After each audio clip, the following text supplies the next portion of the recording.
Okay. You know what it is. It's Deck Tech Day. We're teching decks, but we've got a special goal for today. We're looking at some deck lists that were submitted by our patrons to be played on the show, which, by the way, if you did not know, is a thing that happens at a if you are a patron of the show at a certain level. I don't know what it is. But it's listed on the Patreon. Then we will always be asking for deck list submissions, and if they fit what we're looking for particular themes, then we'll just use them for the show. Not guaranteed, but it does happen pretty frequently. So with our new series where we are going through every letter of the alphabet from A to Z, and having a pod of commanders that all start with each letter, we've made it to E. And so we're going to be looking at the two submissions we have for E, and then building out the rest of it.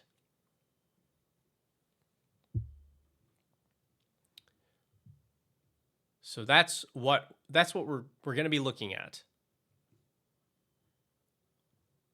As always, you know that this happens on Wednesdays at 2 p.m.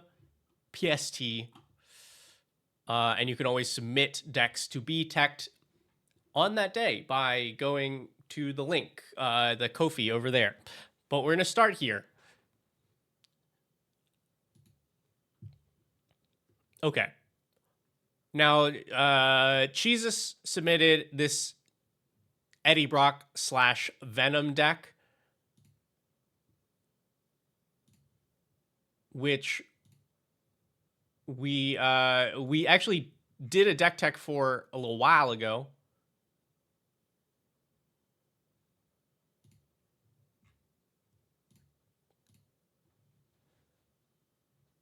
Let's do some checks. Number one, it's bracket 2. It's decked out's home base. We don't always do bracket 2, but bracket 2 is a nice place to be because every deck kind of gets a chance to show off what it does. The likelihood that somebody gets shut out is pretty low. And you already know that game changers are good cards. You do not need to see another game that is dominated by Aristic Study on turn 2 or turn 3. Just makes things more interesting. And if you want to take one of the deck lists and then upgrade it, pretty easy. Slap those game changers in there. Ta-da. So I'm like digging back into my memory banks on when we did the deck tech for this. And this is a Primal Surge deck. I don't think we've ever done Primal Surge on the show before. So if you're unaware, Primal Surge, you exile the top card of your library. If it's a permanent, you can put it on the battlefield. And if you do, repeat this process. If every card in your deck is a permanent, which is not too hard to do, this says 10 mana, win the game.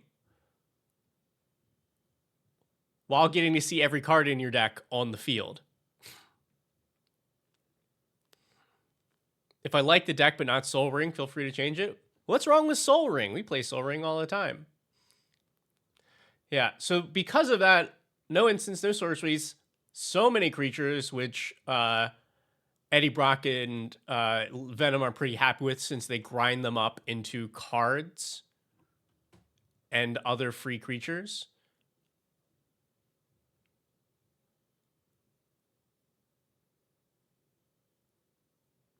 We have a lot of fun tricks here, like bringing back big creatures and grinding them up again. Lots of death triggers. You get a little bit of mutant synergy since Venom is a mutant. Or no, Venom is not a mutant. Venom is a symbiote. But Genova, just good card. Oh, the Skyshroud Cutter. Forgot about this guy. Right, we added a bunch of creatures, or I don't know if we added them, but we have creatures that you can put on the battlefield for not mana. This is a player gains 5 life. This is exile a green card, but Venom draws you so many cards. It's a good deal. Yes, we have a nice healthy 36 lands. Because that's also a consideration is sometimes you all can get away with less lands in your decks because mulligans are more casual, or you know that you're going to be playing a bunch of games and you're like, it's fine, I want to put more cool cards in.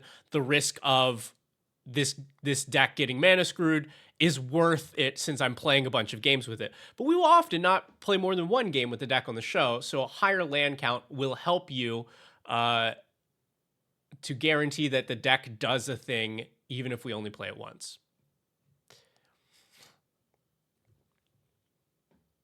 $31 lands is not fine. Can somebody please time out whatever account decked out EDH is? I really like not for them not to spread misinformation in the chat. Yeah, there's also 7 dorks.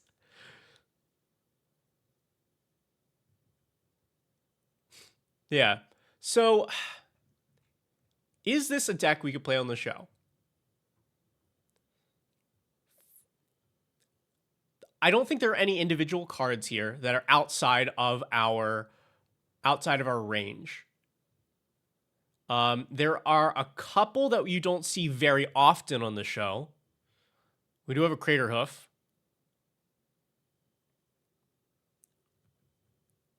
But that's not outside what like the show will do. It's just like this is like Game Changer Light. It's another card that people have seen end games many times. And so we typically don't build with it because people don't want to see another game ended by a Crater Hoof. But that kind of wraps back around.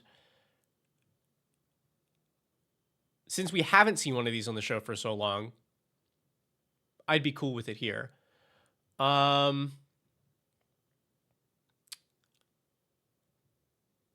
But there's nothing here that really shuts players out. Splinter Twin would be cool, but very strong. Lurking Predators, like Rob Princess is saying in chat, also very, very powerful, but not outside of what we would do here. We do have the Oubliette.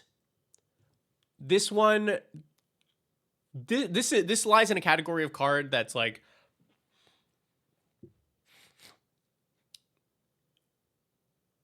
the best play you can make with it does not make for good content. Because obviously, you want to play Oubliette on an opponent's commander because they cannot put it into the command zone and they can't get it back until Oubliette goes away. And that's really good. Like, you should play this card.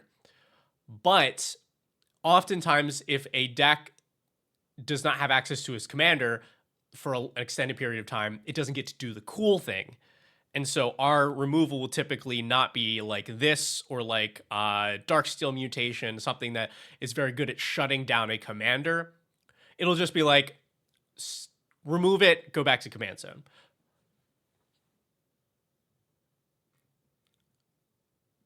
Does not certainly disqualify this deck. I'm just kind of going over some thoughts about how we build for the show versus how we build for out in the wild.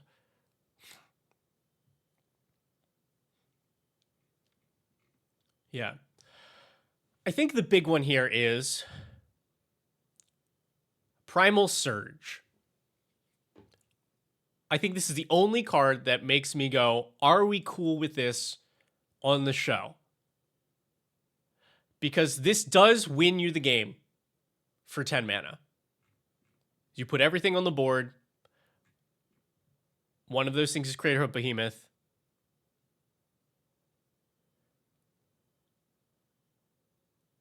Like, you know, I'm sure there are other things here that I'm not even looking at that also just win you straight up off of that. Like, you get an Atali flip.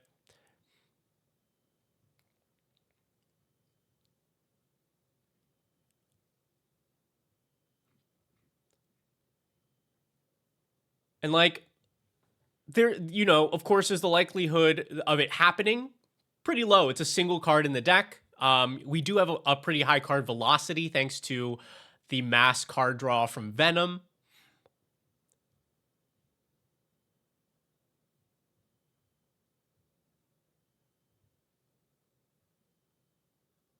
Yeah, you end up this deck will win the game if it resolves Primal Surge.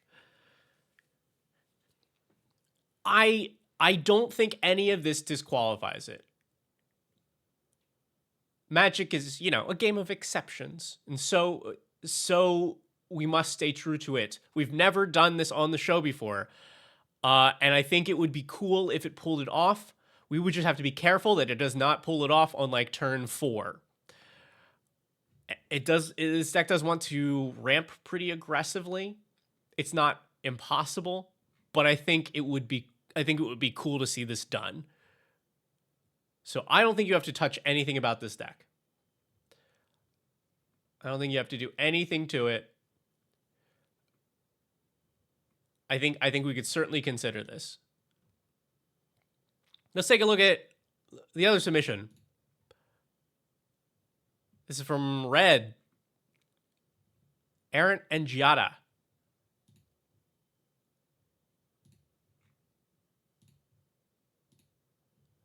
I like this card. So they allow you to cast spells with flash or flying from the top of the deck.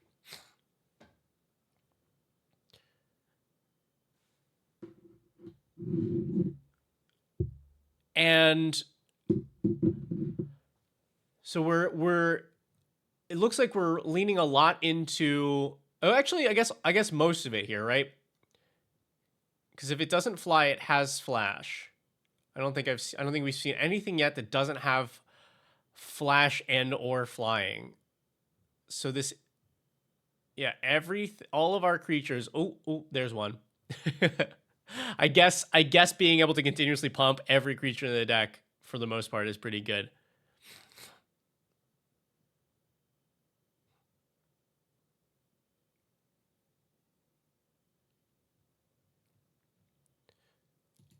We're thinking about, we're concerned about the not having a haste enabler here.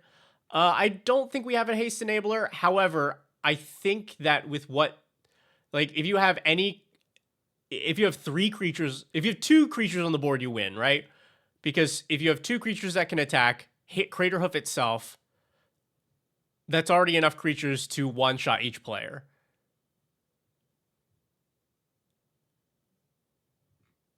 And if anything, that's a nice restriction for the deck. There are two haste enablers. Also Terror of the Peaks. Yeah, this deck definitely wins as soon as it casts.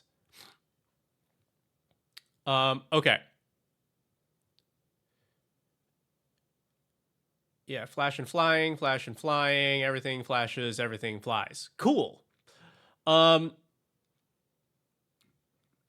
means, yeah, we're not super interested in sorceries. Enchantments, right. We can reduce playing stuff off the top of the library. Seems good. Some flying synergy. And this is nice. A lot of our removal is also flash.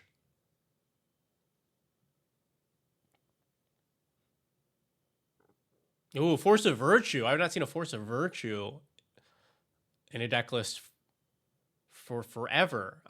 This is great. The Unstoppable Plan is... What are you here for? I'm intrigued. Unstoppable Plan. Let's see. Let's look at the artifacts. We don't even have that much artifact ramp. Can you all identify what this Unstoppable Plan is for? I love Unstoppable Plan, but I don't know what it does for this deck because it does not untap your lands. Like if it untapped your lands, I'd get it, because we're playing at flash speed. It means we can play something on our turn, then untap and be able to play something again.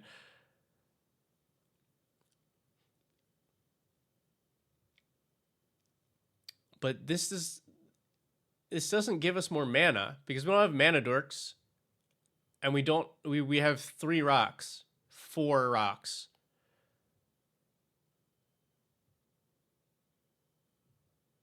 Thank you, Kling Klang.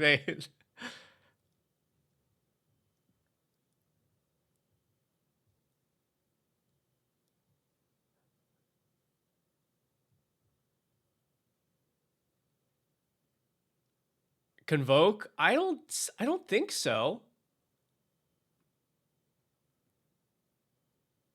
Yeah, it doesn't look like it.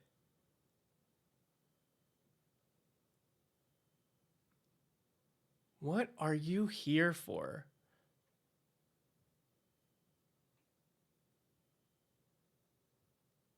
God, also, could you imagine if this thing untapped your lands? This would be one of the best cards in the game.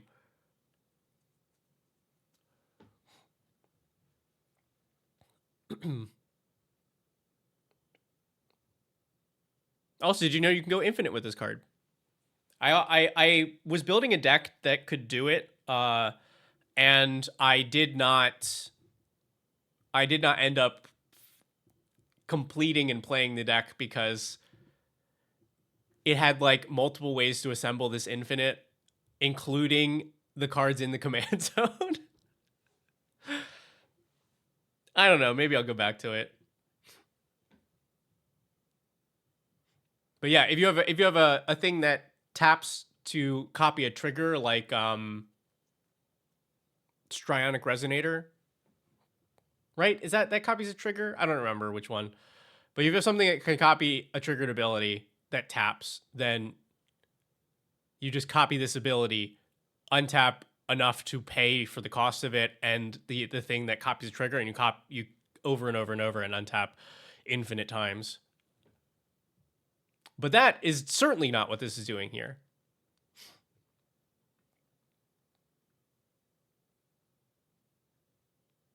Okay. So with this deck, one of the things that we can think about is the play pattern. If you look at the Venom deck, you know how many things you're going to be doing on an opponent's turn? Like nothing. Absolutely nothing. We have no instants, but we can flash in Vine Dryad. But this is playing stuff on our turn and passing and saying good luck. I hope I untap. So that very, very easy game plan for content. Works out great. You're not interrupting other players' turns. You're making it very easy to edit. Love that. Errant and Giada is the opposite, which does not disqualify it, but it is something to consider because this deck wants to play a lot on opponents' turns. And that requires like the pilot to be very aware of what's happening, to be able to interrupt within the windows where they want to play things. And it means that the other players will often have to change their plans because of something that's happened.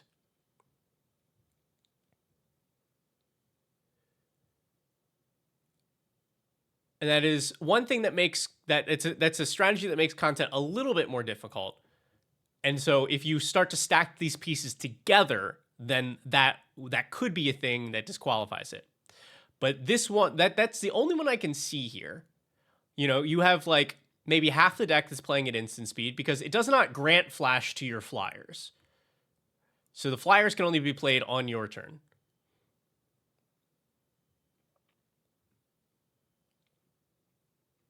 Let's see.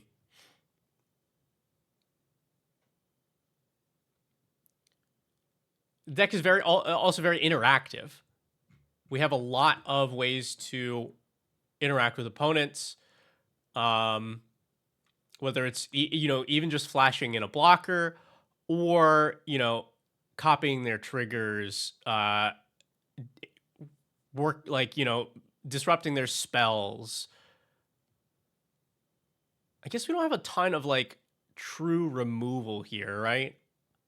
I'm not seeing a lot of that. So that's decent. Ooh, Glen Elandra also, this is a hard sell for me. Yes, thank you. Thank you for bringing that up. So there's stuff like Glen Elandra Archmage. So this is at minimum 2 counter spells on board, which usually means players just don't do things. They don't want to get their spell countered. And until they work together with someone else to like burn out the charges of Glen Elandra Archmage, then like this slows the game down considerably and prevents players from going for their big plays. It's totally fine for spells to get countered,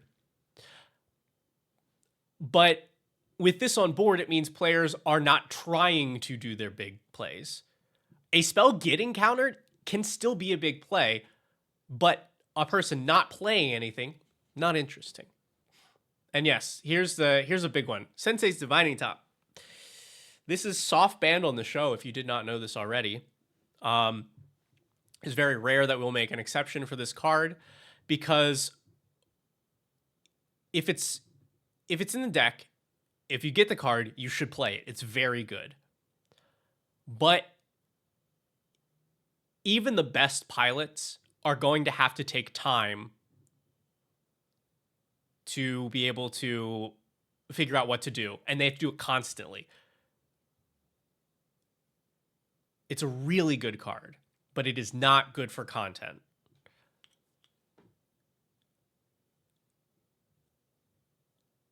People get tired after like the first couple activations of it, because you also, as the viewer, you don't get to see anything. Like it might even be reasonable if there was like some sort of weird like pocket camera or something showing you what the cards were, but that's a whole different thing.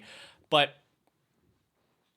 this card is just very uninteresting for viewers.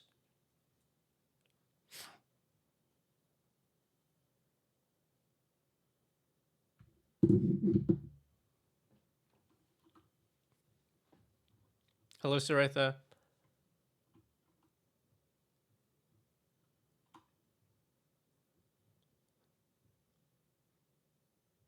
So like the deck looks pretty good.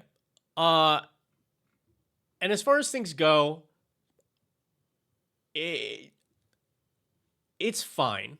I think it's pretty fine. I like that it leans into this theme. It really commits to it.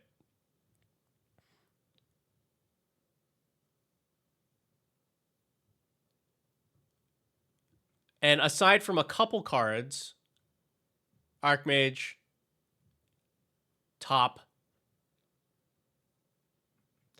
it doesn't have things in the deck that we have a problem with.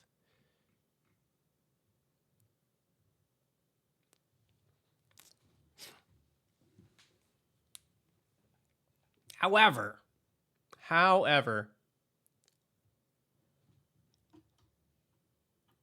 I think the Eddie Brock deck is a lot more interesting. We have a lot of really cool cards that can hit the board. We have a commander that is popular and people would like to see this played, definitely more than Era and Jada. We have a unique thing that has never been done on the show before. And it fits the secret theme that I'd like to do for the pod, which was suggested by Rob the Princess, which is to make all of the commanders Eds.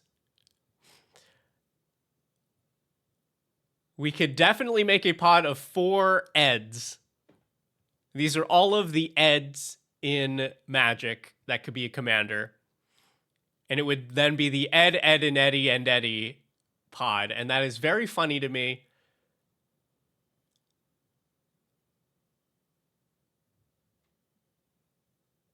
And so that's a nice little bonus where we fit the bill of everything starting with an E, plus gone a little bit further where everything starts with Ed. And I think you can make a balanced pod out of this. So I think we will go with Jesus' Eddie Brock list and use this as the basis for our pod. So let's do... I don't know if there are tags, but we'll duplicate. Primal Surge does seem very, very Venom too, right?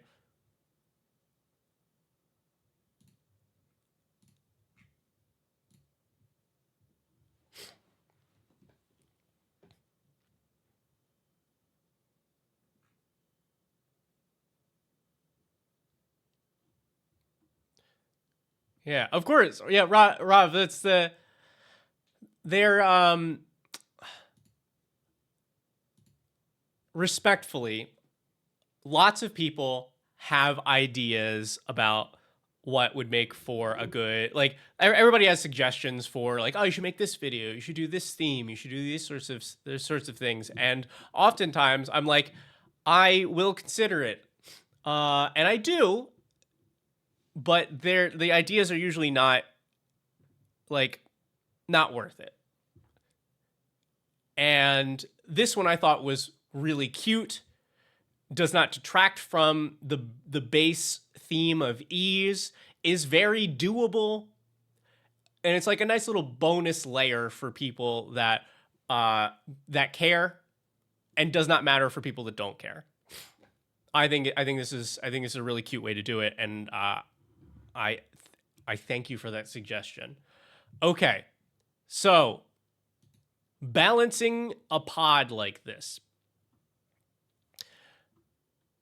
Some of the things we want to do, we want game plans that are distinctly different. So we're probably not going to be doing sacrifice creatures, big creatures for value. We want to ideally represent each color in some way across the 4 decks. And we, of course, want them to be balanced. So we have Jund covered, so we need blue and white.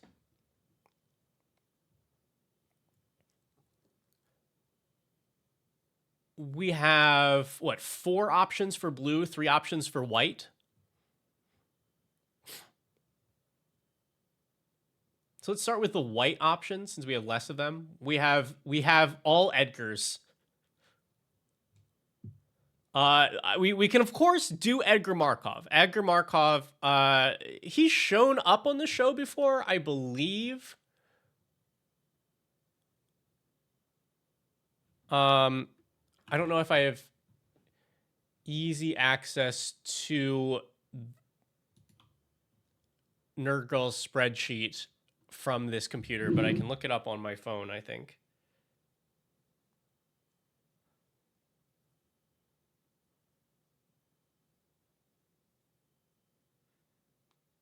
To figure out, let's see. He's been on the show, but early? Yeah. But now I gotta find it.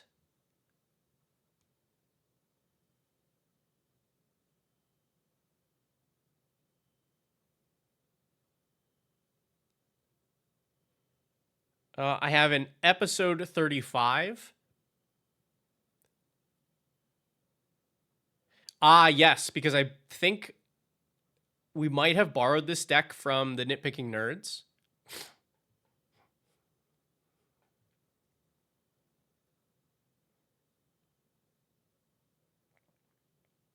Yeah, I have it as episode 74, but maybe there's an earlier one.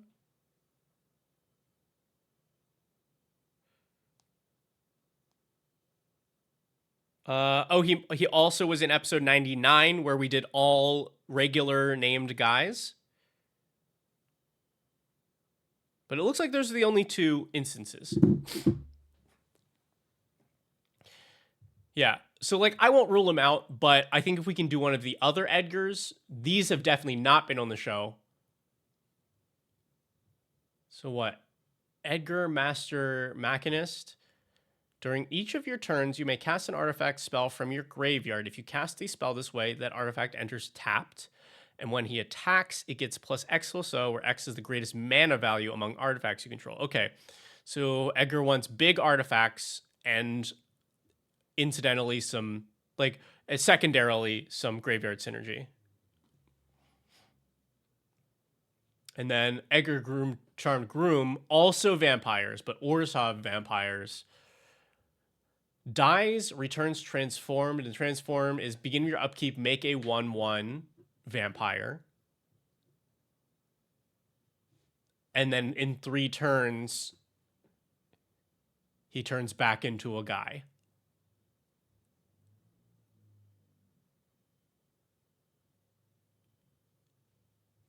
Yeah, oh yeah. Cecil, of course you know this, because we definitely we think alike. I of course you've already explored the possibilities for Edgar. Yeah, I did this as well. Edgar King of Figaro as commander. You have to just do artifacts. You can't do the fun coin flip stuff. Why is E Honda not on this list? Is E what does the E stand for? Is E and Ed something? Because if it is, we can add them to the list. Is E Honda canonically an Ed? Is it Edmund Honda? I feel like I'm getting trolled here.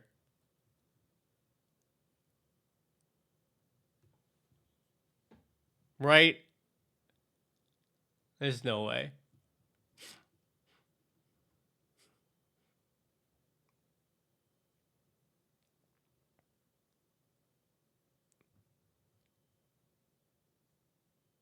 There's no way.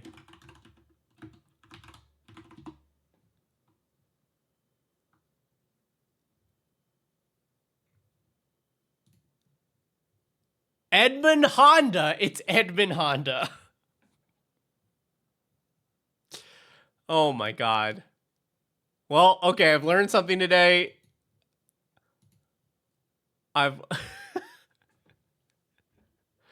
Oh my god, it's Edmund Honda. All right. What does he do?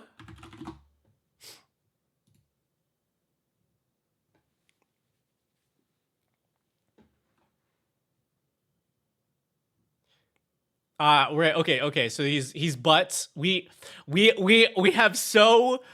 overrepresented butts matters decks on the show.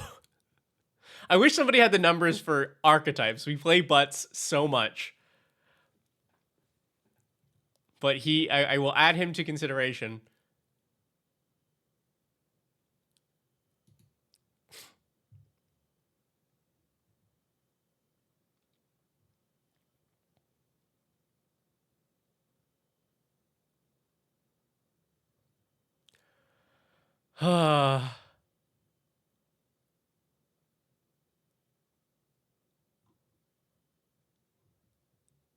Okay, so we have either vampires, artifacts, or possibly butts for our white representation. What about blue? We're probably not doing this Edgar. Because otherwise, because all he does as commander is draw a bunch of cards. And if we're going to do artifacts, we might as well do Edgar, Master Machinist as the artifacts deck instead. We could do Edward Kenway has also been played on the show. This was, I believe, also in the Dudes with Regular Names pod. I don't think we've done Edric. Edric's solid and a classic.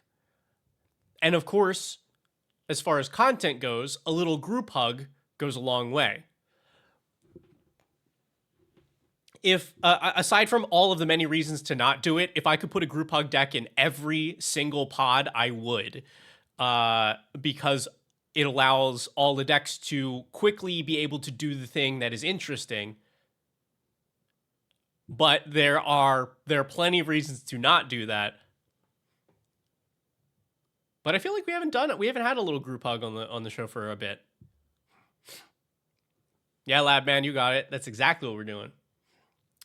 Adia is very popular.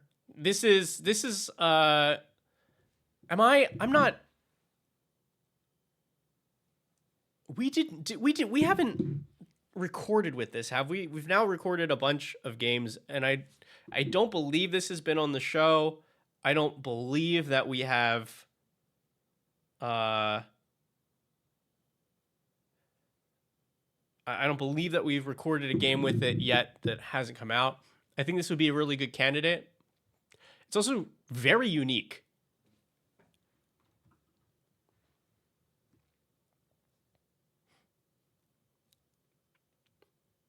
So we're leaning towards Adia or Edric for blue.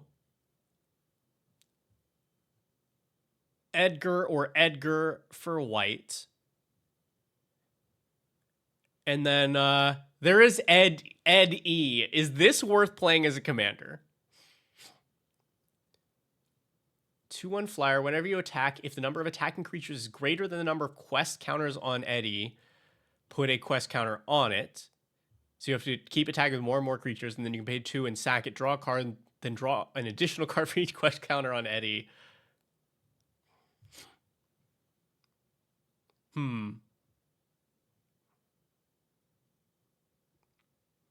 It's also funny because it's Eddie.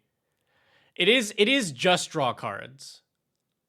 Right? Like we need colorless go wide.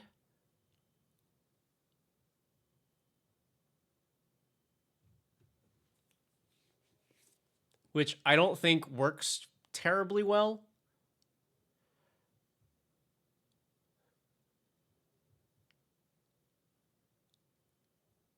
So, what if the pod was Eddie Brock, Adia, that's 2,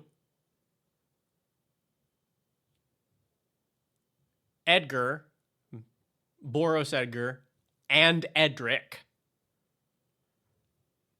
That gives us representation of all 5 colors.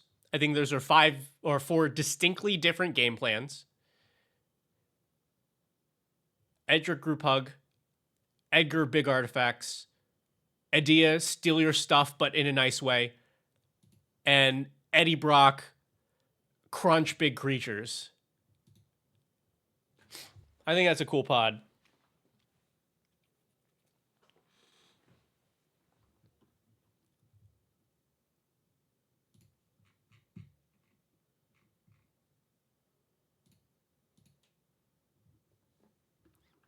All right, where to start? I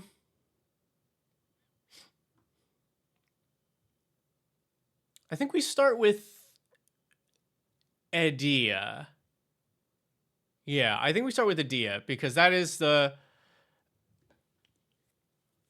funkier build, and this one definitely is the one that feeds off of the Eddie Brock deck the most. Like, this deck wants to put very large creatures onto the board, and if it leaves them on the board at any point, then that's almost always going to be the target for Adia. So I think building that now is a good idea.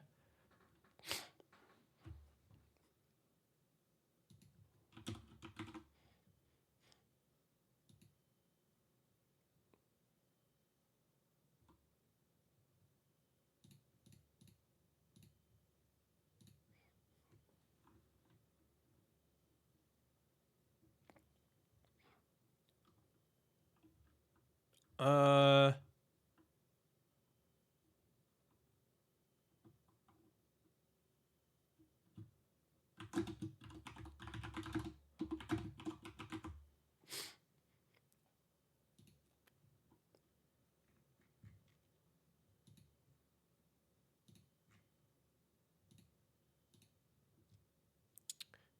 All right.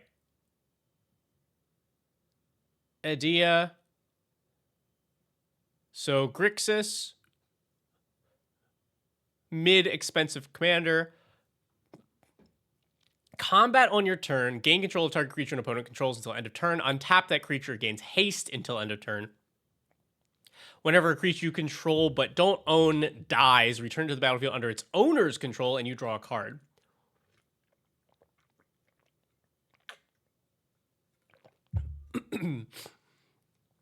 So you want to be stealing your opponent's creatures, sacrificing them, or getting them to die, drawing cards off of it.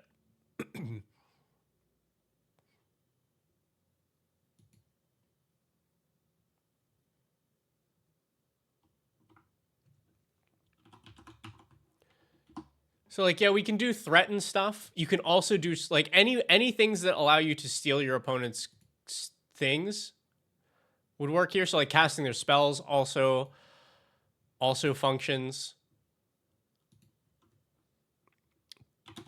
Did one of the E-lists make the cut? Yes. I will add it to the Discord.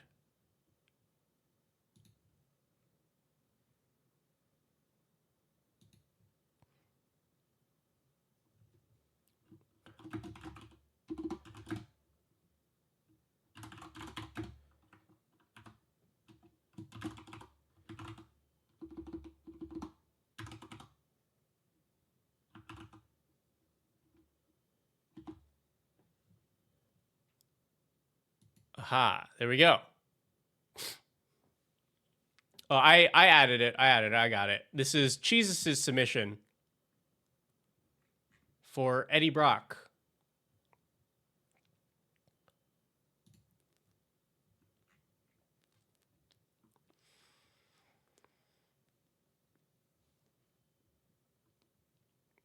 So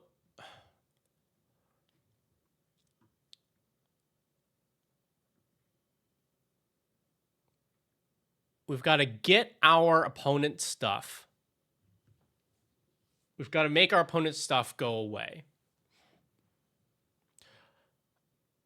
Let's start with like the must includes.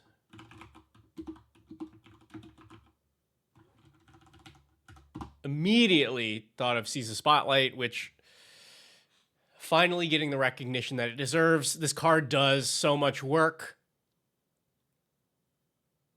Granted, in this deck, your opponents are probably not allowing you to steal their stuff, and that's fine. This then reads 3 mana, draw 3 cards, make 3 treasures.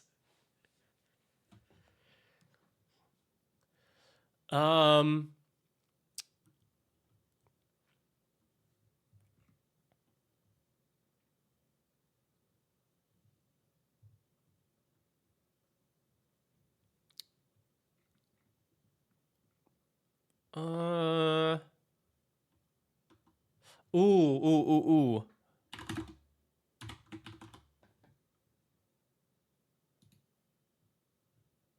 You know I love my Doctor Who cards, and this card is made for this deck.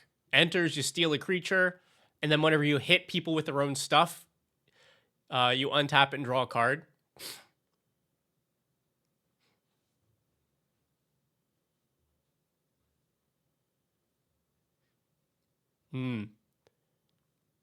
Breach of Multiverse. Breach of Multiverse is a tricky one. I think if you were normally building this deck, Breach would absolutely go in. We do have to consider that you're likely to get an absurd hit off of this deck. So like we have to it's not an auto include for me yet because of how much better it is knowing that this is the pod.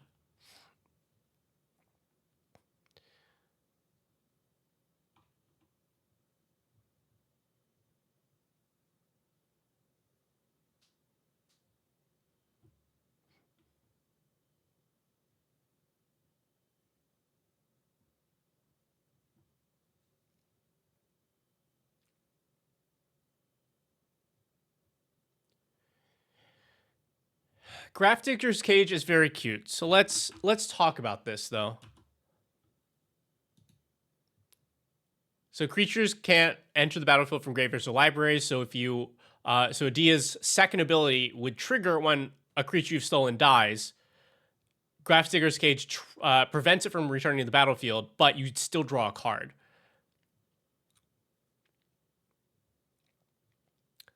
That's not out of the question, I don't think. The thing we'd have to watch out for is, does this shut down anything that the other decks are trying to do? Because the deck can be mean, it just can't be oppressive.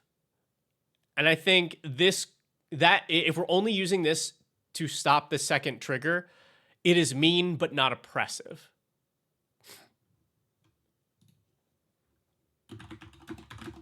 Yeah, I like Claim the Firstborn. I think any of these spells that are like really efficient. What's the 2-mana one? There's a 2-mana one that can steal a creature that costs 4 or less. That one we'd also want.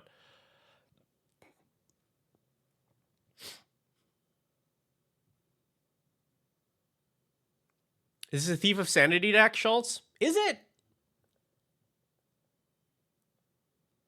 You gotta cast those spells.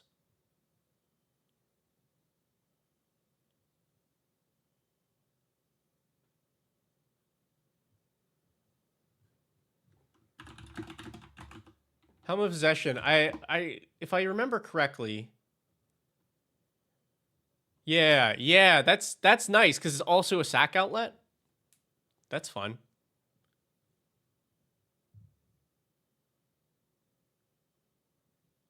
Gisa, Glorious Resurrector. That's the crime one, right? I don't think that's bad, but I don't know that this deck is capable of committing crimes on multiple turns, and that is when I want to play Gisa. No, that's gotta actually that's not. It's that that Gisa is the sacrifice one, isn't it?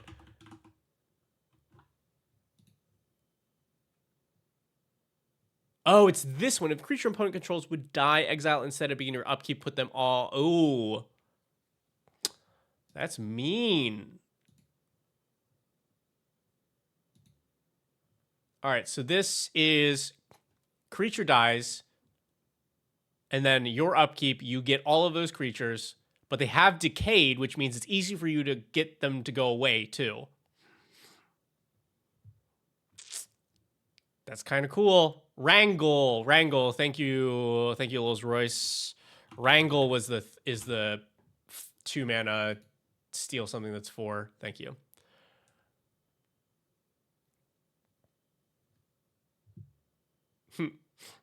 Yeah. I mean, you have a point, Schultz, but now I'll bring up. Here's another thing that's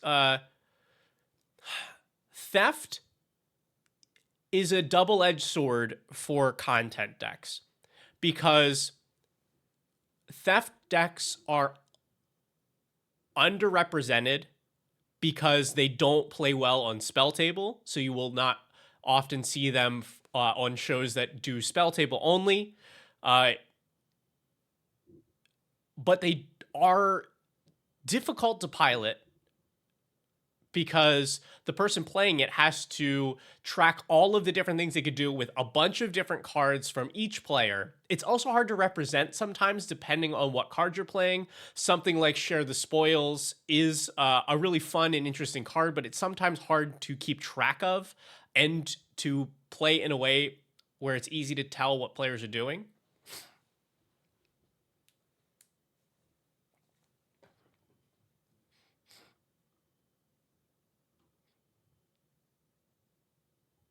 Might makes right. What are you? Being in combat on your turn, if you control each creature on the battlefield with the greatest power, gain control of target creature an opponent controls until end of turn, untap it. This is cool. This is cool. Here's the thing. We know that this deck is in the pod. I think a lot of the time, this card will be dead versus that deck. If you were building this If you were building this for out in the real world, definitely include this card. But in this pod, the card probably does not do much.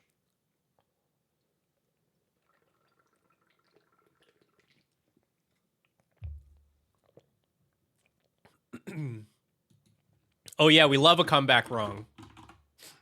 Well, do we? So we kill their creature, we get it, then it dies, then they get it, we draw a card. So really, the only thing we've accomplished is drawing a card.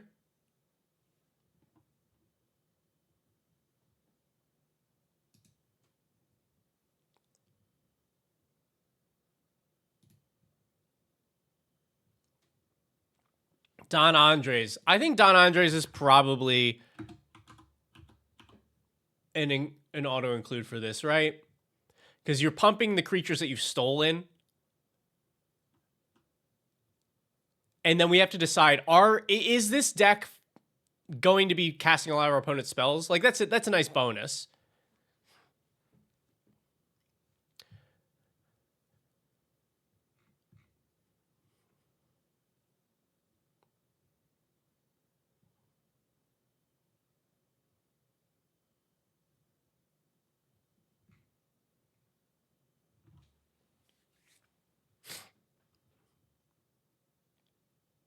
Oh, you... Hold on. Does this do what I want it to do in this deck? Because we already know this card, very funny, very interesting.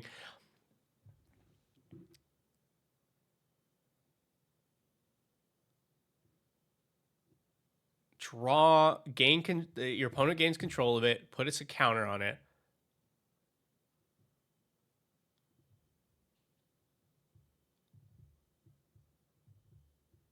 When it dies, if it has counters on it, its owner draws that many cards and each other player loses that much life. It's like, doesn't quite do it right.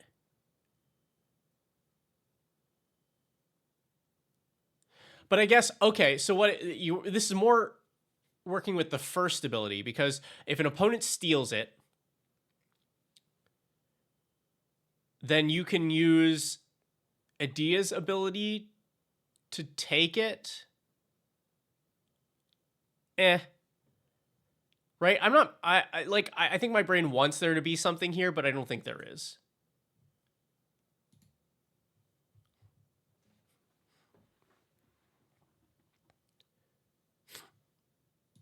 Oh yeah, okay. So yeah, I've seen a couple suggestions for Laughing Jasper's Flint. So this is exile top X of an opponent's library, where X is the number of outlaws you control, but it turns all of your creatures that you've stolen into outlaws. I mean, this is fine. I'm not going to take it right back out, but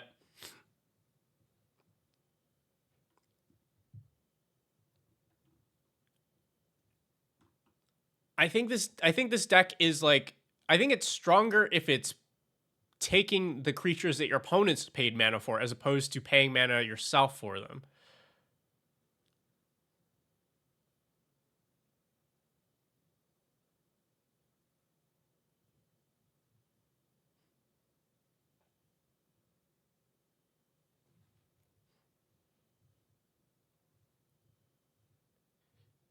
Yeah, and the check is during upkeep.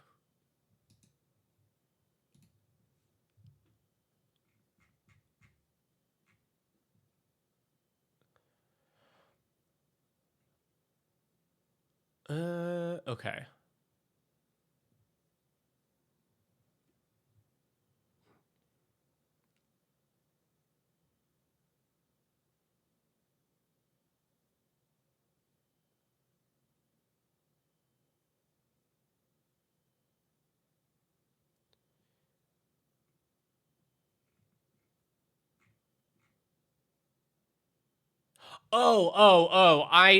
Hold on. This is I'm absolutely doing this. This is bad. Don't do this. But I think it's very funny. And this is when I made my video on Adia, this is one of the things I included. So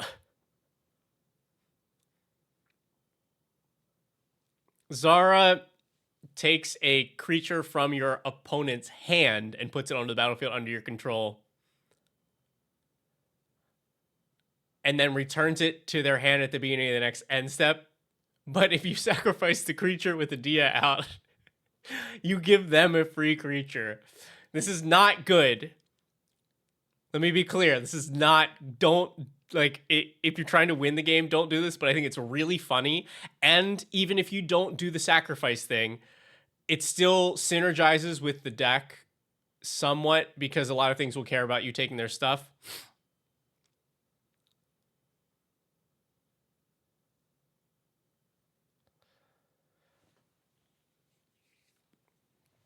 Yeah, Waffles, you're thinking of Insurrection, which probably should win the game anyway. But I think you have you're on a good path here. Mass Mutiny allows you to steal something from each player for only 5 mana, and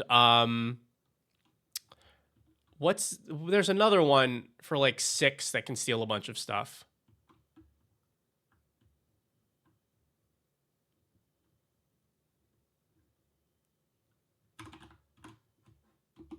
What's Hell Vault?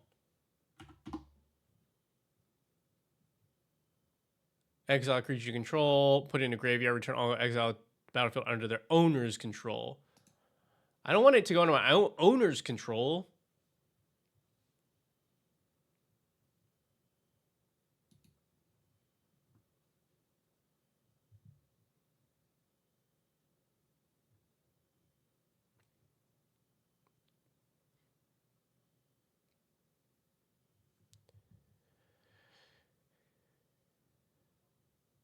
Oh, Missy. Missy's actually... That's interesting.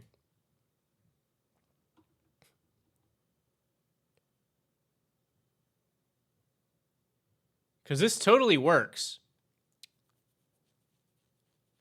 Yeah, I'm thinking of... There's like a 6 mana spell that takes all 3 or less or all 4 or greater for the turn. I think is how it works. But I like this. So anything dies, you get it. It still counts as a creature you control but don't own.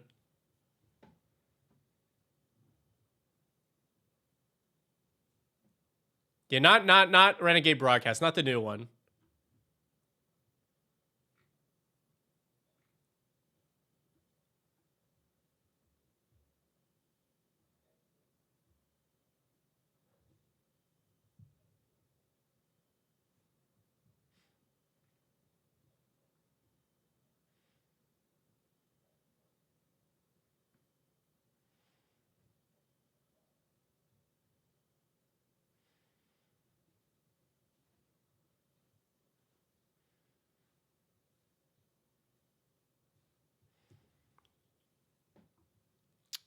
Yeah, how mean is this deck? How mean are we making this deck? There's a lot of bullshit you can do with this.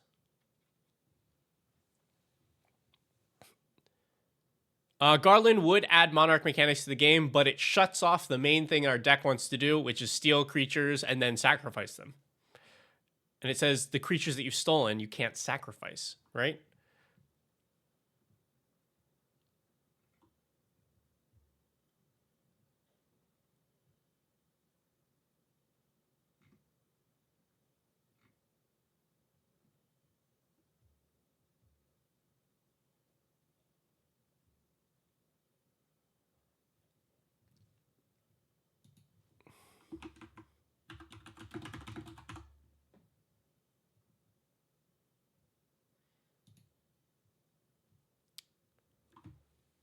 This is the kind of card stealing that I would be looking for. One that synergizes with everything that a deck wants to do. Whenever you sack another creature, exile cards equal to its mana value from the top of target player's library, and you can play those until your next end step, and it has a sack outlet built into it.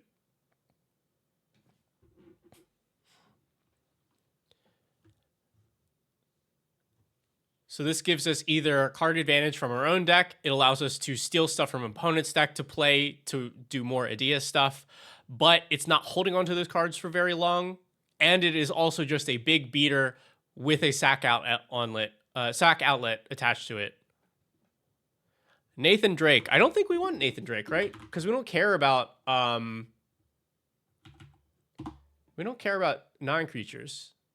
Spend mana as a mana any color, cast spells you don't own, or activate abilities permanents you don't own. When it attacks, exile the top card of each player's library. You can cast spells from among those cards. Like, this is fine. I'm not against this card being in here, but I don't think it actually does much.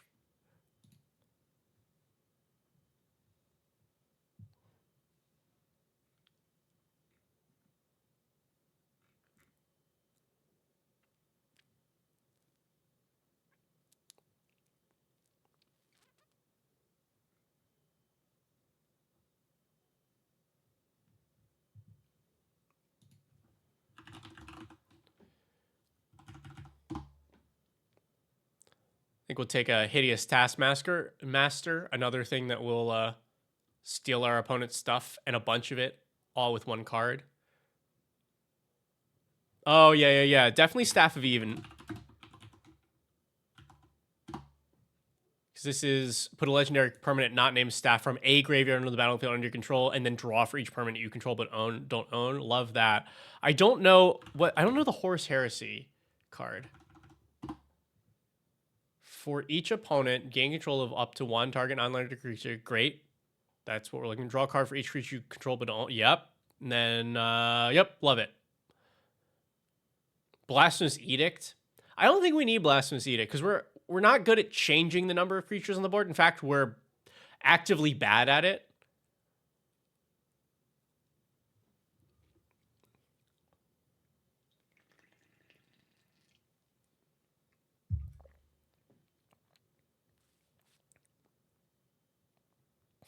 Yeah. Oh, and Thassa does blink to your control, all right? This is Deep Dwelling. Under your control, yeah. Cause see, this is what we gotta think about is how mean do we want to be? Because with stuff like Thassa Deep Dwelling or Grafdigger's Cage, we go from funky, hey, I'm using your creatures and you get them back and I get value, into I am an oops all removal deck.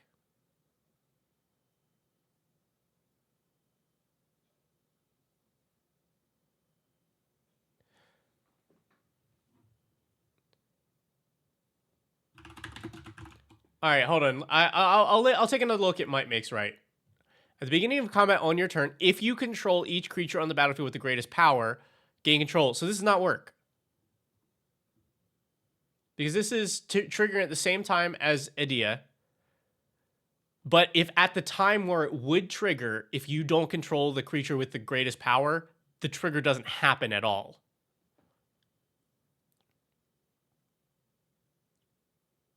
It's an intervening if.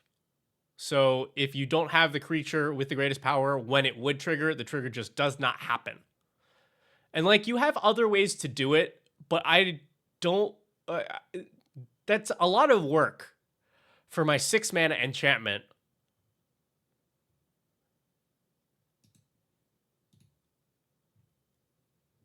I'll keep it in the considerations. Also, I'm realizing now, I'm definitely not running Grafdigger's Cage, but I'm willing to spend 4 mana for a similar thing. Thassa is doing kind of the same thing, but I don't want the stamp one. Man, I gotta get me a fancy Thassa at some point. I might still be on board for an effect like this that lets us keep the creatures. I don't know. It being Thassa is also kind of hard to interact with. So it's probably not ever a creature, and it's indestructible. So you have to have enchantment exile. But I think I'd be okay with one that with something similar.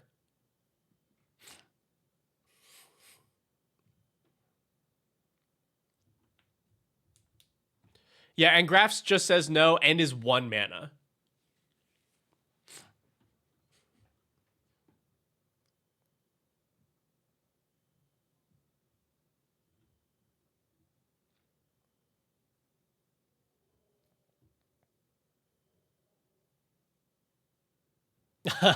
Wait. This is fun. Okay. John Irenicus, let me make sure this works the way I want it to. So, end step trigger.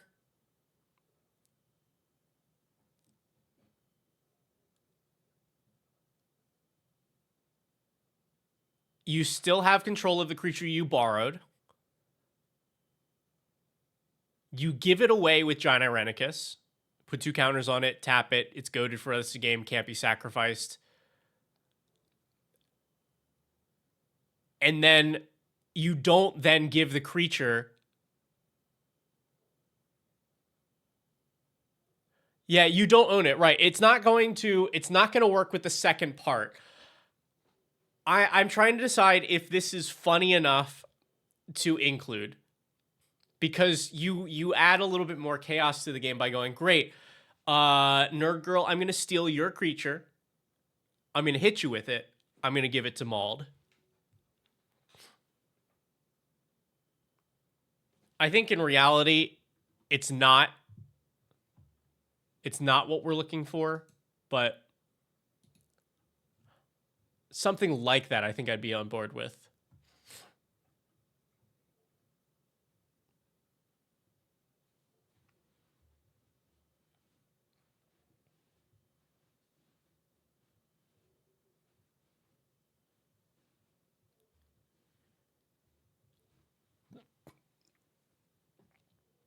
Like I have to come back to it, because I think there's something there.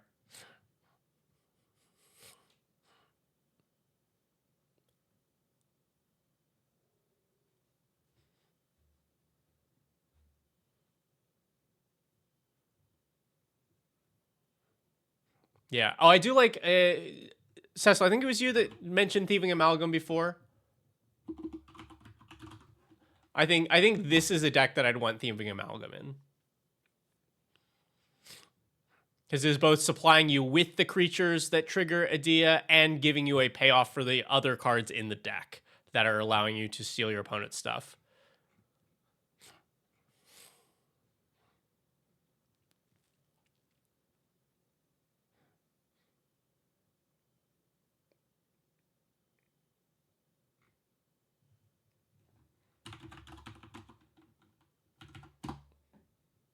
Domineering will. Target player gains control of up to 3 target non-attacking creatures until end of turn.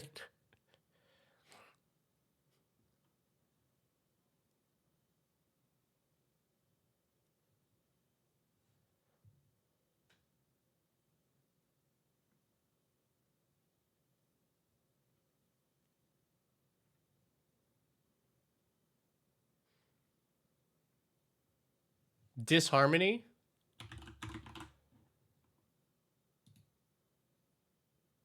Target attacking creature comes under your control untapped. Return it at end of turn. Creature's no longer considered to have attacked. One, that card's cool. 2,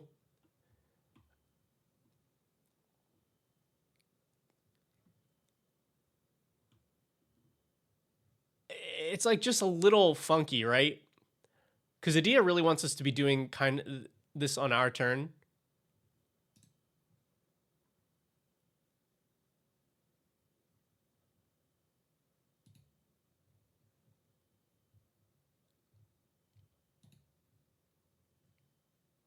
Does Reigns of Power? No, because Reigns of Power also gives away Adia, right? Untap all creatures you control, and on all creatures target opponent controls. You and the opponent, you swap. This seems... I don't think that works the way we want it to.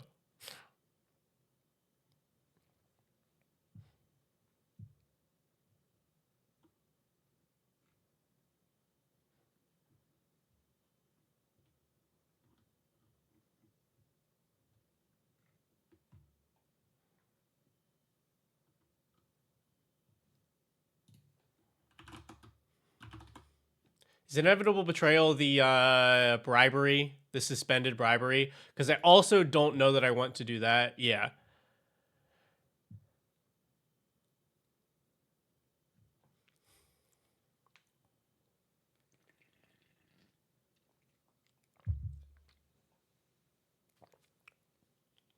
If you Reigns and board wipe, though, then the player you've given a dia to just gets a bunch of cards, right? Or they get a bunch of cards, and you put a bunch of... I guess you put your stuff back on the battlefield.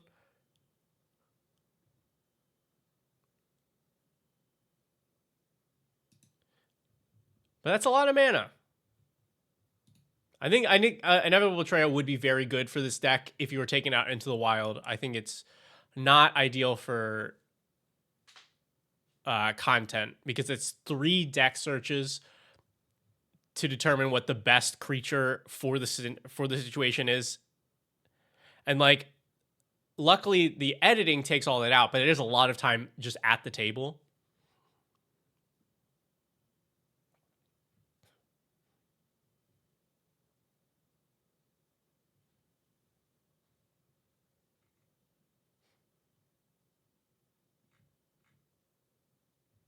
Oh, that's the 6 mana spell I was thinking about. Mob Rule.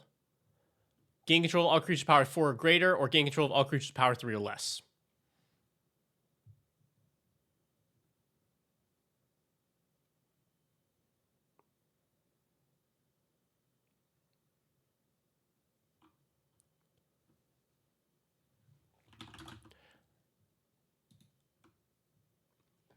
I guess, yeah, Reigns being an instant is like...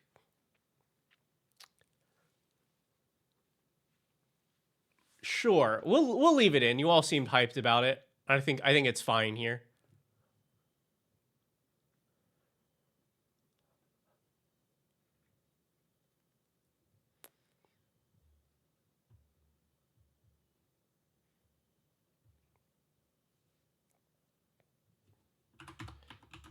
You know what's... This would be fun. I don't think we've gotten a good opportunity to play this card yet. Mutinous Massacre. So 7 mana, board wipe half the creatures, steal the other half.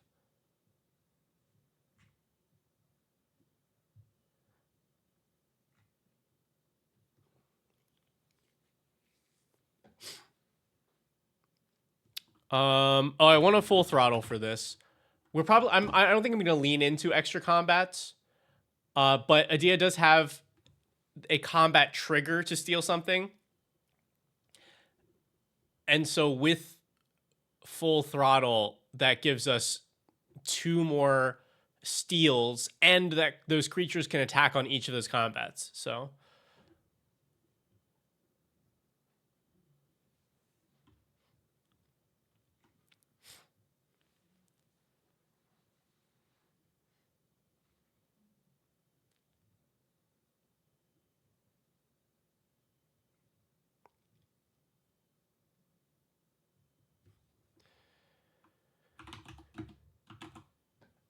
see, I'll take Karizev's expertise as like one of the more efficient steal the creatures, since you can play a 2.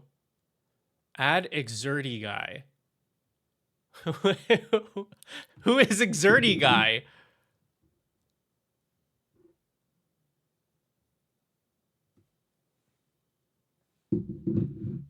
Combat Celebrant? No, like I said, I don't think I'm focused that much on extra combats, but I like that full throttle gives you the 2 in 1.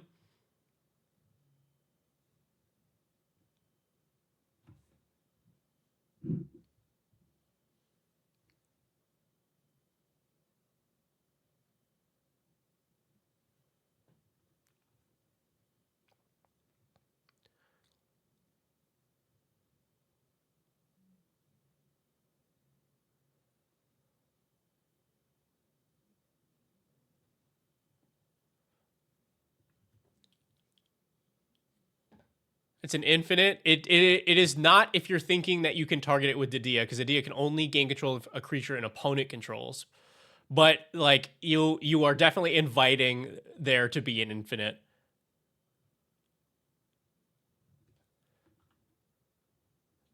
Do I want Call for Aid here? Gain control of all creatures target opponent controls until end of turn. Untap them. They gain haste. You can't attack that player, and you can't sacrifice them, which is kind of big.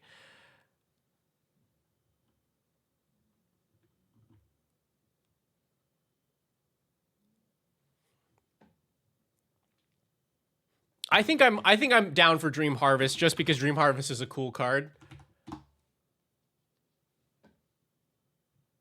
I think this just will be a fun card for somebody to get to play. And I think I will not be leaning too much into casting my opponent's spells for this deck, but this is a cool card. Right, Call for Aid. Do I want this? You can't sacrifice those creatures this turn. So really the only way they're dying is like combat.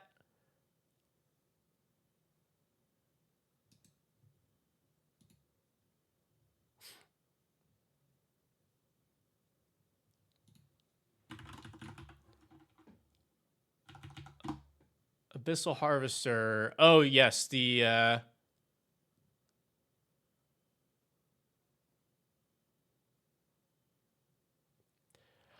see, because now we're also getting into this into some of more of the nitty gritty.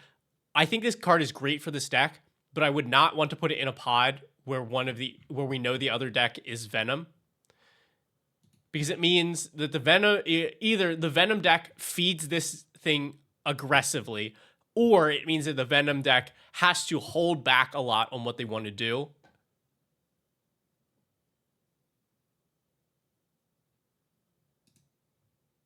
So I don't think that we would run that here.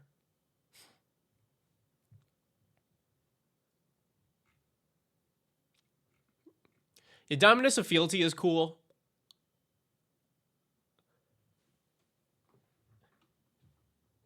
It's a little cost restrictive in this 3-color deck,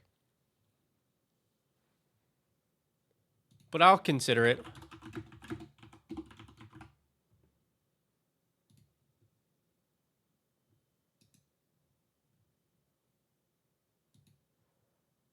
Yeah, there's the question of, do we play clones? Irma, Go-Go, any of the other clones?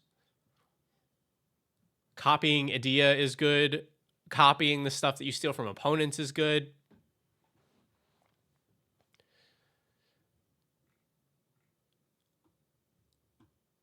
Like, we probably play some of them.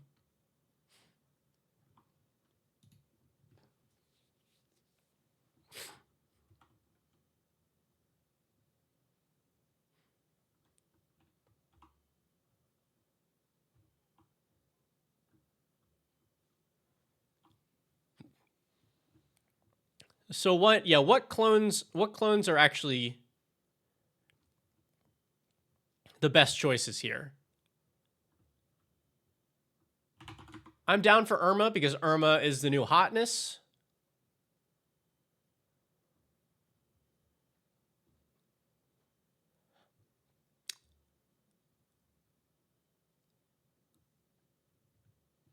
I do love me a quantum misalignment. I do. But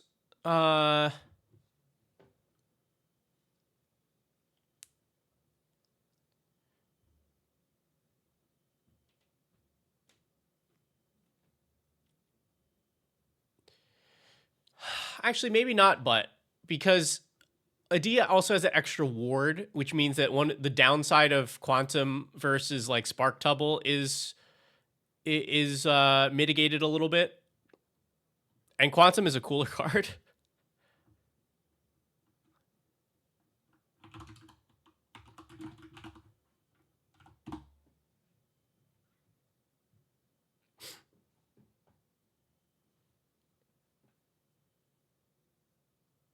This is also great for content because you get a double whammy of I get to make a big play right now, and I have the looming threat that on my upkeep we will get another big play. So it makes people do stuff. I like that.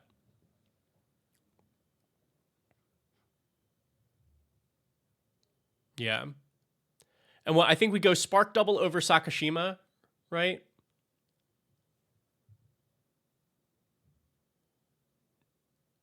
Do we or and then between Spark Double and Irenicus's,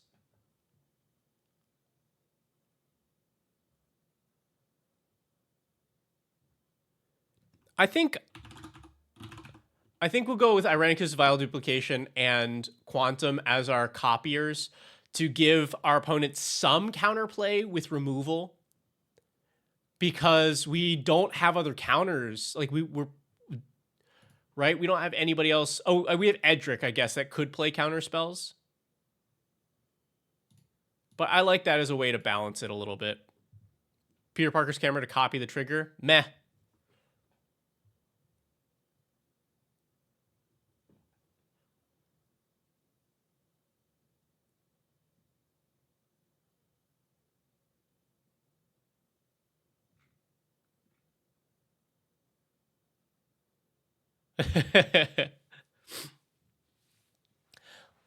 Like, it's fine, but it's not a big enough trigger for me to want the camera for.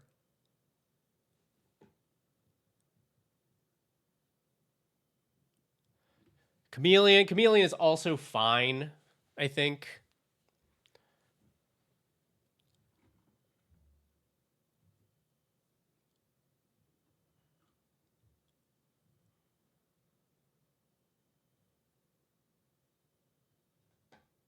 Is this a big enough trigger? Not really, right? Because it's the only thing that you get extra is one more counter.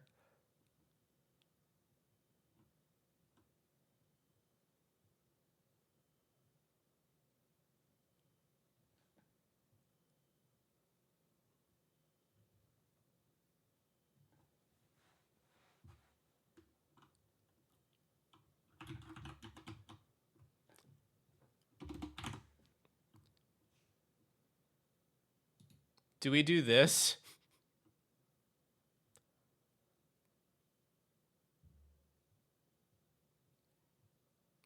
Oh, Saw in Half's hot. Yeah. Saw in Half. Absolutely.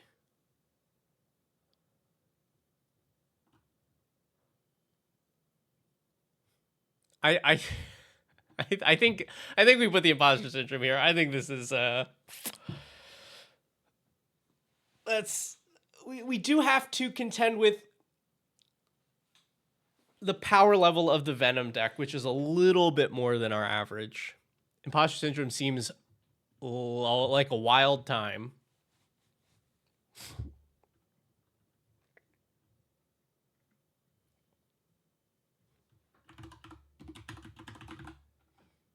I'm going to do an industrial advancement. Ensep sack one of the creatures you stole, and then get a creature for free.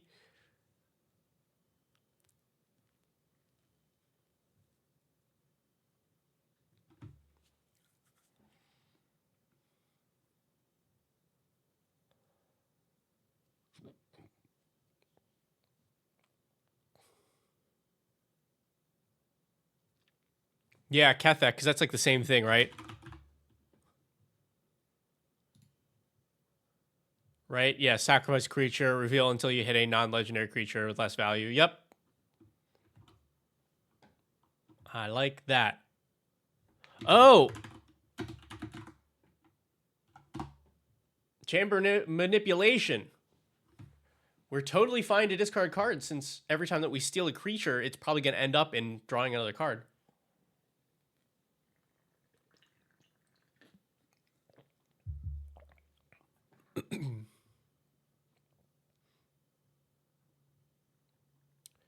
Peel and run. They're cute.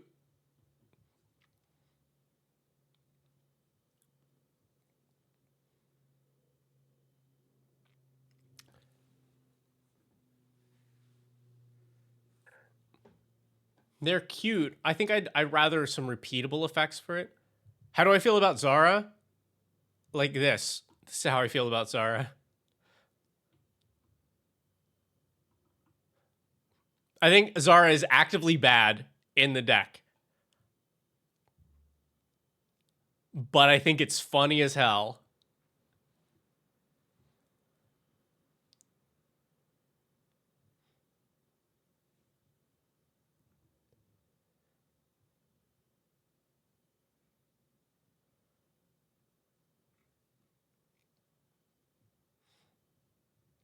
Oh.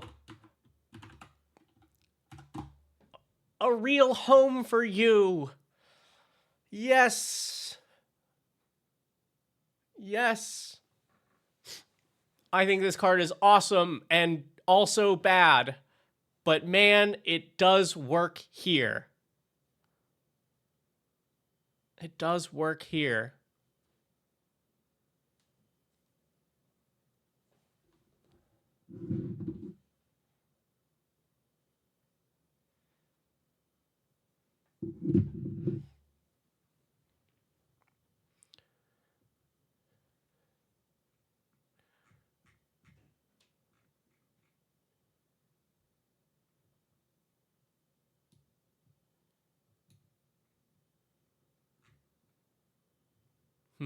All right, so this is now a base that I can work off of.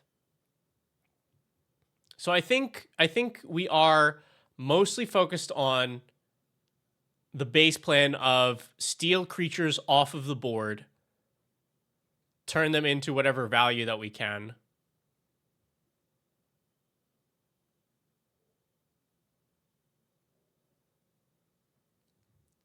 I think I'm trying to avoid ways to cheat Adia's ability and instead leaning into, hey, I'm a good guy. I'm borrowing your stuff, but don't worry, you will get it back. And then having only a couple ways to get around that.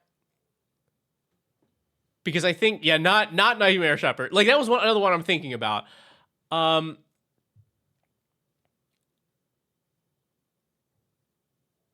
Like we might still do it, but I don't want there to be easy access to this. I think because otherwise it really incentivizes the other players to remove your commander on site.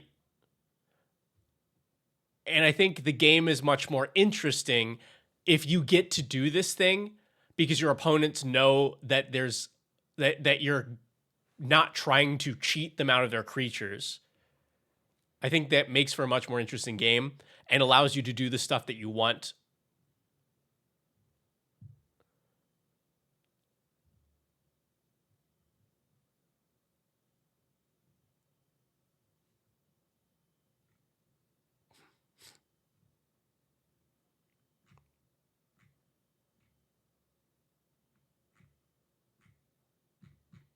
Yeah, so let's add in a couple generic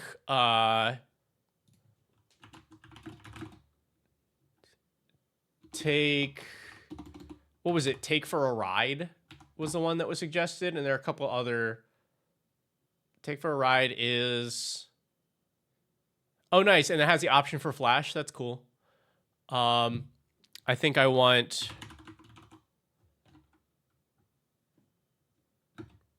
is this Furnace Rains, right? It's pretty decent because it also can make a treasure.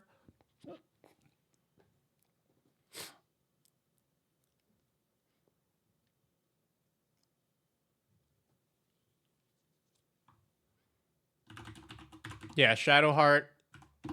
Grind out some value from your creatures that you've stolen.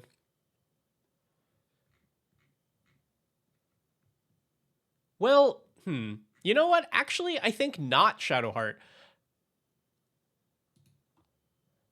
Because the thing that we can do already is draw cards.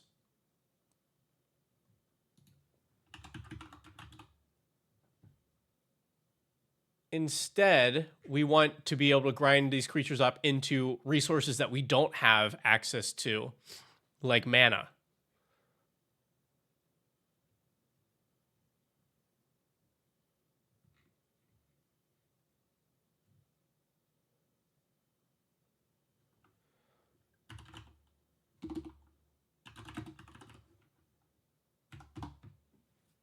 Right? Like Burnt Offering, sack a creature, and get red and black mana. Priest. Do we think that we'll have multiple expendable creatures consistently?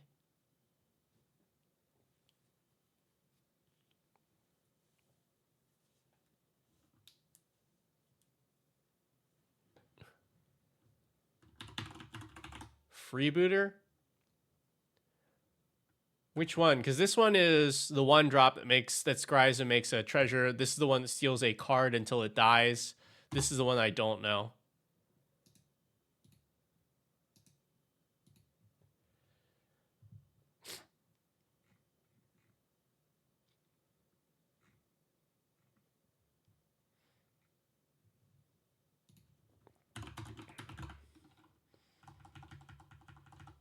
Vengeful Possession, I think, is another steal a creature that is a little better than your average act of treason.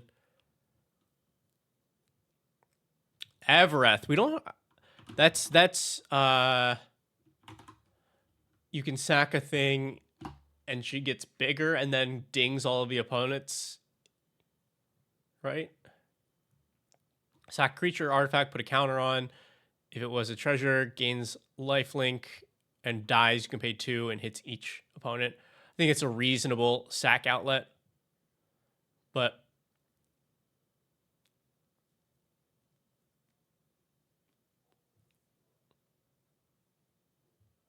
makes treasure when anything. Oh, you mean Pitiless Plunderer?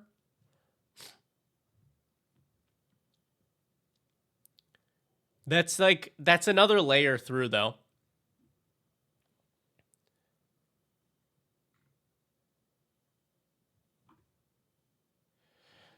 Plunderer is fine. Plunderer is fine, but it's think about how many steps you have to do to get that to be good. You have to be stealing stuff and sacrificing stuff, since it does not do either of those things. So then you have to have that happening consistently and play Pitiless Plunderer. I don't think Pitiless Plunderer is good here.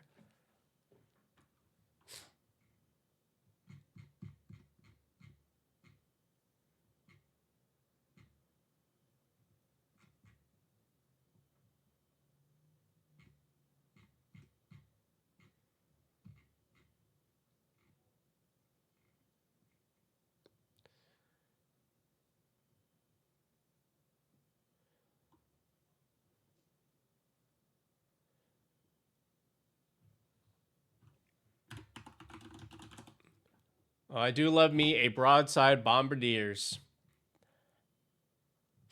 Sack a creature or artifact, deal damage equal to 2 plus sacrifice permanent's mana value. But you do have to swing with the Bombardiers to be able to unlock that ability.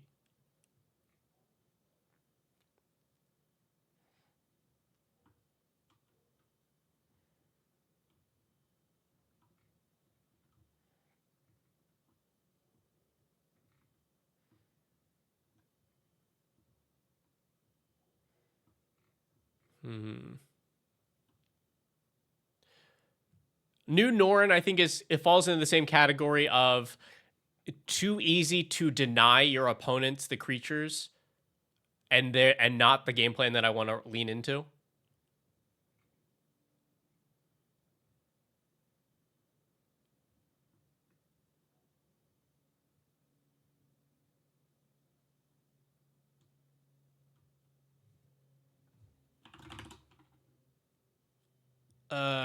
This one.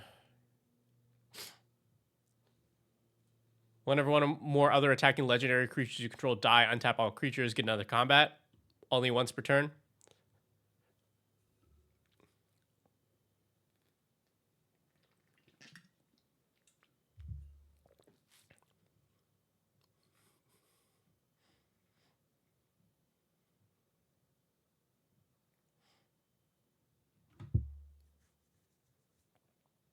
Yeah, 10 copies of Ancient Treachery. Good God.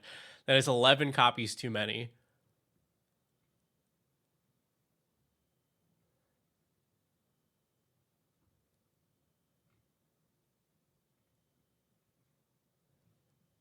Yeah. I think I want this Dominus of Fealty in the main deck. The 5 hybrid is a little restrictive, but the card is cool. I feel like you don't see it too often.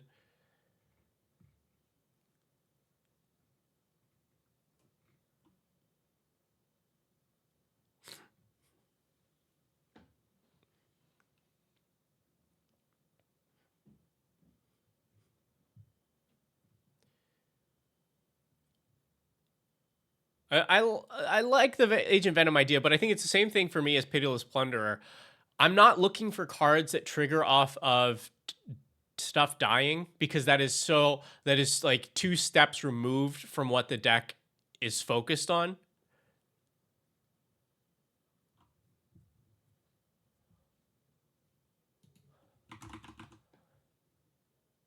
Here's another good sack outlet for this.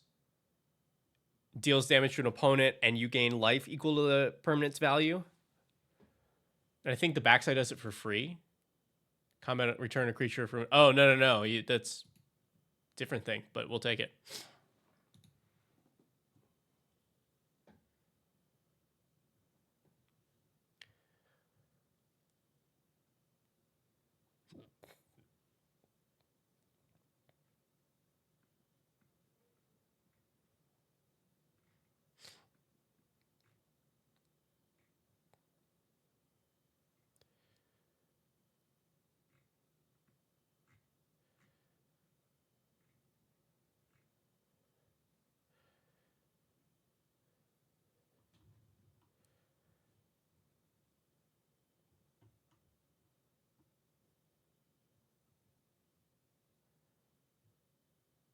Golden Throne.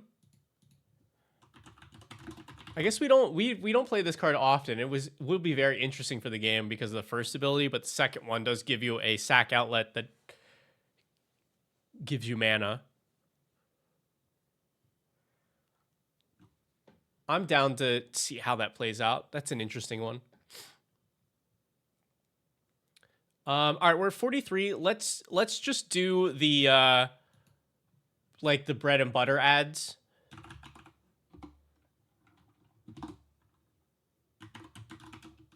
And see where that gets us.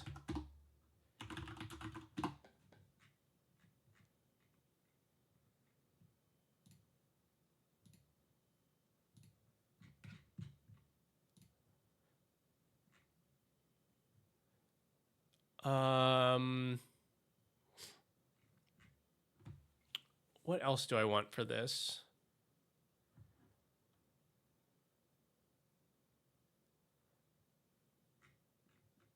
What is the other ramp I want? Oh,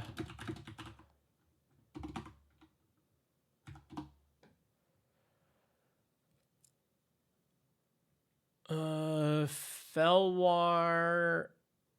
Felwar's funny because we okay, we do have all 3 other colors in the pod. Let's see.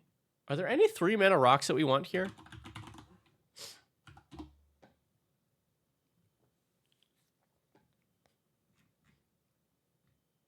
Nightscape. Do we think we're double spelling?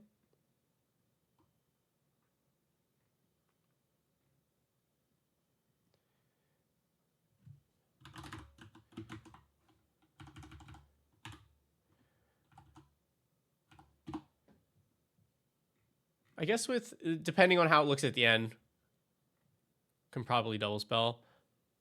Bender's Waterskin. I don't know that this deck plays a lot on other players' turns either. Like up to this point, we don't really have it.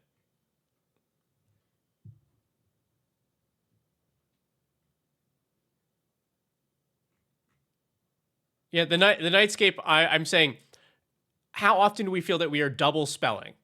Because otherwise, this is just better as a mana rock.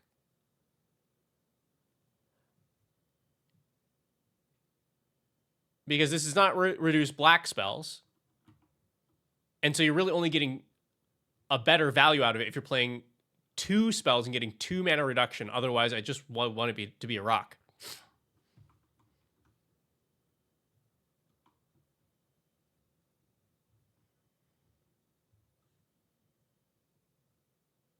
What's the current color spread? I mean, like, kind of hard to judge at the moment, but here's our spread. But it's like looking at the cost of the cards that we have right now.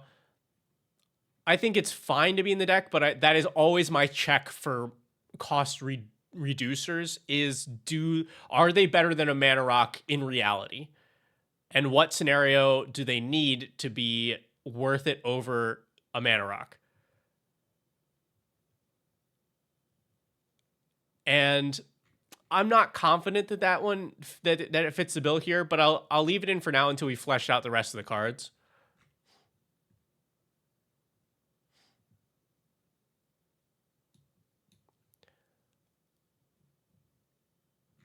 All right. Let's see. What interaction are we running here?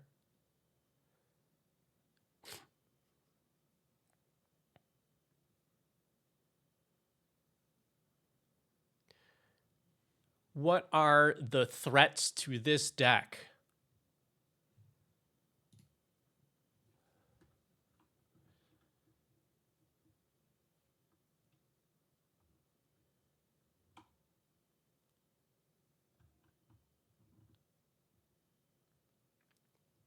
I always want to be careful with Warren Soul Trader because of the infinite potentials, especially in a deck that can steal stuff, because then it's a lot harder for me to track. Have I put in an infinite combo across these 4 decks? Commander removal is a big threat to this deck. I agree.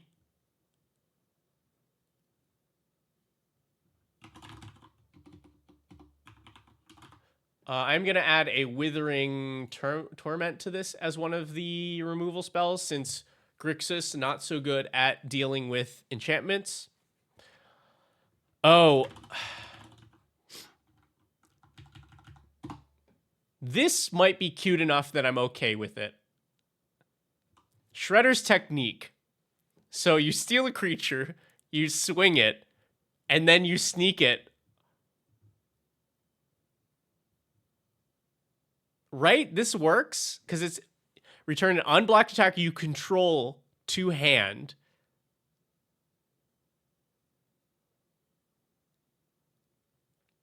So it denies them the creature on board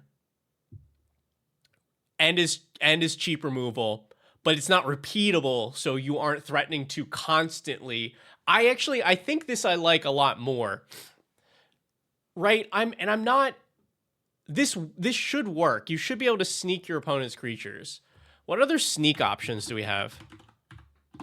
Because like I like that so that you have the option to sometimes deny them, but I don't want it to be a consistent thing that the deck can do.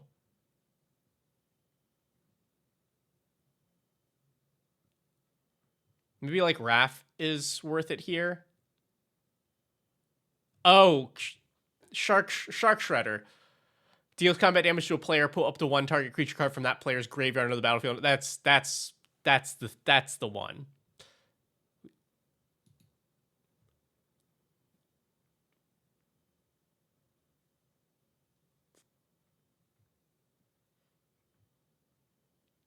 Not really concerned about tutoring.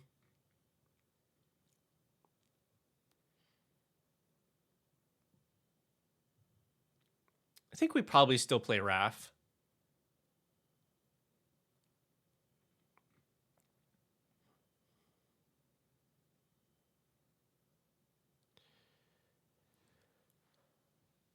The flares, huh? So what? We'd have access to Flare of Denial, which I think is not good for the deck because we have to. It would be a non-creature counter on, or it's a counter anything, right? But counter on our turn. Flare of Duplication. That's a little bit more because we can play that proactively on one of our things. Or Flare of Kill Your Stuff, which I think it's hard to judge. So what we know that the commanders, boom, boom, boom, boom. Yeah, that's tough. I think they would be. I think they would be good, especially the black flare.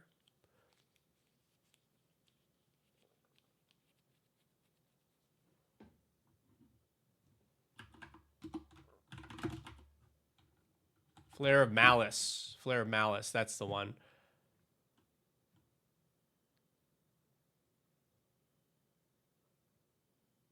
And you know what's funny is with this one, you steal their black creature, you sacrifice it to Flare of Malice, and before this resolves,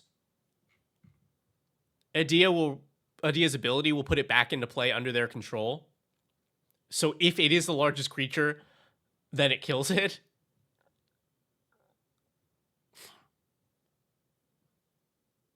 Can you use a SpongeBob one? There's a SpongeBob Flare of Malice.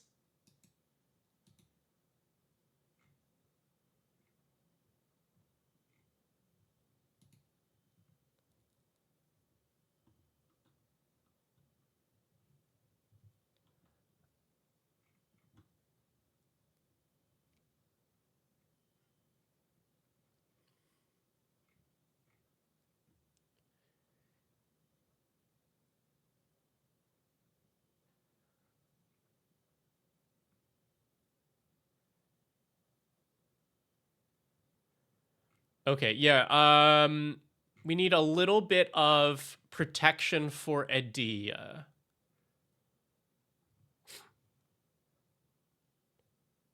Yeah. Oh, definitely Shark Shredder. I think that's going to be great. Let's slip out the back, I think is also interesting here because you can use it to protect Adia, but also if you phase out a creature you've stolen. I don't remember how this works.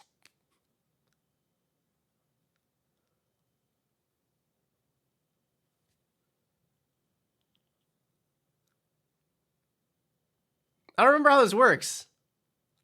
Like, they definitely end up with the creature at some point at the end. Like, they definitely get it back, but I'm trying to remember, does it change control over in phase out world, or is it you would get it back on your next turn and then they would get it back at the end of that turn?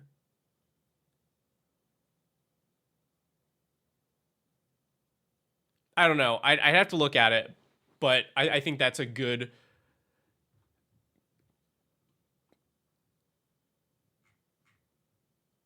I think that's good for this.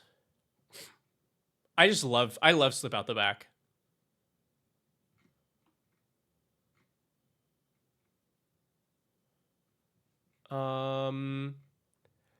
Probably give this like good old negate or something.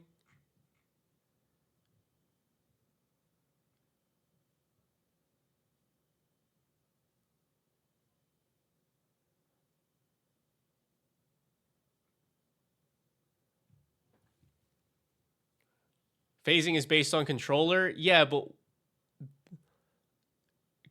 can you elaborate? Because the thing I'm specifically trying to remember is I steal a creature, we phase out the creature. When does it change? When does it return to the other to the owner's control?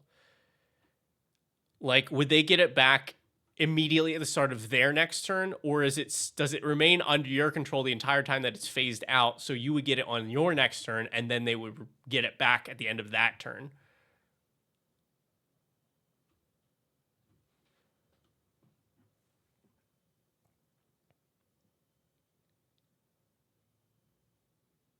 Yeah, because that's the interaction I'm looking for the most. Would be okay. It delays them getting back the creature for a turn.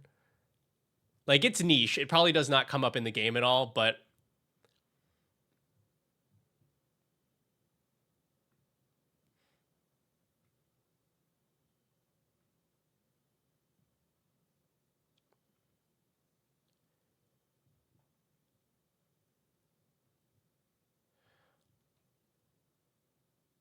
Hello, Supreme Duck God.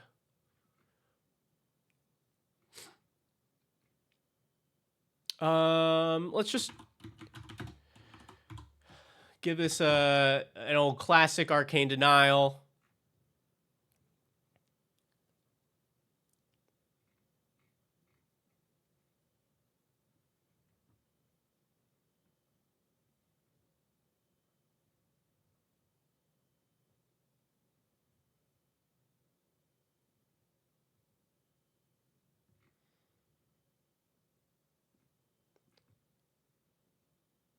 Okay, yeah, so I think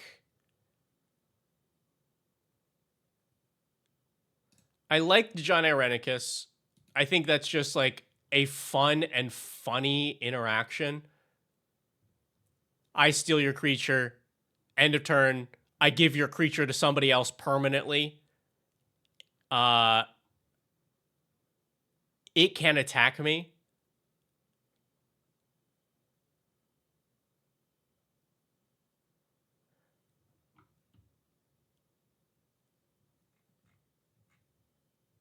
Let's see. I think I don't want Nathan Drake. Disharmony is too narrow. I think we do need some more sack outlets.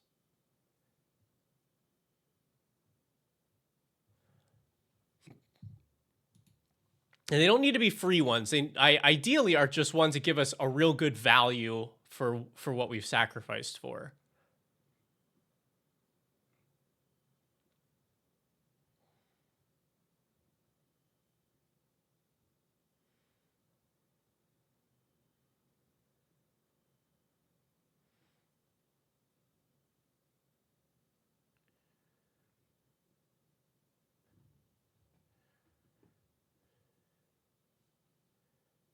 Are there lure effects in these colors? There's one. There's an artifact that can do it.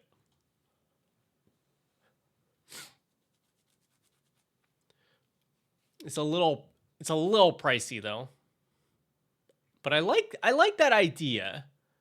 Is it worth it here? All right, so what is the name of that card? I don't remember. Somebody in chat knows. There's an equipment from like OG Mirrodin block that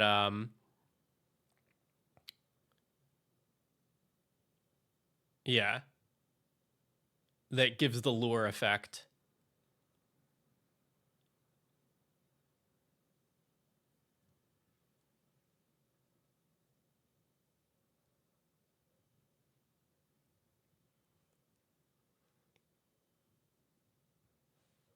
Nemesis Mask, thank you. All right, do we want this here? So 3 mana, 3 to equip, and must be blocked with everything that can block it.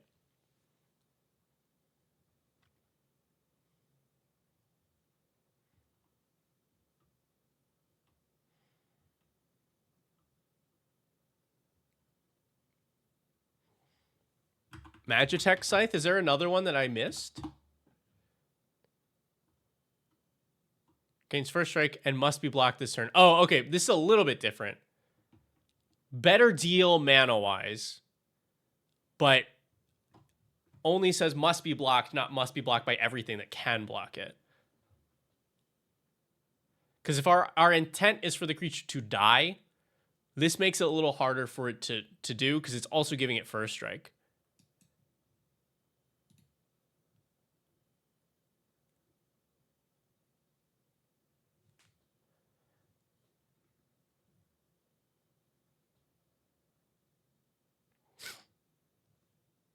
Yeah, very true.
Yeah, weaknesses are commander getting removed, and also this deck just does not have creatures on board.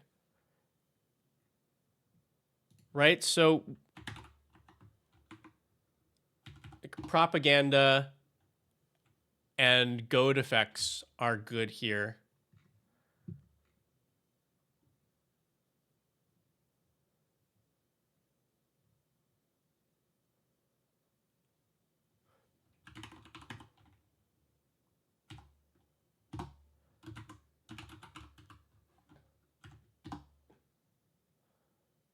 Also, if other decks use counters, nah.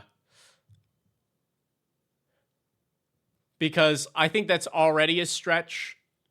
And then if we decide that one of these decks has counters, then it's weird to have like a silver bullet kind of like interaction. Like silver bullet is not quite the right term, but one that really only works because another deck in the pod has that thing.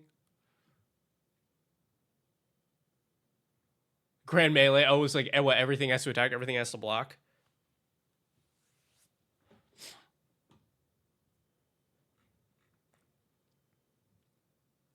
I think we want a little bit more here to protect, and then we give this thing a shot.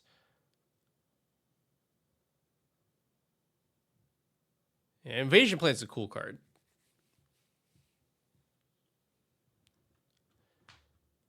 But I don't think we need it.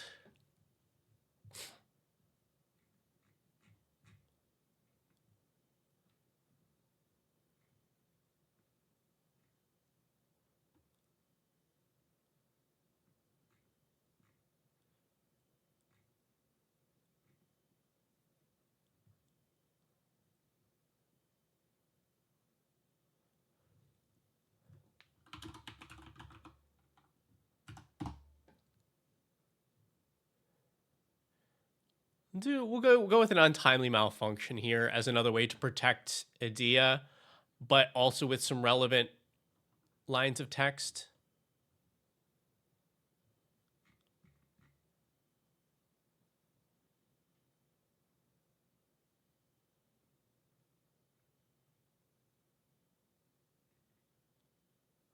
I'm going to fill in lands, give this a playtest, see how we're feeling.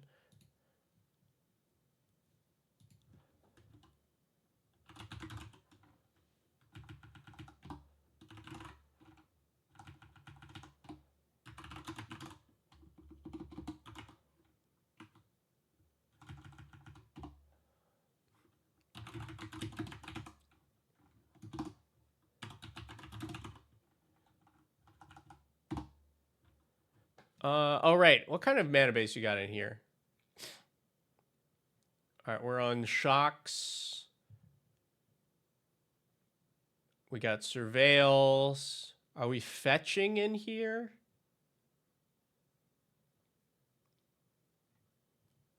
No fetches. Okay, I like to try and match mana bases when we're playing this, so it feels like everybody at least has a fair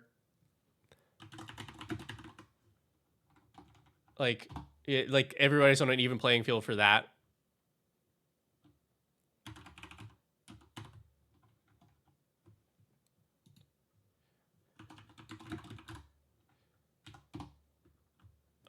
I don't think that this deck wants surveils.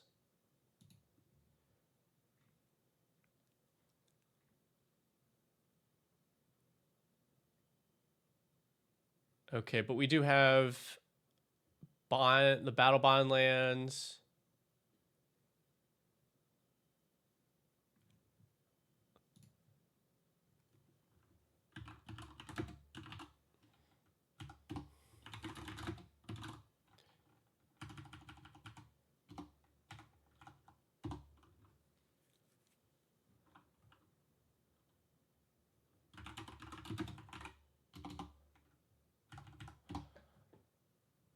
Okay.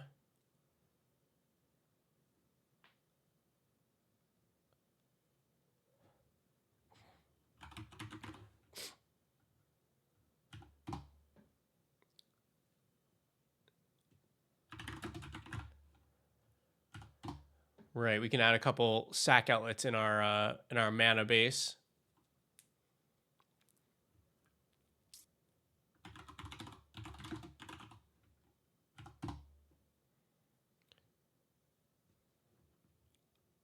Oh, let's put a Mirren in here. Sack gain life.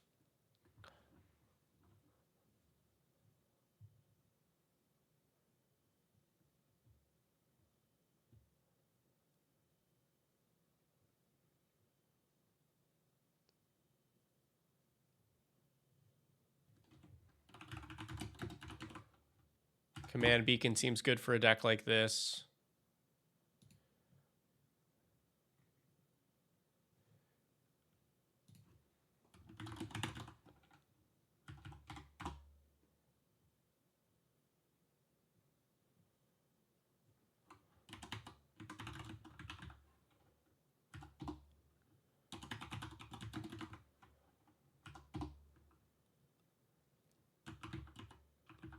Sulfur Falls. Commander was all combo. Not the way that we play it. Not the way that we play it.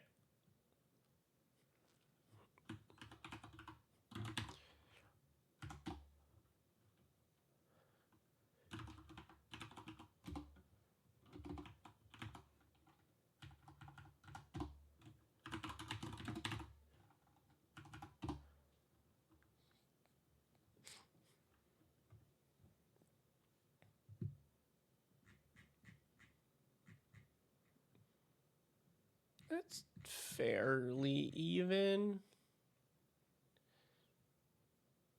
Is there another good land with a sack outlet on it?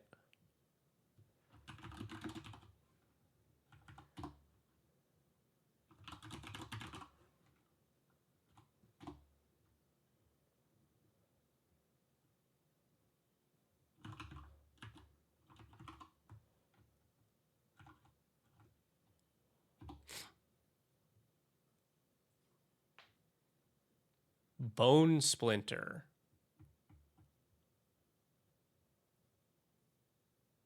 Oh, the like 1 mana. I think that's fine. Yeah, we got the high market. And I guess Lazatep. I guess, right?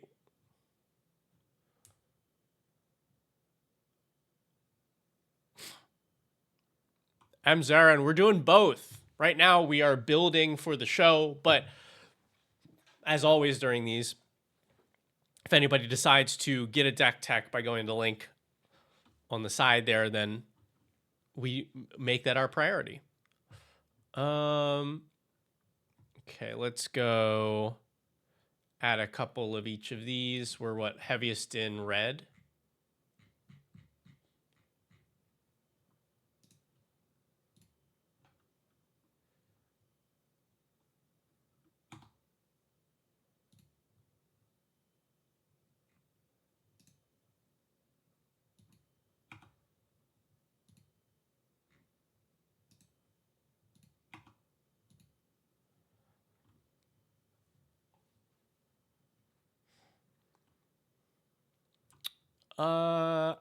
I think I should put one like fetch in. Because we do have we do have the set of check lands in here.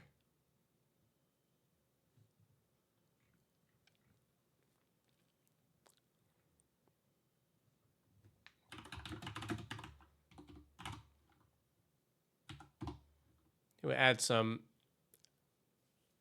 MDFCs here.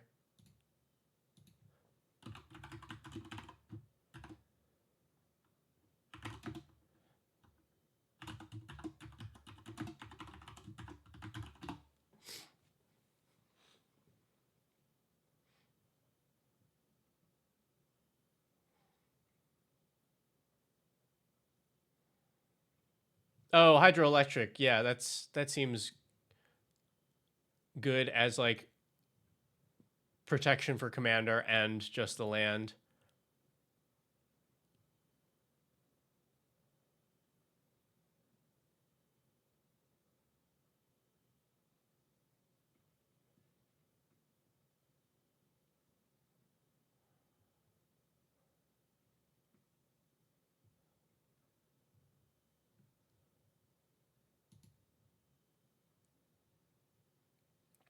Deck Tech link, all you got to do is go to the link in the corner there for our Ko-fi, is probably also on the regular Twitch page.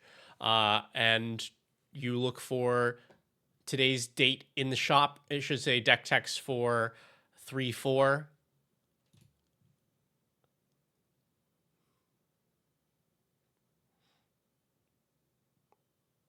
Okay. We have a deck we can play test. Obviously, it's a little tricky since we don't have any opponent's stuff to steal. But we kind of figure it out, right? So we go turn 1, Steam Vents, draw. Turn 2, Catacomb into a Signet or a Talisman. Okay, here's a Sulphur Falls, and the Season Spotlight, not great here right now. So we probably, I think I'm good with Aomer because this sets us up next turn to just play Adia, steal a legendary creature from an opponent, and run it at someone. Draw, land. I think we just stick this on the board. Steal a creature, send it at somebody, pass turn.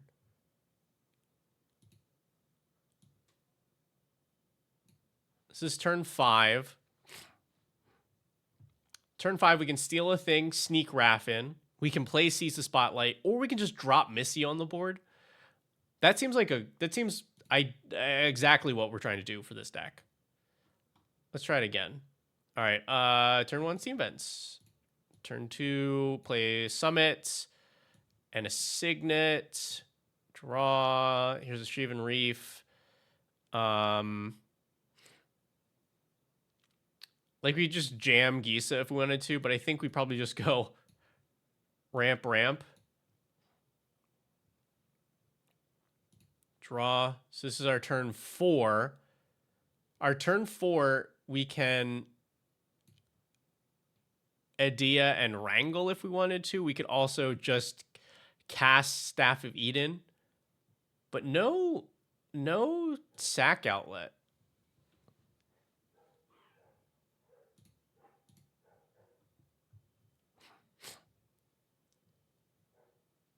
This hand seems really slow. All right, try this one. So we draw Xander's Lounge, draw Island, Signet, draw, play backside of Fel the Profane.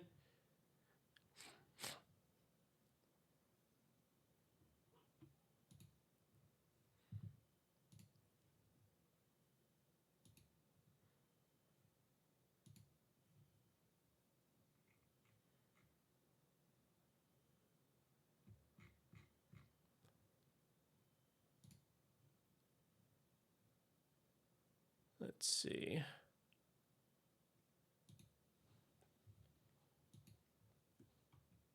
Oh, hostile.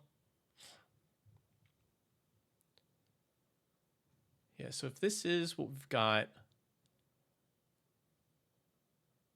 Okay, so we're already on track here because this can be Golden Throne, draw, even with missing the land drop, we can go the Beast, steal an opponent's thing, swing at them, sack to Golden Throne, play Ayara, or play Propaganda. That also looks great. Draw Crypt, draw Islands, draw Marsh. All right, I probably shouldn't have kept this hand. This was very slow. All right, let's see how the Nightscape Familiar plays. Turn 1, draw. I also kept a bad hand. Our land does not line up. Yeah, all right. I gotta actually look at these hands before keeping them. Okay. We do have I did include Phyrexian Tower. Single land, not a keeper. Xeris on 3, he's on 4 is not bad. And maybe we draw into something playable, but I think I would keep this. Draw, here's a Stormcarved Coast. Draw, here is a Swamp. Draw, here is a Shipwreck Marsh. Play the Illuminor. Draw, play a mountain. I think the Seize the Spotlight is pretty good here because we have the sack outlet on board. So this is either a bunch of treasures and cards, or we get to sacrifice something for stuff. Yeah. And then next turn we untap, play a land, play a Dia, also have sack, kill a thing. This seems pretty good. I'm pretty happy with this, I think.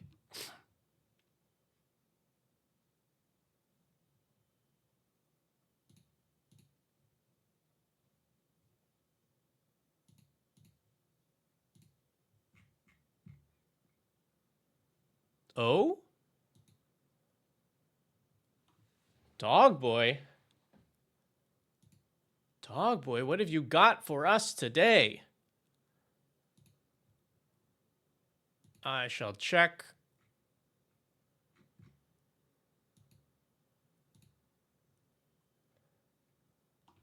Hey! We got a deck tech for today. You'll love to see it. Thank you so much, Dog Boy. You know the drill.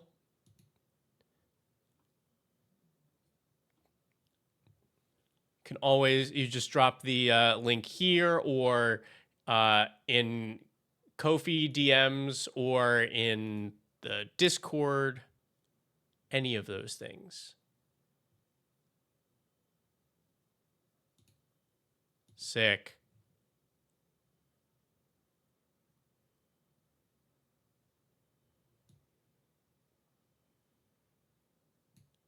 Ooh, okay. And also perfect timing because I feel pretty solid about this deck.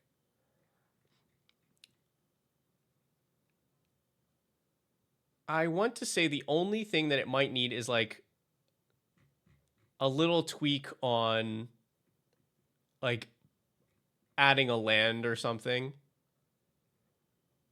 Because if it doesn't get up to 5 mana, well, then it struggles.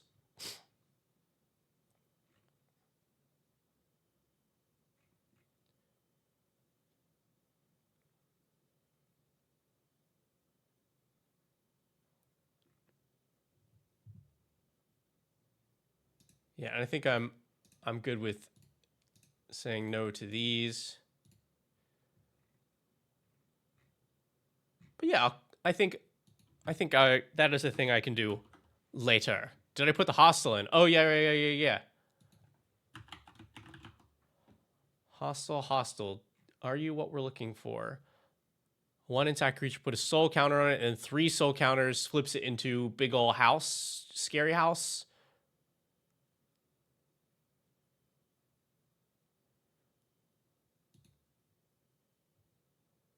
Yeah.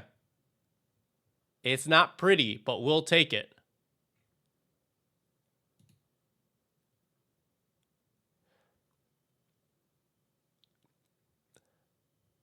That's the thing with Treasure Nabber. The reality of Treasure Nabber is that people don't want to, like,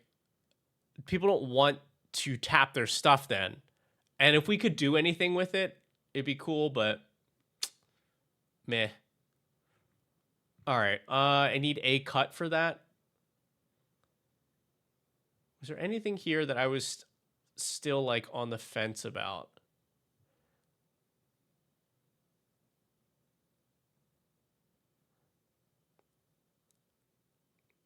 Zarin, you are always welcome to share your decks in our Discord. We have a whole channel for sharing decks with everybody so that we can all see. But you already know what to do if you want to have it teched live on stream. You just go to the link, just like Dog Boy Mark did. What do I cut? Yeah.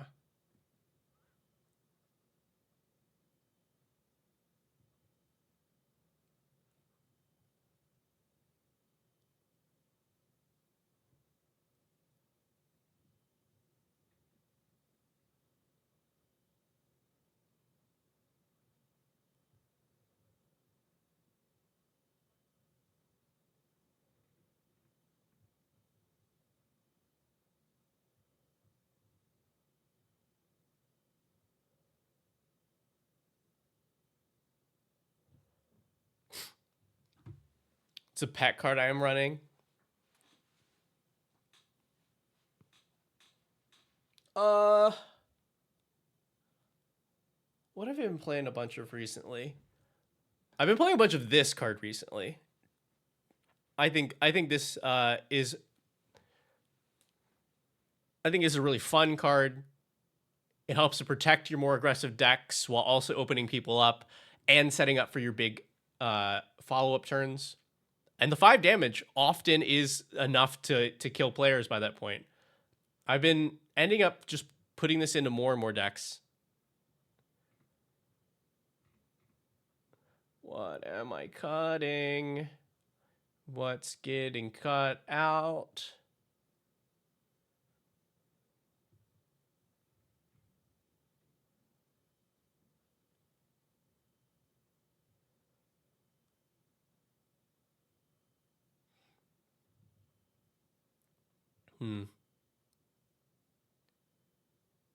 I think Evereth is actually probably our weakest sack outlet here.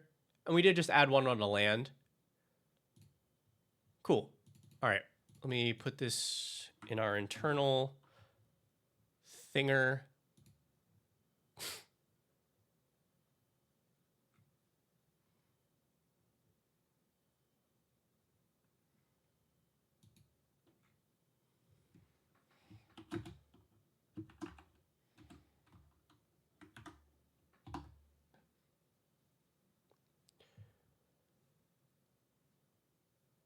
Okay. All right. Dog boy, let's see what you got for us.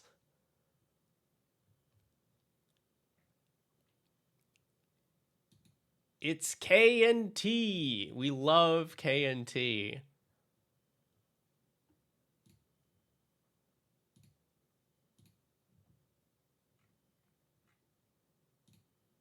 All right. Dog boy, do you have tags and are they relevant?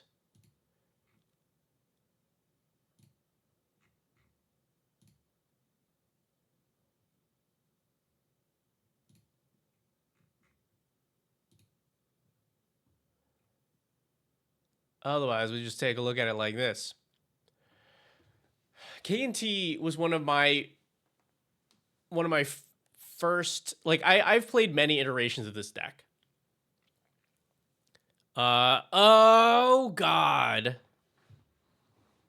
There he is. Look at him. Look at him. Hi, Mauled. Hi, dogs. Tacoons are here.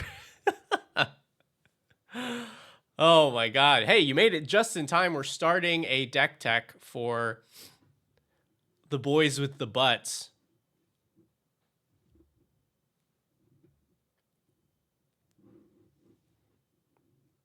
Oh my God. Wow. I can't.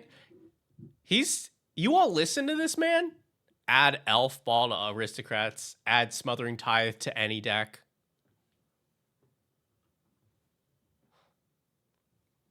Unbelievable. I don't know if I can trust him anymore. But yeah. This is K&T submitted by Dogboy Mark. Yeah, I love this commander. Nice and simple, kind of. So we're in everything but black. It blocks pretty much anything with 8 but. Oh yeah, I draw the line at Planeswalkers. Planeswalkers unplayable. End step. So everybody gets a little confused by this wording. The ability is at your end step, you draw a card and can put a land from your hand onto the battlefield. And each opponent can do one of those things, but not both. Either draw a card or put a land from their hand onto the battlefield.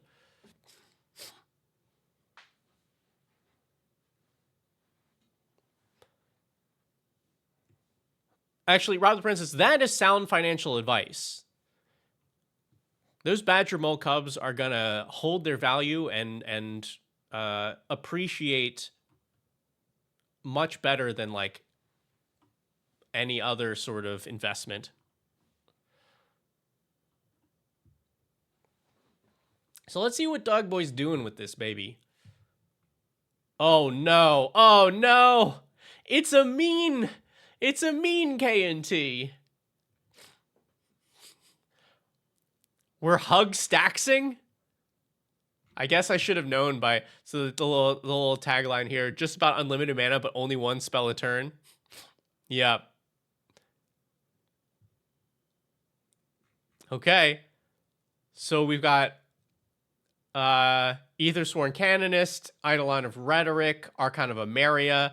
I assume if I look farther, we will also see the classics. Yep. Deafening Silence, High Noon, Rule of Law. I think that is... Oh, Arcane Lab. There we go. I think that is every version of one spell per turn that we can put into this deck.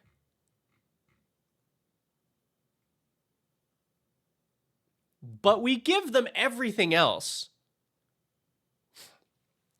We give them everything else, right? We give them mana.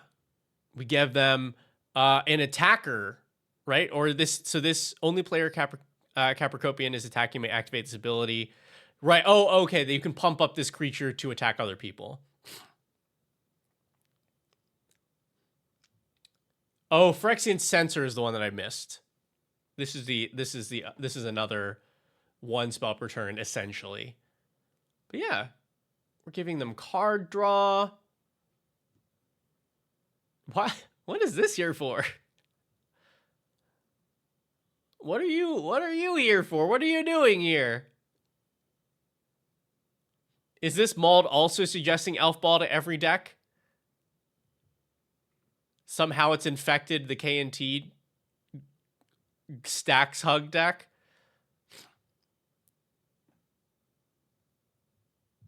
Oh, an outlet for your mana. Okay, cool. Oh man, I love Lava Leaper.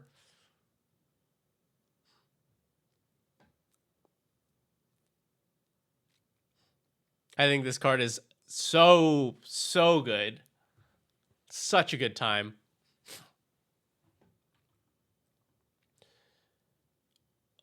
Okay, yeah, so we have squad, we have some squad outlets. Tidal Barracuda, yeah, give everybody flash. That's interesting. That's interesting because we are limiting everybody to a single spell per turn, but we are also granting them the ability to play more spells per rotation.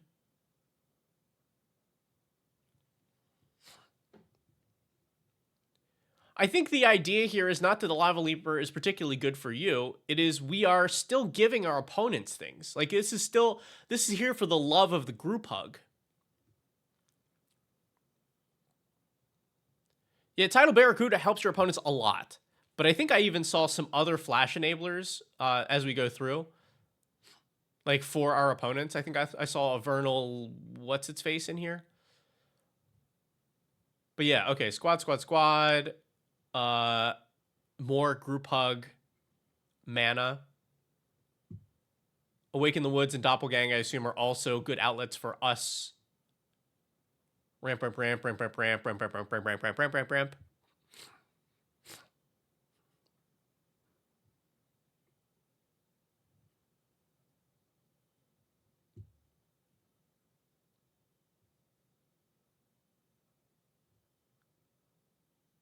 Okay. So, like, we have X spells to be able to use our mana efficiently.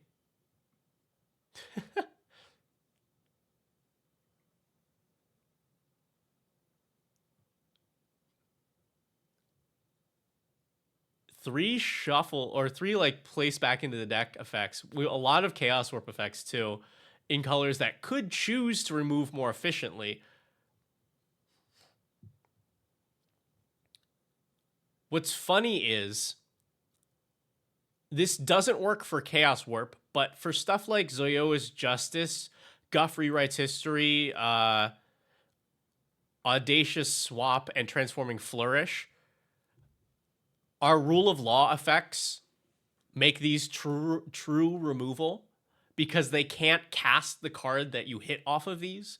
But Chaos Warp is not a cast, so they still get it.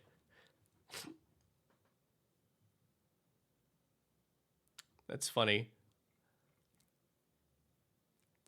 Yeah, more just like straight up group hug elements.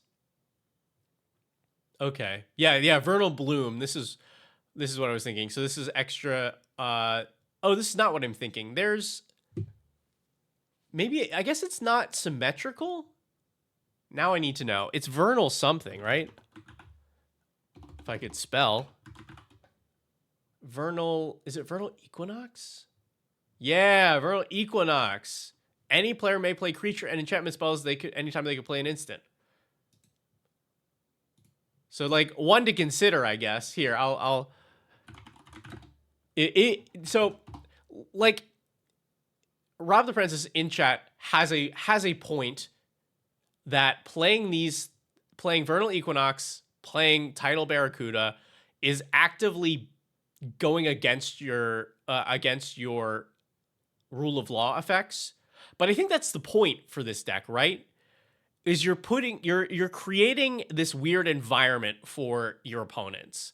It's not necessarily about optimizing for the strategy of rule of law. It is saying, hey, what if I gave you all the resources you needed, but you could only play one spell a turn, but I'll give you spells at instant speed for other players' turns? Like, I think that's just the vibe for this.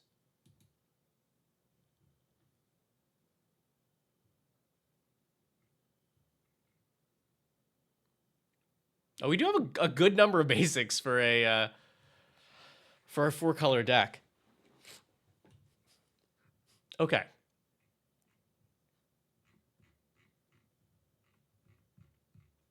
This is fascinating. This is fascinating. What? Huh. I'm a big fan of a deck that creates an experience. And I think this would be a fun experience. Using a lot of pieces that people generally don't find fun. And I think stuff like Tidal Barracuda is important for that experience. Because just dropping like Arcana Maria straight up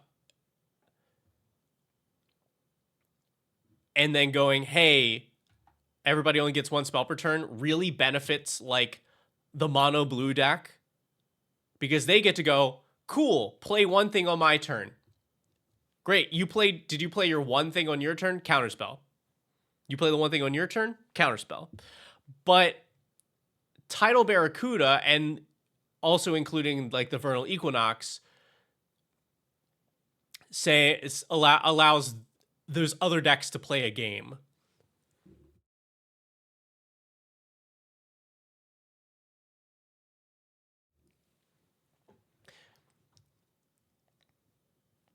Because yeah, the rule of law, especially in like, I think this is a reasonable like, I think this is a reasonable bracket 3 or bracket 2 as long as you explain what the deck is doing. But I think giving your opponents other ways to play around super interactive decks is important if you don't want the experience to suck.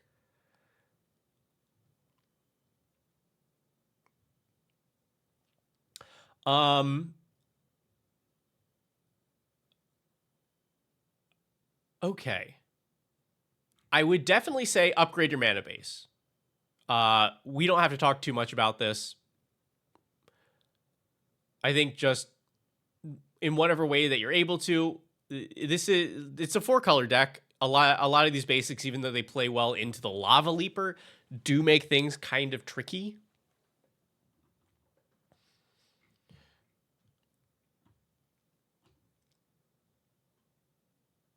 Because you want to be able to cast these. All the ramp spells get basics. Yeah, but like, let's look at the max. Let's say you play every single ramp spell in your deck. Rampant growth, and I'm only counting the ones that can only get basics. Search for Tomorrow, Kodama's Reach is looking for 2 basics, Cultivate is looking for 2 basics, Shared Roots is a basic, Vegetation is 2 basics, Migration Path puts us to 11. Let's see, do you have creatures that are looking for basics? No. We can't really count this one, but let's say 11, we'll tack a couple on there, 14, just so we have a number. 14. Oh, and we'll count Lava Leaper. We'll say 15 because it cares about basics. That's still, we still have like almost twice as many basics as that. I would just be very worried about being able to cast the spells that I wanted to, and that's never fun. I think you can definitely drop some basics here to compensate. Because we're also not running Mana Dors or anything. We're not running Fixing, like, which you don't need for the deck, but I think you do need to, I would, that would be the first thing I would look at so that I knew that I could cast these spells when I wanted to.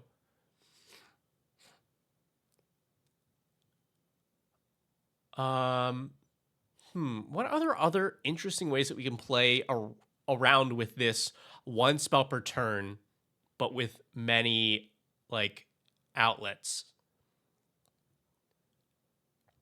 And also, let me make sure I've got the vibe for this deck right.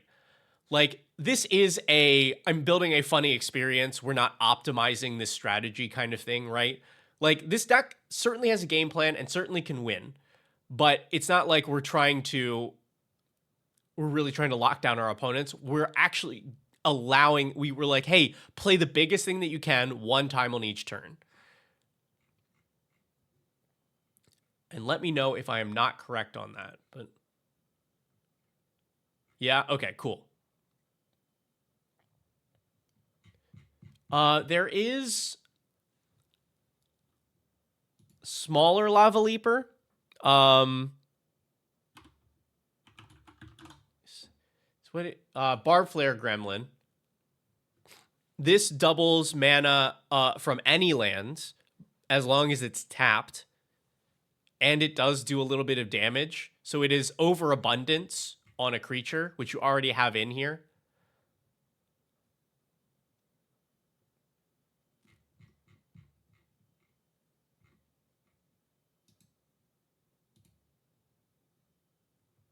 The tap thing gets tricky. Yeah, because you gotta like find a way to get him tapped.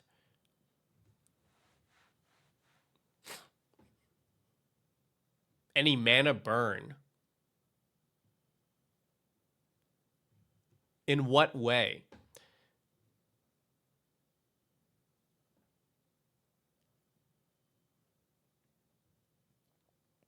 Wow. Wendy's, you haven't seen me on the stream before?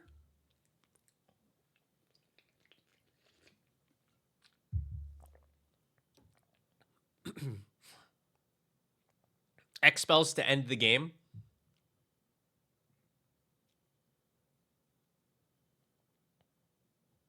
Oh, well, welcome.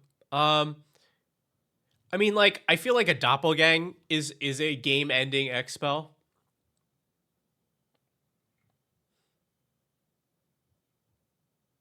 But I guess, yeah, we don't have too many other ones.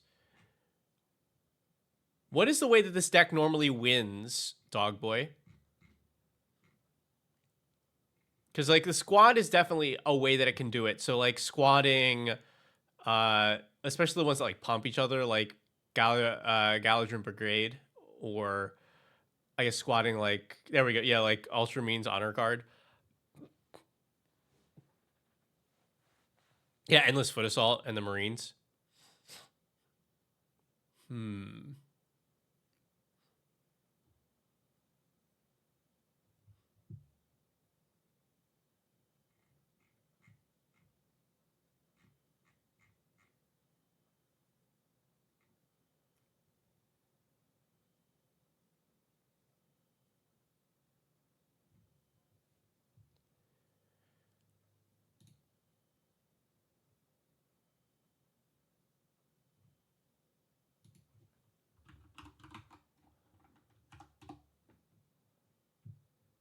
Oh yeah, and Squadron, because it makes a it puts counter on a token every time.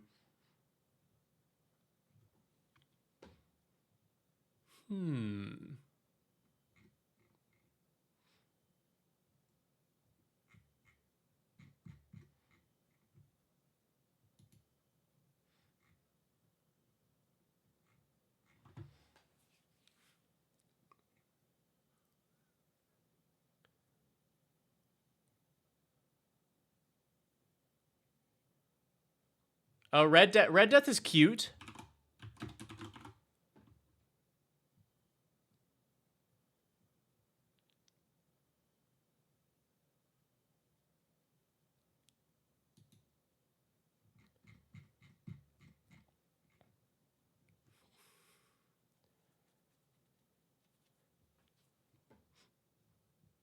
It's funny because I don't know if you were suggesting this card or you were just saying you were helping with this deck.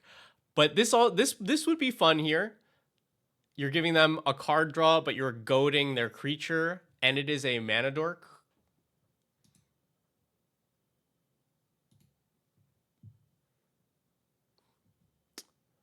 Um,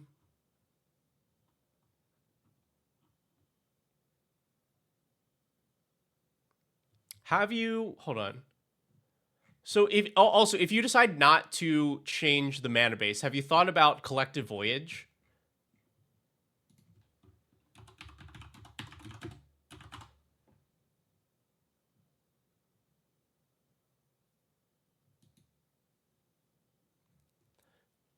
So it's just all players can pay mana into it, and then each player gets that many basic lands.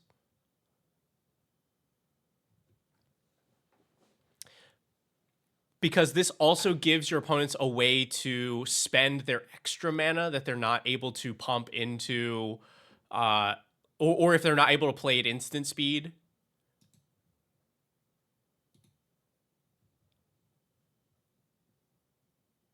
And I mean, you could play the other versions of this too if you wanted, like Mind's Aglow.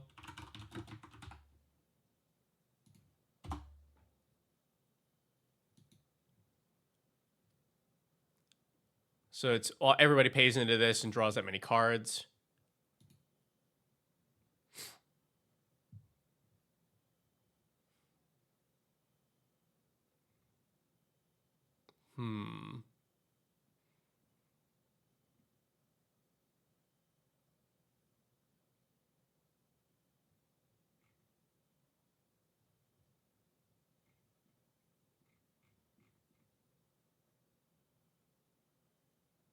Too tempted to deck everyone with Minds, but like that does give you a win condition, kind of. Like as long as you've got more cards in your deck, like it gives you a really ridiculous way to win. Like if you've generated that much mana, I think you should be able to win with it.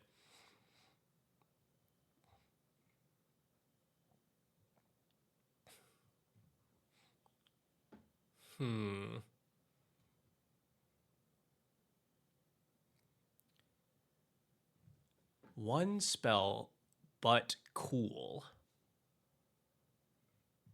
One spell, but it's the vibe.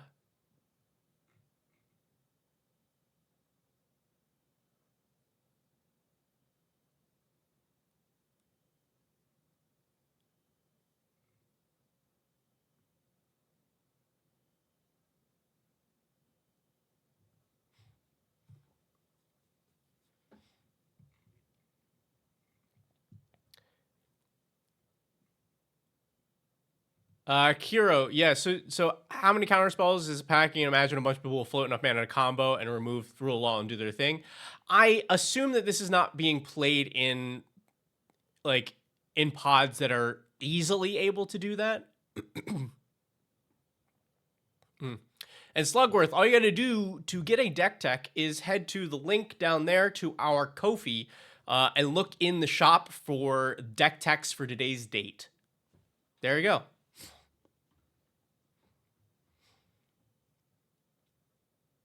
But yeah, our general theme for this deck is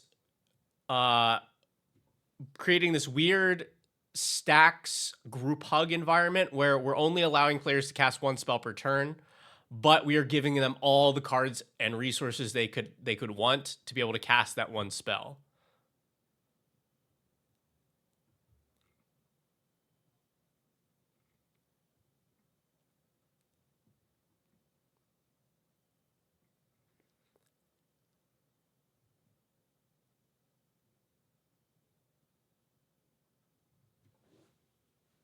No Miss Bumbleflower. See, Miss Bumbleflower is better when many spells are being cast. But our ideal is only one per player per turn.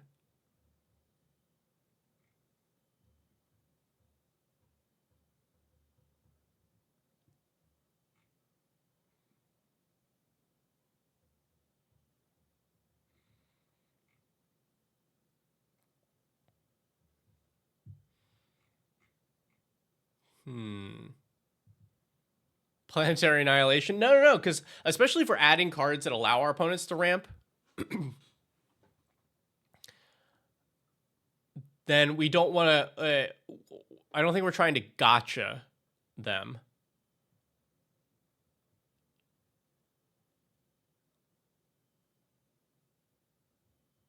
We're told to force all or nothing. I mean, like, it kind of is that, though, right?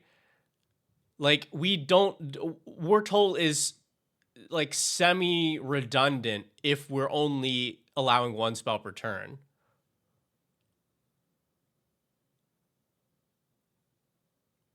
Like, in fact, we are helping them to play a little bit more.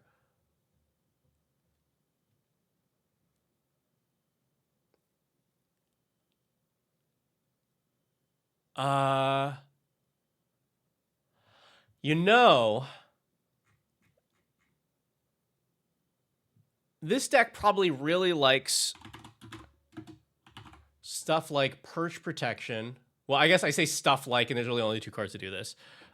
Giving another player an extra turn, since you are you're compensating for that by limiting them to one spell anyway. I feel like Perch Protection and Eon, what's its name? Eon something. Frolicker.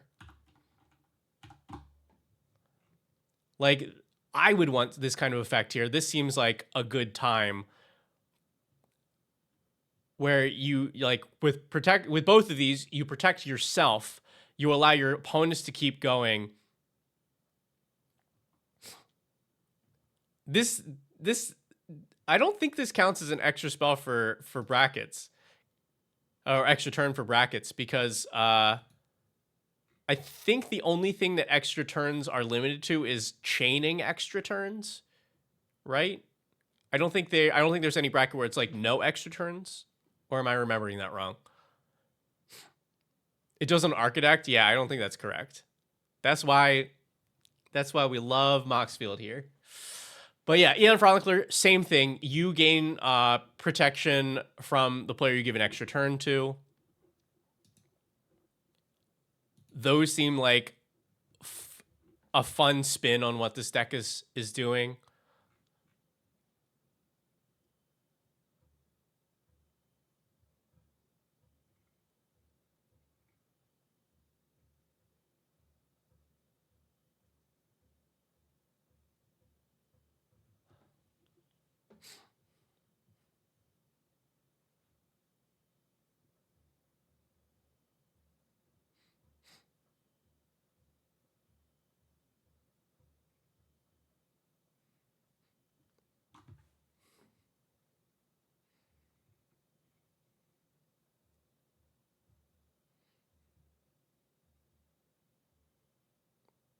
Aeon Engine.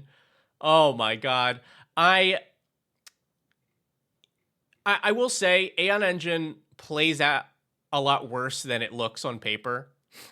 It's a fascinating card to exist, but in reality, it just makes one person very sad.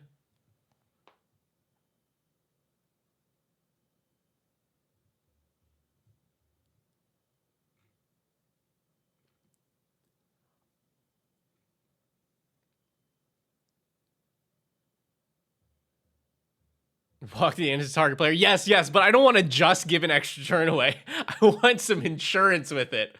I want I want to have protection from that player. I want to be phased out or whatever. I'm not just handing out the extra turns.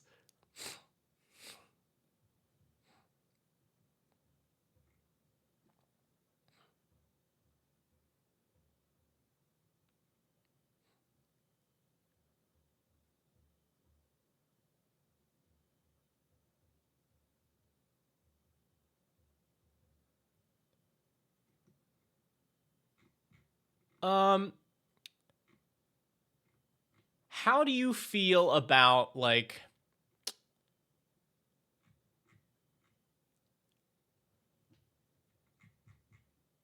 everybody's playing single big things. But sometimes you got to remove stuff, right? I feel like Fractured Identity is very funny here. Oh, it's Sorcerer. Yeah. I don't know why I'm thinking this instant.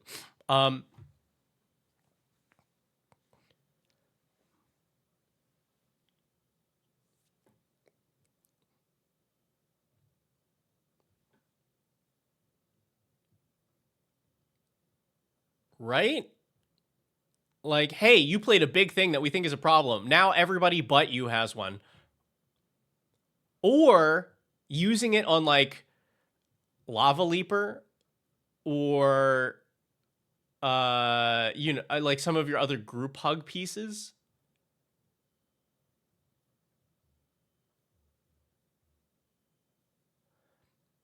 Yeah, you could. I mean, you can also do it to like your rule of law or whatever, to make it that much harder for players to remove it.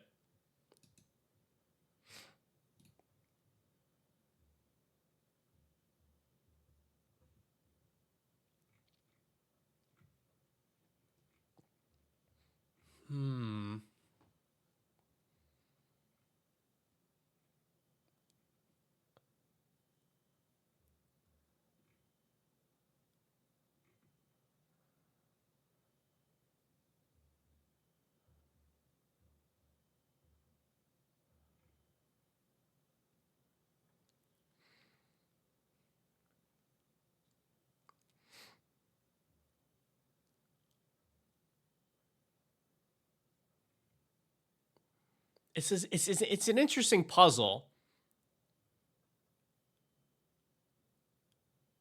Mirror form the high noon. What's funny is that probably like there's a shot that if you make enough of them, you just start sacrificing them to deal 5 damage. And by the time that they're all gone, you might have killed them. Mirror form the overabundance. Yeah, exactly. Should we just be on mirror form here?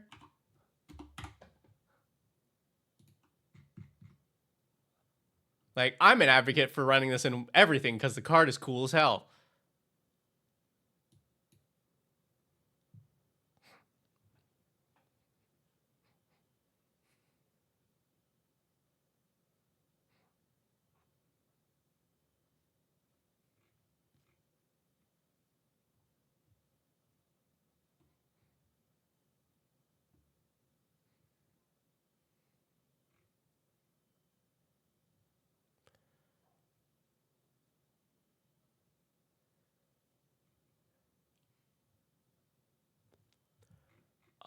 I'm trying to remember what I had in.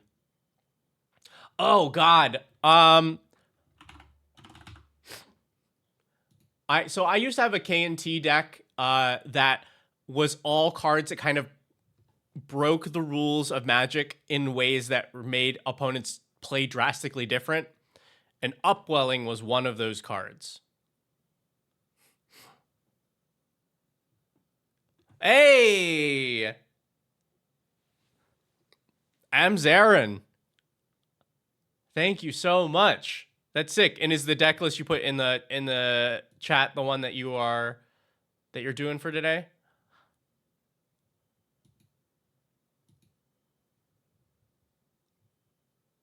Oh yeah. Awesome. We'll do that after this.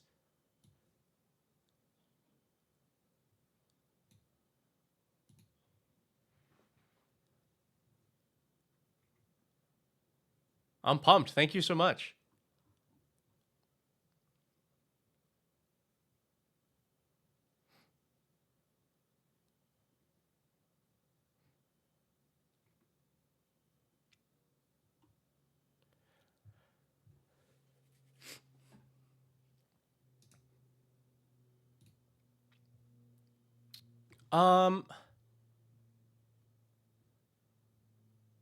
I am going to... No telepathy. Get out of here. I'm going to make a suggestion. I'm not even sure how I feel about it right now. But at least we should talk about how it interacts with this deck right now. This is Wild Evocation. Beginning of each player's upkeep, they reveal a card at random from their hand. If it's a land, they put it on the battlefield. Otherwise, they cast it without paying its mana cost. This might be against the spirit of the deck, but if you're playing Rule of Laws, this is not an option. This forces them to cast the spell. So then they don't get their additional spell. They don't get to choose their one spell for the turn. They just have it ripped from their hand and put onto the stack. Like, if there is an exception to the hug here, or to the not break your Rule of Law effects, this one is funny.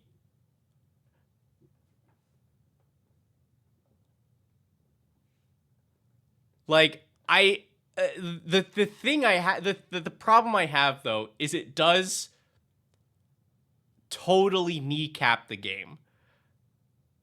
Like, it's very funny, but then you're stuck in this machine of, wow, I'm hoping I hit a land because that means I can still I can choose a spell to cast this turn, or everybody's just like hoping they hit the one spell that lets them get out of this stupid lock.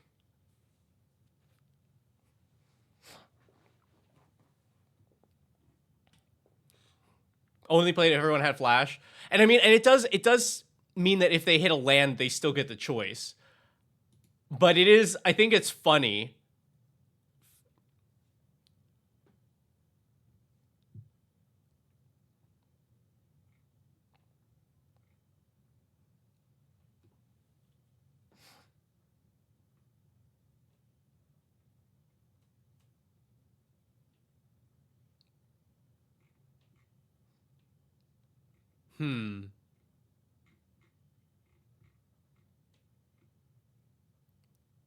So we're building the weirdest little stack screw bug deck that I've ever seen. Would Fractured Enemy be in theme for the deck? Yeah. Oh yeah, it's I suggested that one already. I think that works great. Here's another weird one. This was also in my original KNT one. It's just Awakening. At the beginning of each player's upkeep, untap all creatures and lands. So this is another one where I think you really want to have the Flash Enabler on board. Who's helming it? It's your boys, Kaineus and Tira of Melodus.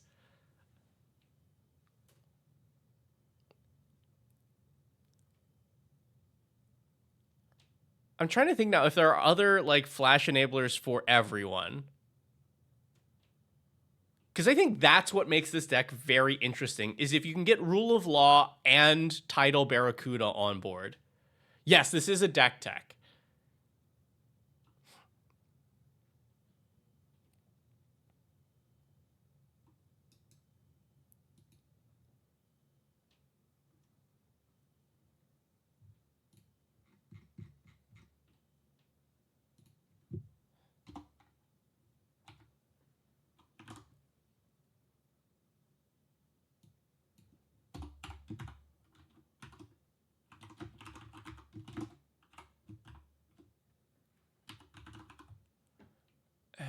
are the other...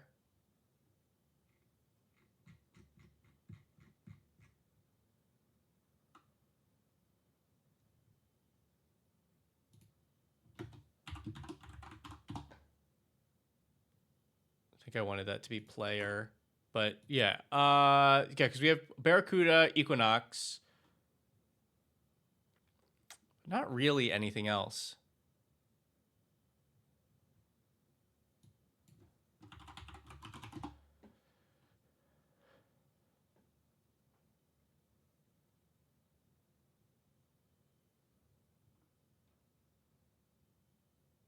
I guess like there's not a big demand for allowing your other opponents to cast at instant speed.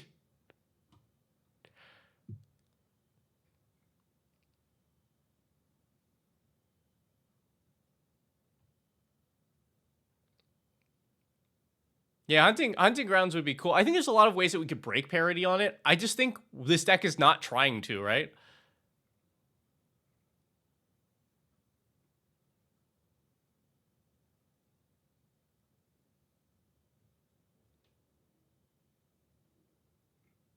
Oh yeah, Coveted Jewel. I'm a big Coveted Jewel advocate. As you all may know already from the Boys Night episode of Decked Out. we love touching each other's jewels.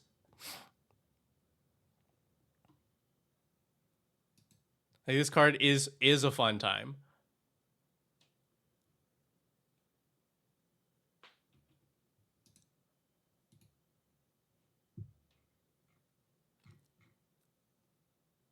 This also seems like a good Descent into Avernus deck.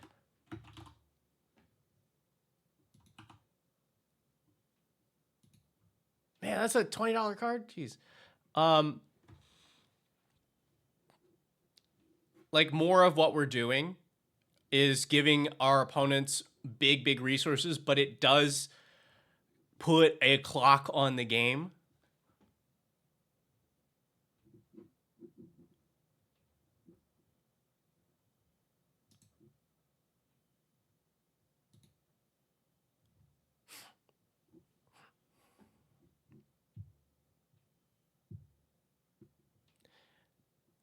Yeah, it's tough. What, Penamu? Because there aren't a lot of things that punish players specifically for single big casts, and definitely not without black. More collective voyage stuff. I mean, there's like, it's hard to come by.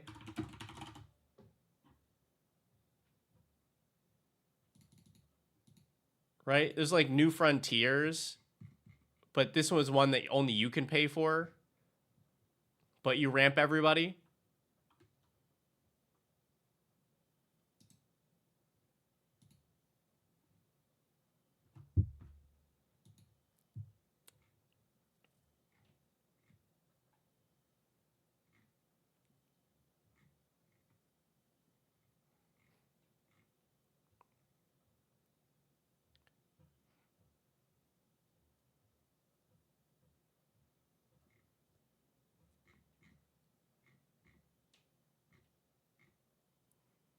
Magus is the kind of lottery can untap other players' lands. I mean, actually, so can all of the untap spells from Urza Saga. Like, I don't think you need to spend $130 for this on this deck, but the Time Spiral would be interesting here. Give everybody a new hand, refresh their graveyard, and untap 6 lands, but they don't have to be yours.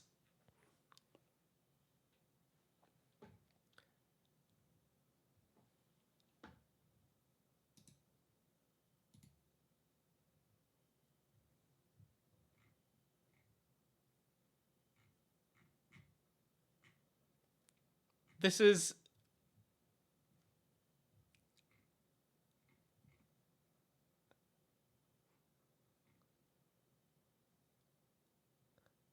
This is a very unique idea, and I'm really here for it.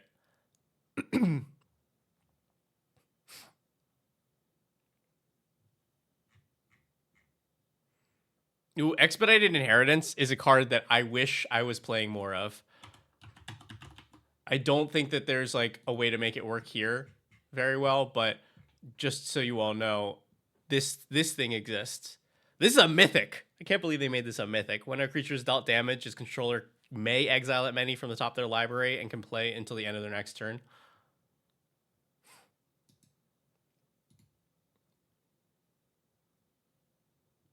I think this is clearly a bracket 2-minded stack because it's weird. It's weird. It is not trying to use these cards to lock opponents out. It is supporting them.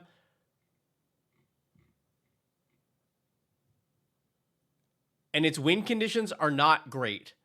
It is make a shitload of mana and then try and squad one of these babies as much as you can.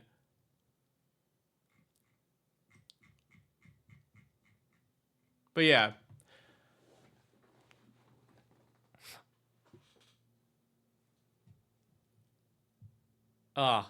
This deck makes me very happy, dog boy.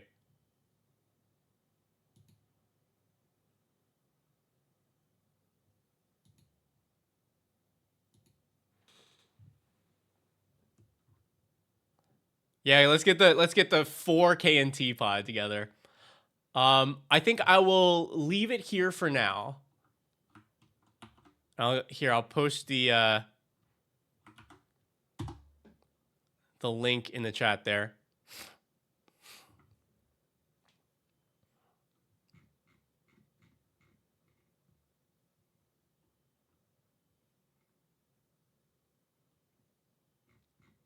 Yeah, thank you for submitting that. This is a good time. All right.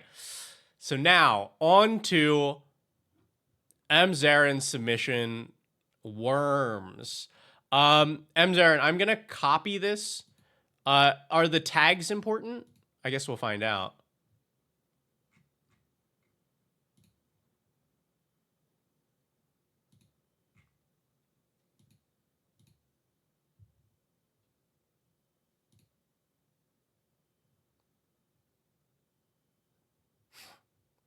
Okay. Okay, so we have Atla Palani, which... Oh my god, there's 2 creatures in this deck. We're polymorphing into... All right, okay, hold on. I'm getting ahead of myself. I'm sure Atla Palani, many of us know what this card does. Makes eggs, and then whenever any egg you control dies, you reveal off the top until you hit a creature, and you put that onto the battlefield.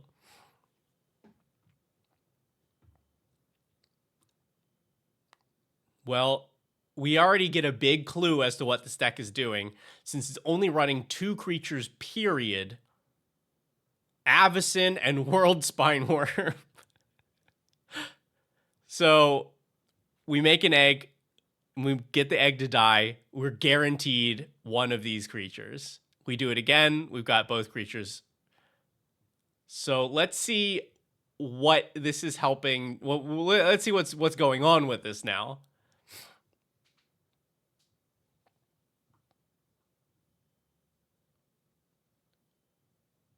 Nine sorceries. Oh god. All right, so we've got a little Armageddon and Avacyn action going on. Everybody loves a one-sided Armageddon. Okay. I assume we've got to get some other creatures on the board if we're running Overwhelming Stampede.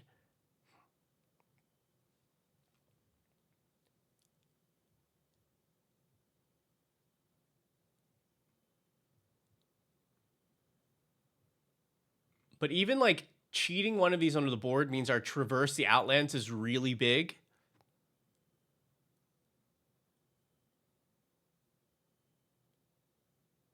Look at the worm. Oh, I get you. I get you. But I assume that there are more.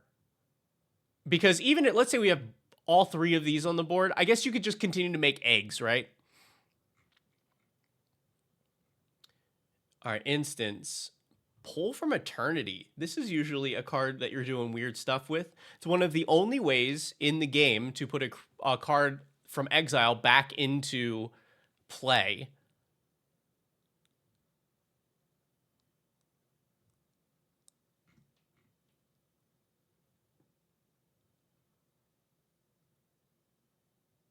Kill the worm.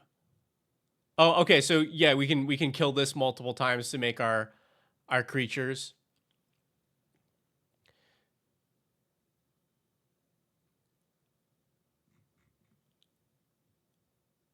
Let's see. Pretty standard set of interaction. Rebuff the Wicked's a little less seen. That's cool. So yeah, we got to figure out what am I.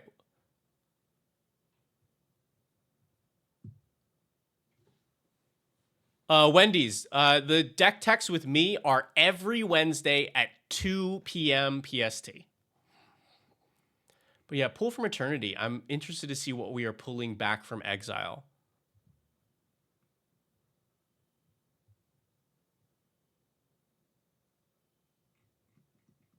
Artifacts. All right, here we got some meat.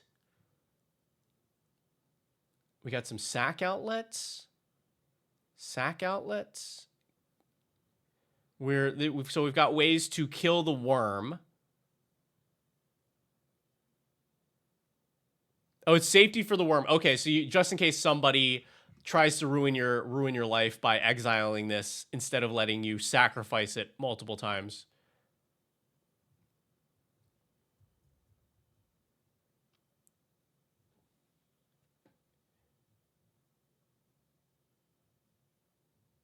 Okay.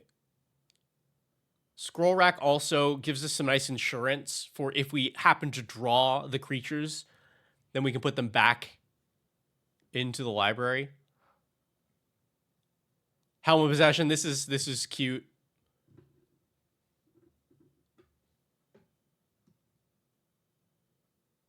We sack an egg and gain control of one of their an opponent's creature, and then we can also sack the creature that we've stolen.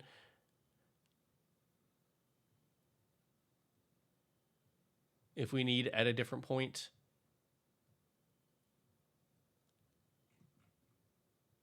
Enchantments. Woo! Okay.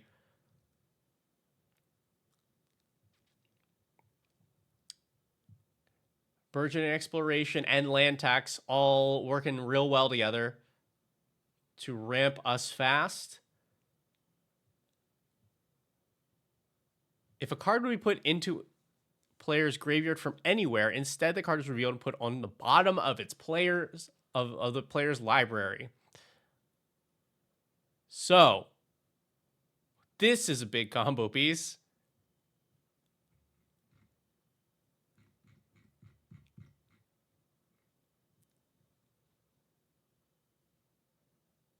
So yeah, it allows you to always be able to put Avacyn back into the deck to then just egg into again.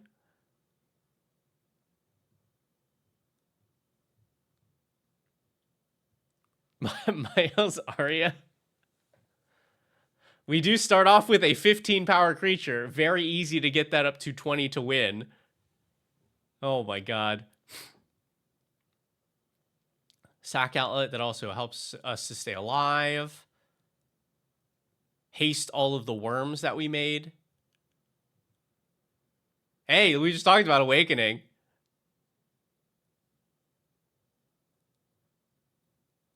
Now this is relevant for this deck in particular because it untaps Atla Palani. And that allows us to make an egg on every player's turn. And I'd probably sacrifice it. Mana Echoes. Okay, so let's see. The pieces are here to set up an infinite, I think. I just let me see if I can find it.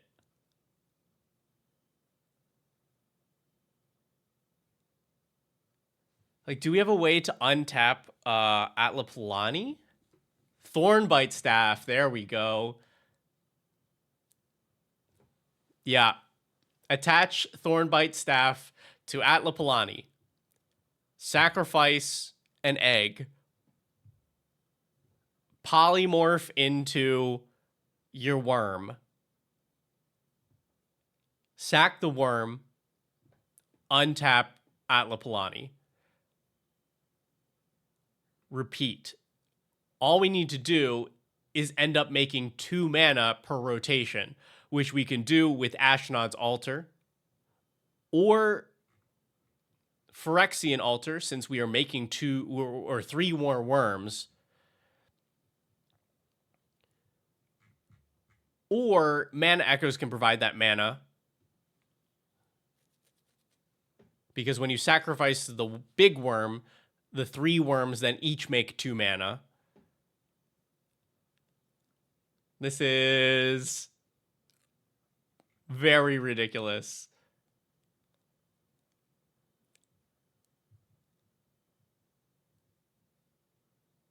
Oh my god.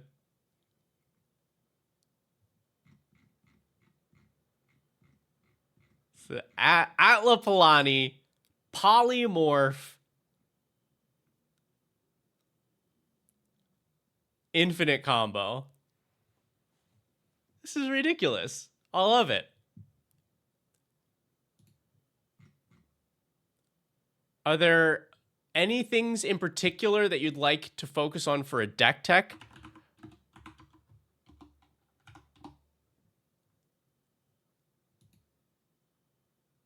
This is something else.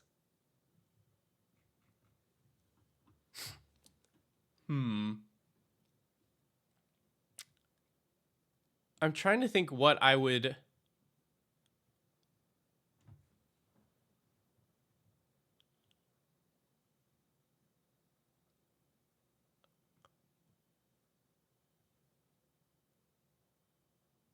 Sometimes you just have no cards. You need more card draw. Okay.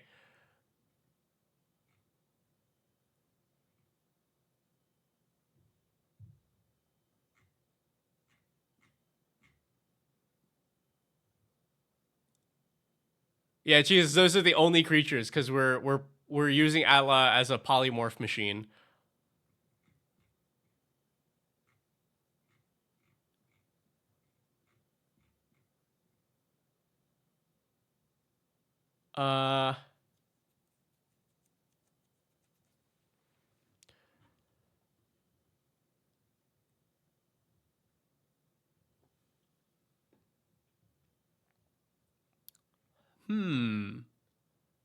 Okay, so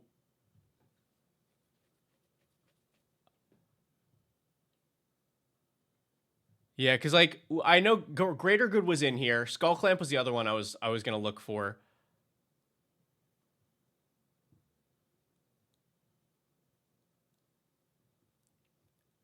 And so we want card draw that is effective before we've been able to do this stuff, because I assume as soon as we can morph into one of these, we're in good shape.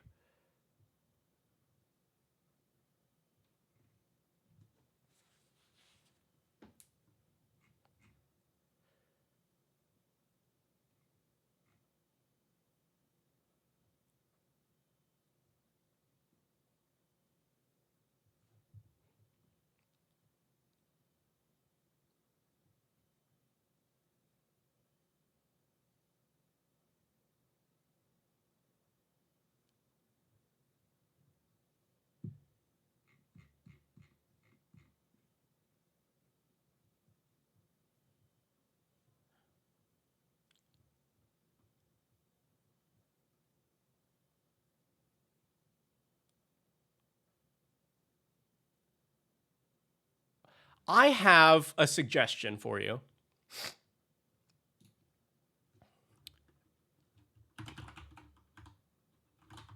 What if you had one more creature in this deck?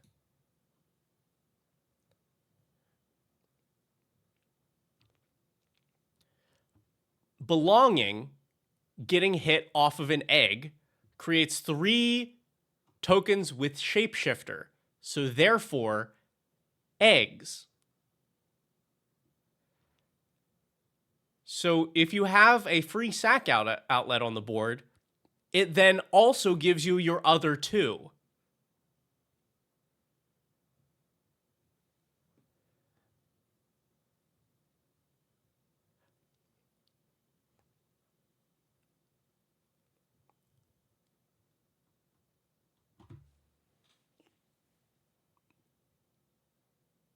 Because I would guess that there's some times where you hit Avacyn where you're like, I really would have liked World Spine Worm, and then you have to do a little extra work. This just improves your numbers. Because now instead of a 50-50, you have yeah. Move that to the sideboard. But like early card draw that actually works for this deck. That's a tricky one. Because like you can always just jam some card draw in, but I'm trying to think if there's like a perfect thing here.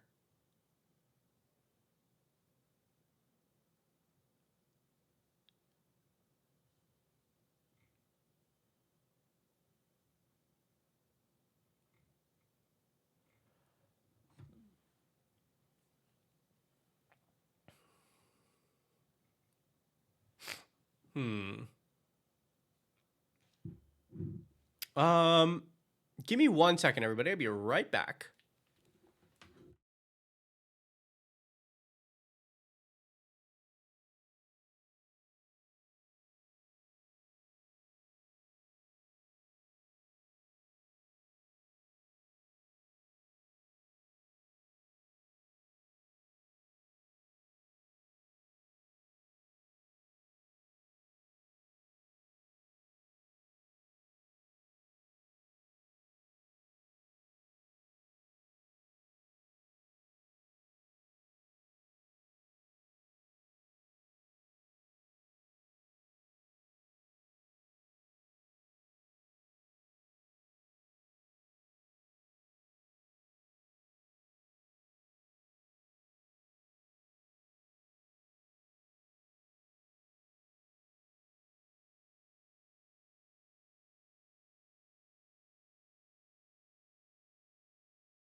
Okay, all right, here we go.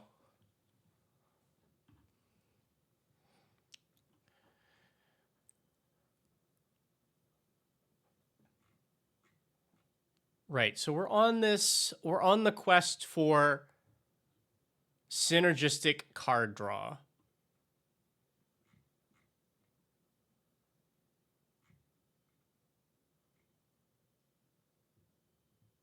I see. Yeah, there's the suggestion for wheels is a good one.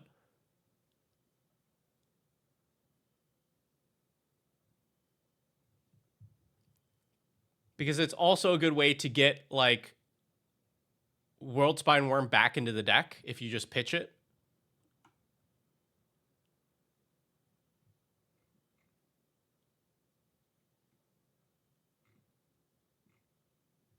Yeah, Winds of Change, but that's not really a wheel, right? This is this does not allow you to go up on cards. What wheels do we have access to in this that are like actually reasonable? Like obviously Wheel of Fortune, but that's like $1 billion. You could do Wheel of Misfortune.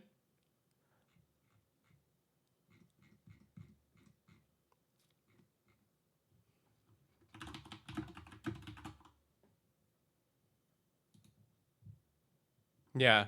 which is really just a bunch of words for, hey, I'll take some life, but I want 7 more cards. There's what I think it's Molten something.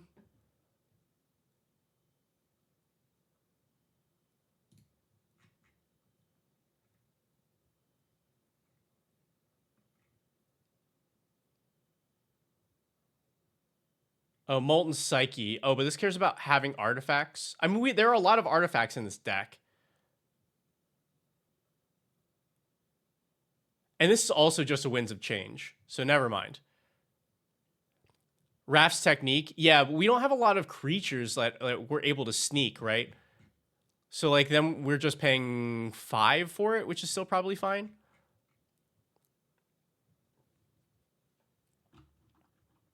Valakut's Awakening is Winds +1.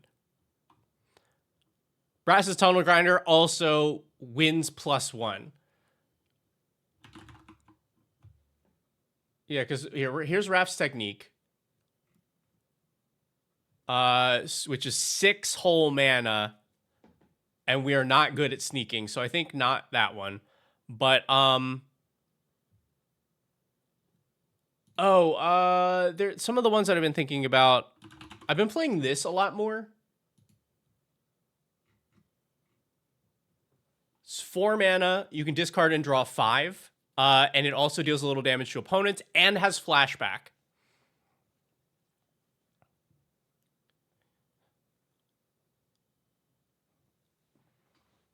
This card has been working out for me pretty well.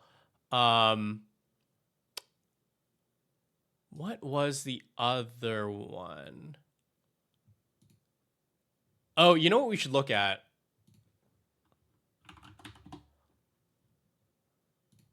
It's the Casey Jones deck.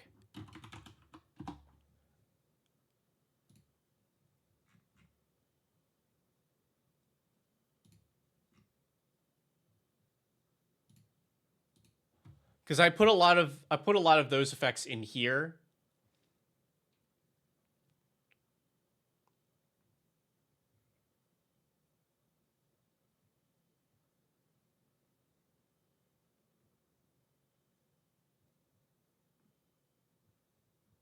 Yeah, do you have a spare memory jar?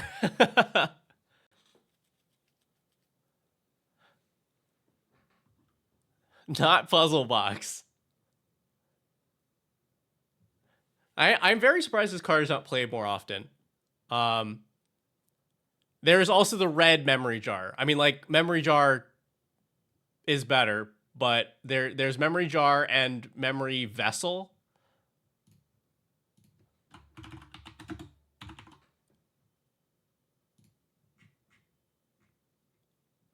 Yeah, this is sack, get a fresh 7. And then memory vessel, similar. Definitely better on the budget.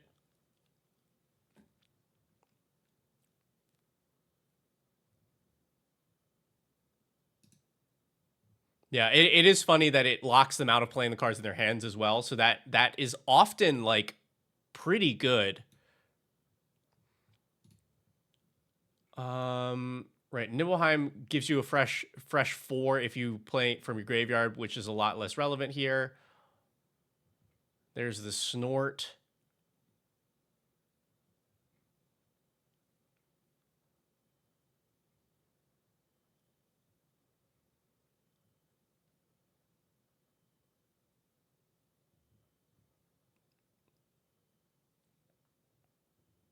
Magus? Magus the Wheel, I guess, yeah, is also reasonable if we're really desperate for those.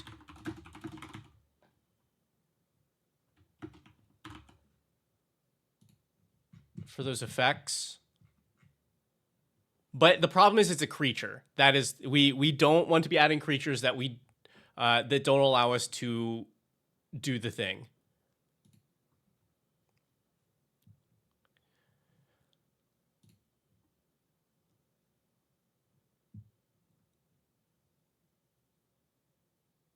How frequently do you run out of cards? Because if it is, like, fairly often, These were two or this one in particular I've really been enjoying. Case of the Crimson Pulse.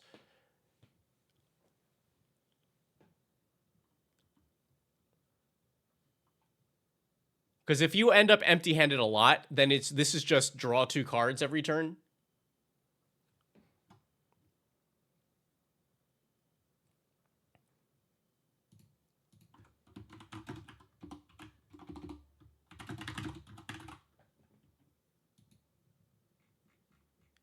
Oh, Will of the Just guy. There we go. That's one I think I was missing from here. Is that not in here? Surprising.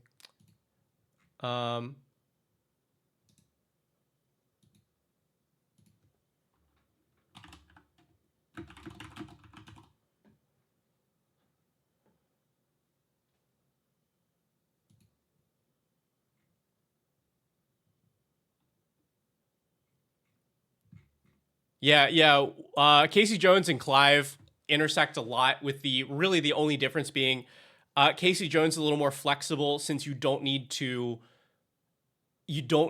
get Red Devotion out. So like for the one that we played on the show, it would not have been very good for Clive, because most of the things it's trying to do are with artifacts that don't have red pips. But Clive is for sure a generically stronger effect if you build into it. Right, we were looking at Will the Just guy. This one also lets you dump your hand for 5 cards, and you have a lot of like instants and sorceries that you'd like to replay as well.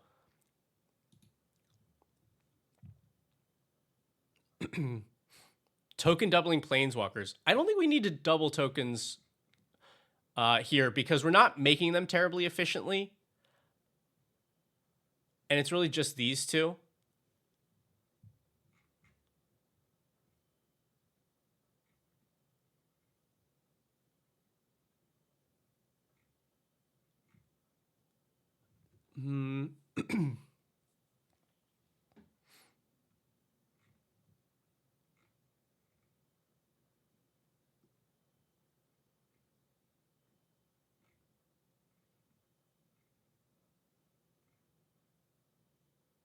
Decaying Time Loop bad if it's repeatable? Yes, I think it's bad.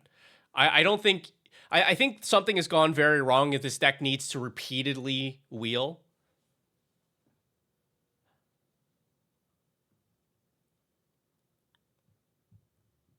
Yeah, I think Path of the Pyromancer also fine, but I think our goal here is to go up in cards significantly, not just recycle a hand.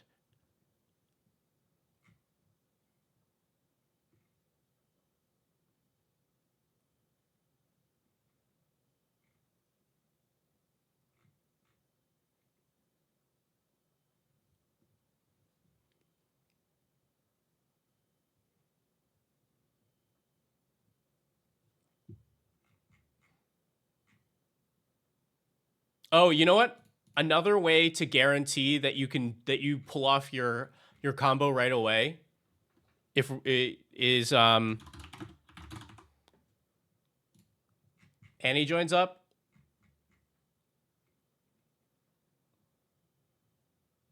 So it's 4 mana, deal 5 to something. Sure, we'll take some bad removal, but also doubles your legendary creature triggers. So the first time that you sack an egg, Atla just looks for 2 things.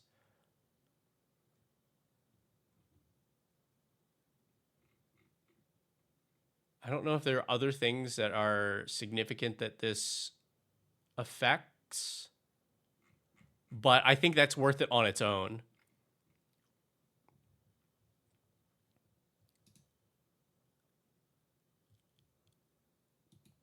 Because, like, it's a piece of removal, perfectly fine, and then on top of that, guarantees your double hit.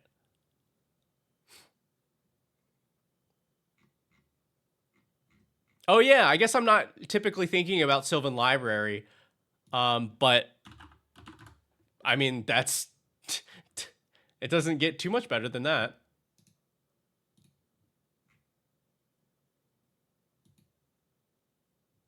Right? 2 mana, draw a bunch, draw some extra cards, and then if you happen to even draw like Worm or Avacyn, you can put them back. Yeah, exactly, Wendy's.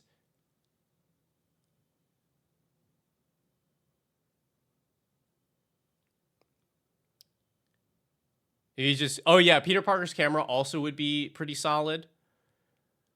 But personally, I like not having to spend the mana at the time of doing the thing. But I think that's worth I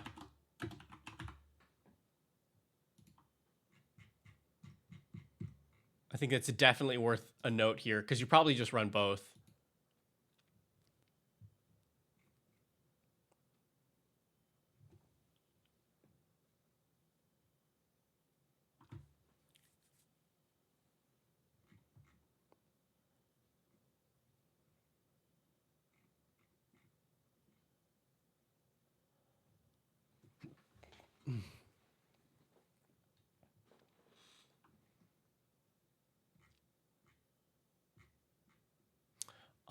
Let's take a look too for some suggestions for cuts, which is always helpful if we're giving all of these ideas for cards to add.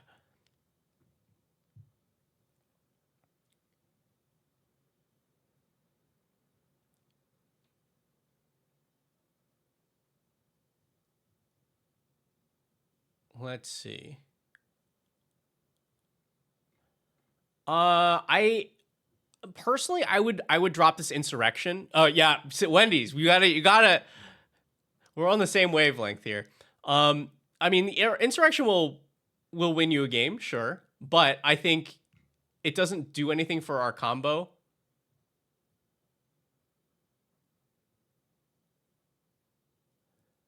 And I want to say the same about Traverse the Outlands. You take everything, then sack them. Yeah, but like, it's 8 mana, and by that point, we should be able to just assemble this thing, right? Because like taking all their stuff and sacking it usually doesn't matter if we've just made infinite worms and then overrun them.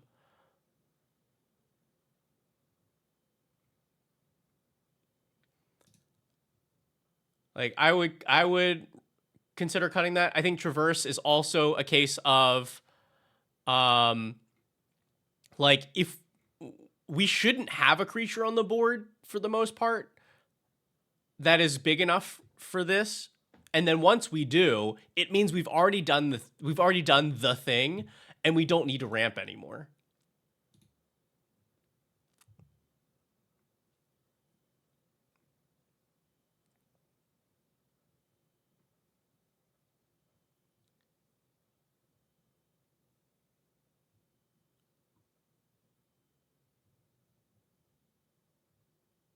Let's see. Rebuff the Wicked.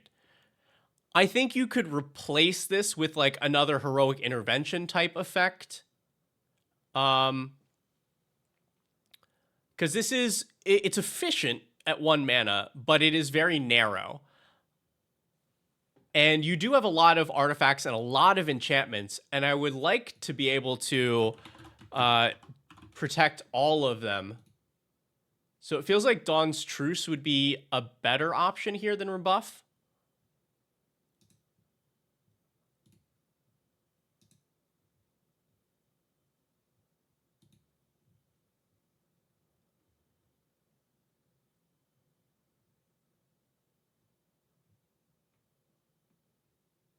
Let's see. Oh, also, stuff like a Chromoswell and Overwhelming Stampede. This makes worms with trample. I don't know that, because I don't know that you need to buff them more if you're making infinite, right? So I would probably cut those to look for space. Yeah, this looks all pretty solid.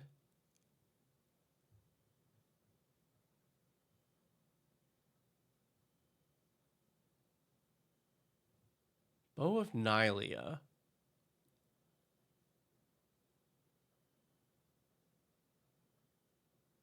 Oh, okay. So this allows you to put like Avacyn or well, I guess really just Avacyn on the bottom of your library.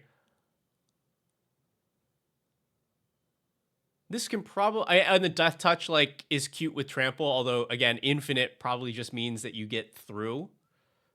Like you can't be infinite.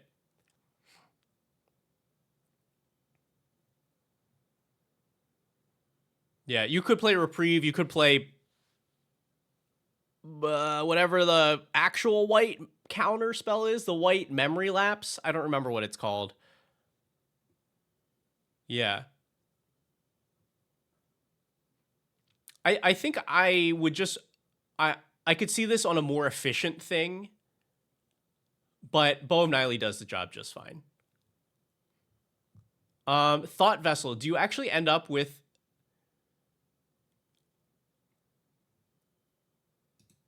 with too many cards in hand? Lapse of Certainty.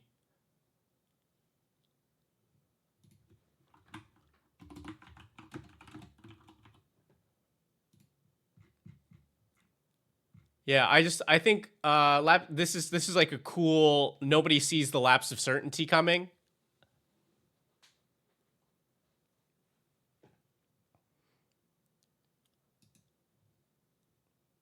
And usually if you need to cast this, it's because you're winning the game, so.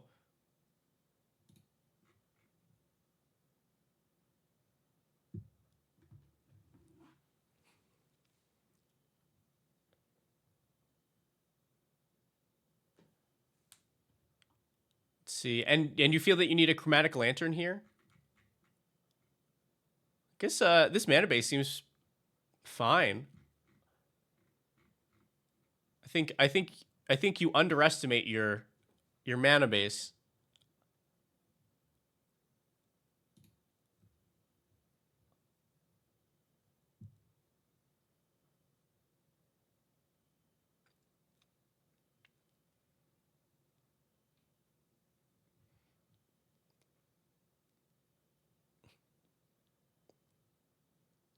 Maskwood Nexus.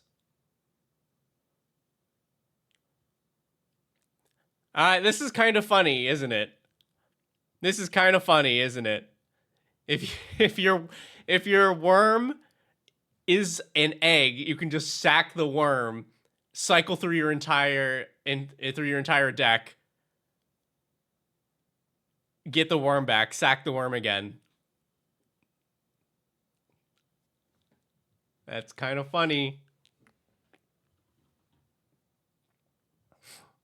And each time you do it, you're of course making the 3 5/5s.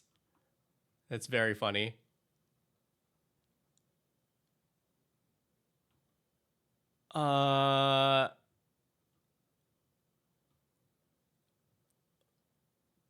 What is the Helm of the Host for?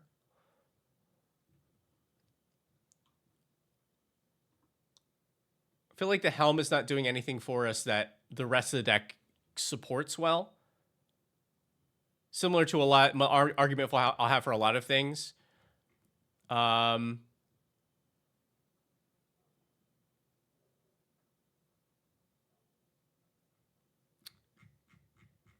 I feel like if somebody is exiling Avacyn, they're probably doing it when you get it out, right?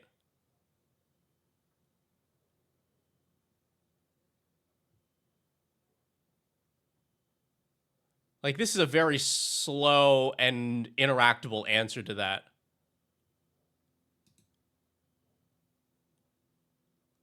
I would definitely consider cutting that.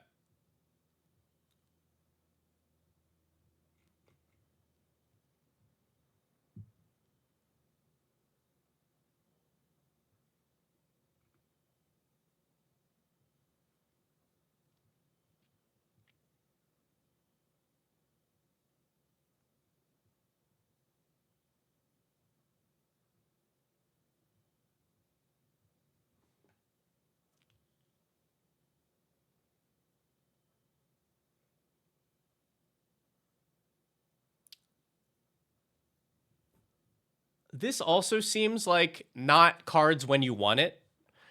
Because, yeah, it's drawing you a card every time that you're... Like, it draws you a card when Avacyn or Worldspine Worm enters, and then it goes away... or, sorry, and then also when the 5/5 worms enter.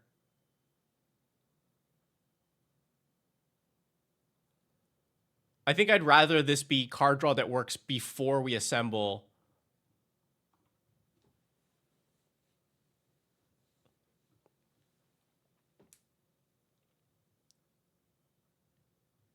Because also the trample does not mean anything since everything but Avacyn tramples.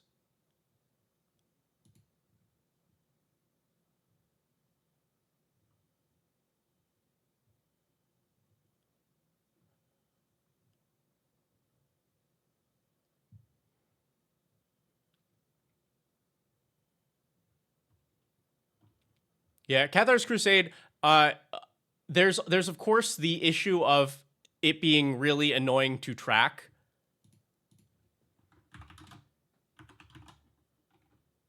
I've been liking kin binding a lot better. Because all you have to know is how many creatures entered that turn, and your team is buffed. Plus, it also builds a board for you in the case where, you know, everybody's just down to no cards in hand and you're throwing out whatever it is that you happen to draw. I like this a lot better than Cathar's Crusade. Cathar's Crusade, I think, is only better if you have also +1/+1 counter synergies. But as was mentioned by Wendy's, you probably don't need an effect like this, period. Because infinite worms is infinite worms.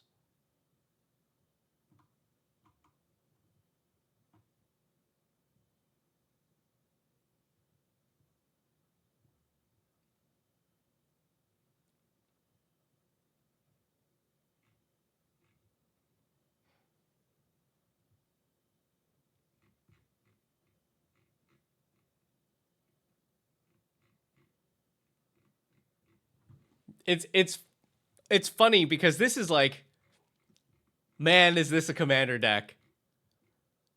We've got this absurd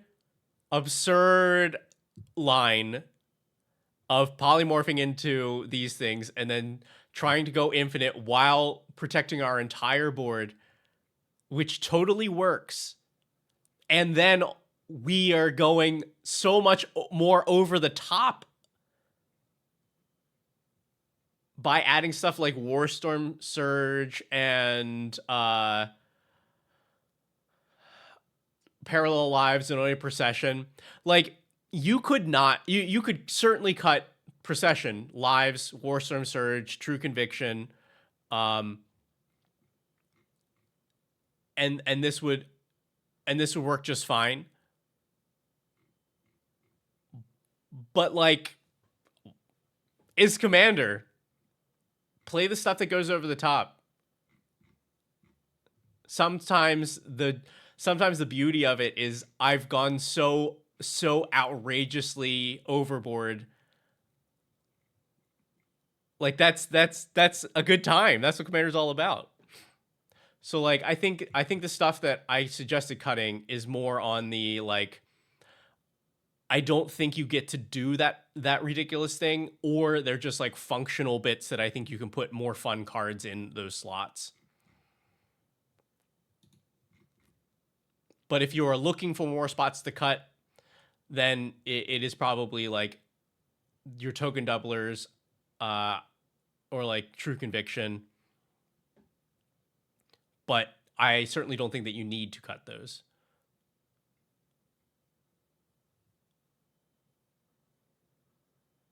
Yeah. Also, Cryptothrite also seems like pretty weak here. It's because this just gets this seems to be only good after you've pulled off the thing that wins you the game anyway.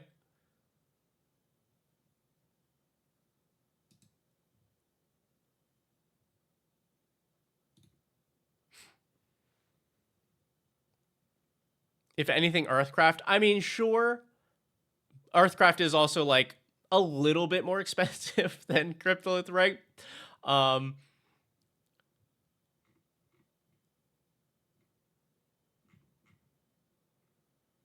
but I think at that point I'd be happy with like a rock or more ramp. Yeah, I don't think we need statuary here.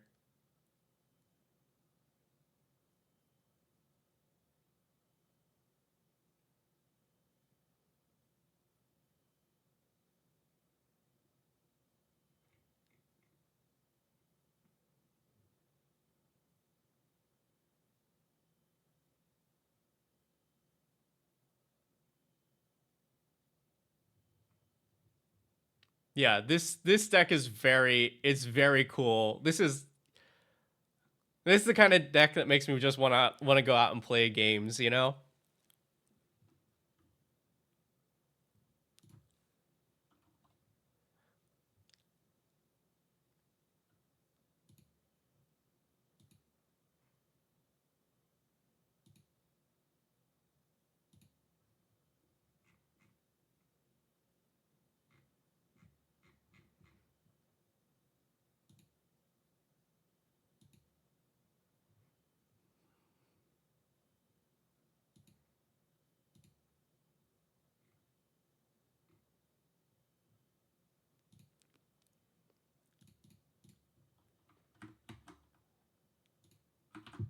Here, I'll there's the link in the chat with all of that.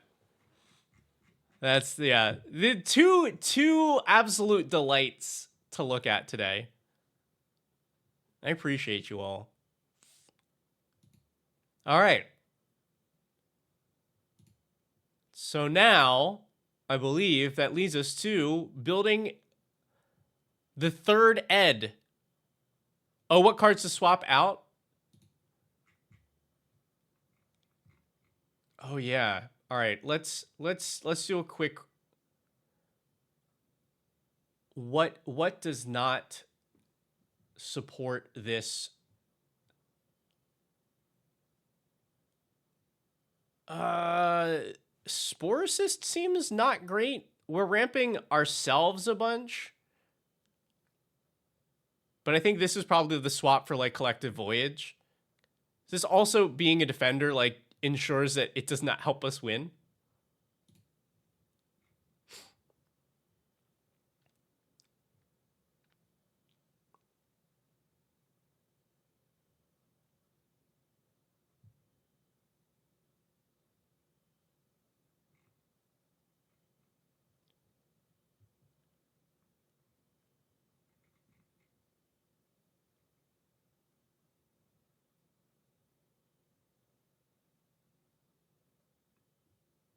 Let's see.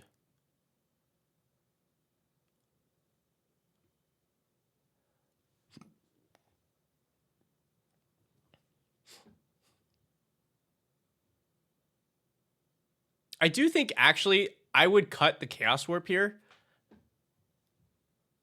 because your other removal is funny like with the rule of law effects, and then you also have good ways to like remove, you have more efficient ways to remove most anything else. I've been cutting Chaos Warp in more and more of my decks. It's pretty much only in my mono red now. Zarin, I really did. I really did.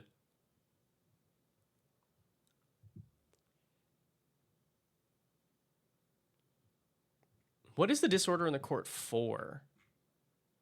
We don't really get it. We don't get anything out of Blink. And there shouldn't be that many targets if our game plan is working.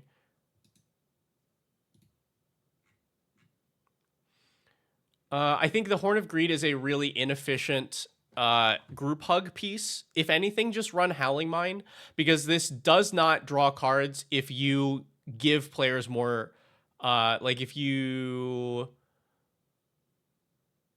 I don't know. Like it also doesn't help us. Like doing explosive vegetation and stuff does not draw us cards.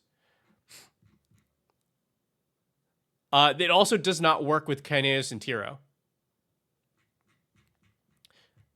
Horn of Greed only draws you a card when you take the action play a land, but something that puts a land into play does not trigger Horn of Greed.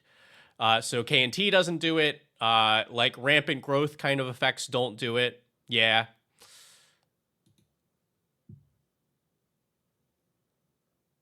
It's another one of those magic things that like only that if you say it to a normal human being, they're like, that's so stupid.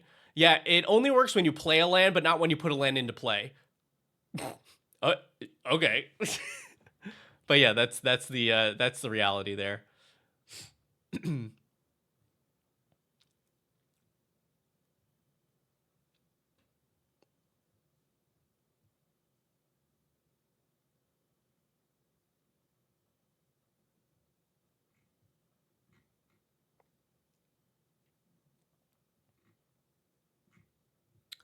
Are we really this worried about this something like this that we're playing Kismet?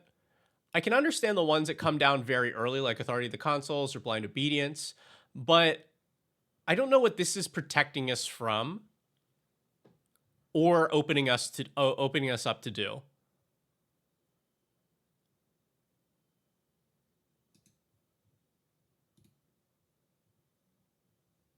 Flash and haste, yeah, but it's only one thing. Like if we're limiting our opponents to a single thing, I don't know that I want to spend my single spell for the turn for that like later in the game, because we not only do we have a commander that has a huge butt. Okay, if you like the art, then never mind. That's reason enough.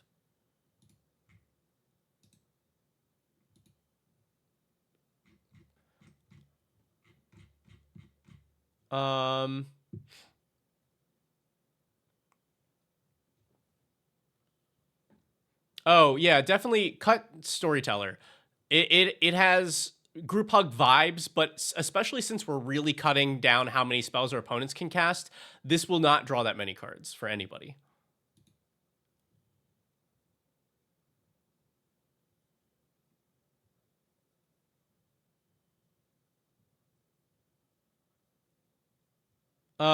Yeah, also this is probably your weakest squad option since it's only good at destroying artifacts and enchantments and not good at actually like making a scary board.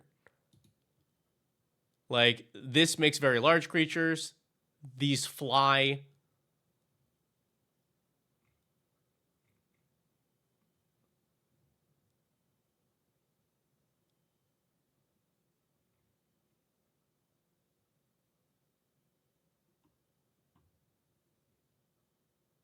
Gary isn't in there because this deck is everything but black.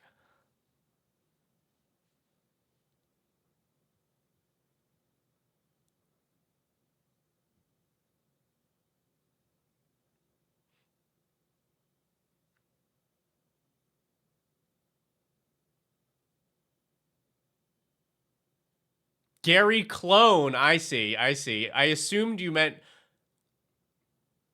Gray Merchant of Asphodel, the card most commonly referred to as Gary, and not the card that's literally named Gary or Toxtrol Gary. Yeah.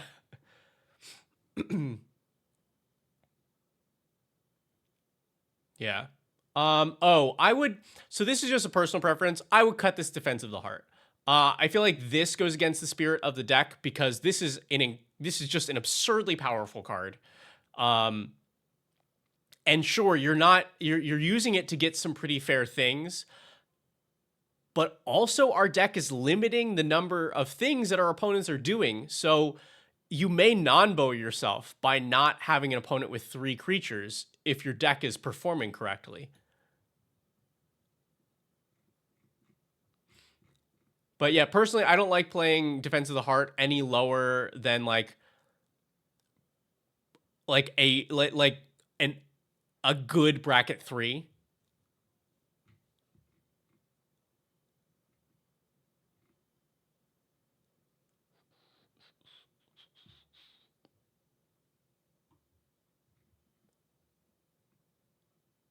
Okay. I don't know. I like everything else that's going on here. But that should help a little bit. All right. What do we say? Our other two are Edgar, Master Machinist, and Edric, Spy Master of Trest. let's build this Edgar. Like Simic Group Hug I could do in my sleep. But this is the one that seems pretty interesting and that I've not looked at before.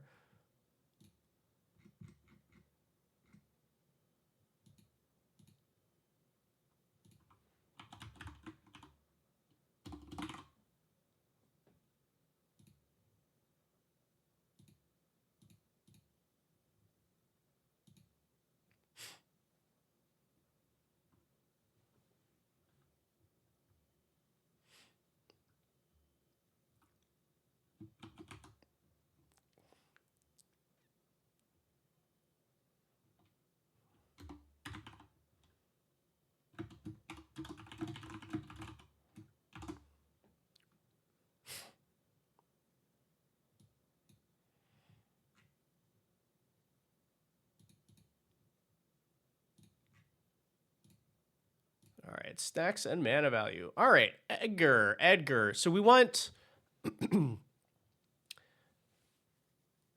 want big artifacts on the board so that when he attacks, he is very large, and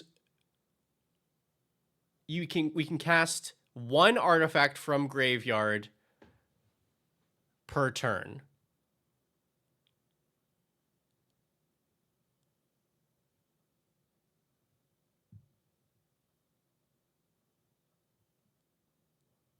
Yeah, we think this is the double D.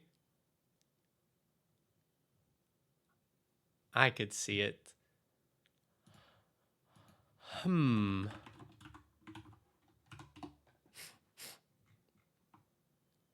So we built an offshoot of this with Casey Jones. But we get access to white here, which I think is pretty big.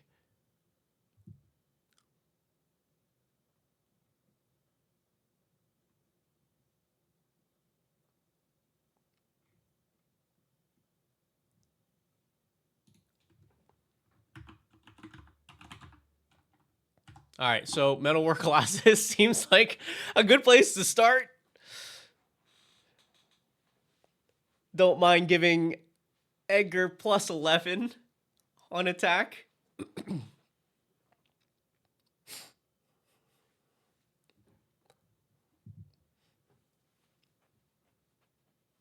I appreciate the spelling of boys, Wendy's. Because I could hear the voice in my head. I love the idea of 3 different Ed boys.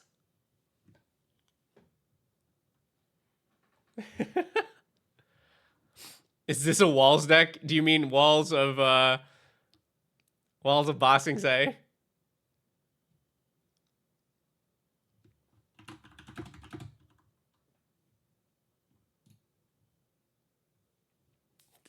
Seems like a good time. And we have not, I don't think we've played this on the show yet. I don't think it's made it to the board.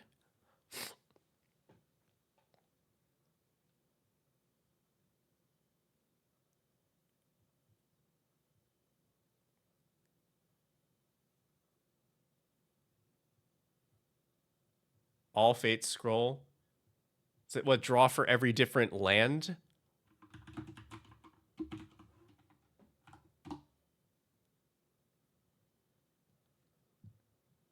Yeah, sure.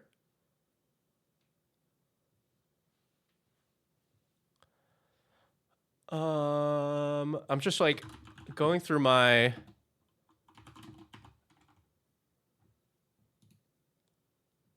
stuff, like artifact stuff that is easy to get into the graveyard, or very large, or has like, yeah, graveyardy stuff.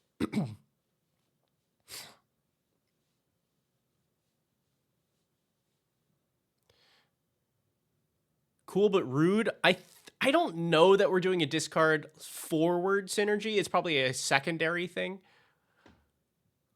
Because we don't have, like, it should be pretty easy to get a single artifact into our graveyard to cast each turn. Lux Artillery. I mean, we kind of miss out on this, right? Because we don't have other counters synergies. I think we'd have to build exactly into this archetype for me to want the Lux Artillery. Gamble for artifacts, there sure is. Reckless, something, something. Reckless,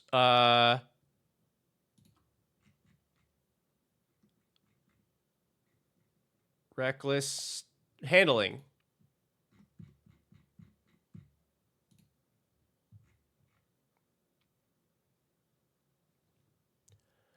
We don't tutor very often here on Decked Out, so this will be a thing that we'll check on later, but it does fit really nicely with this deck.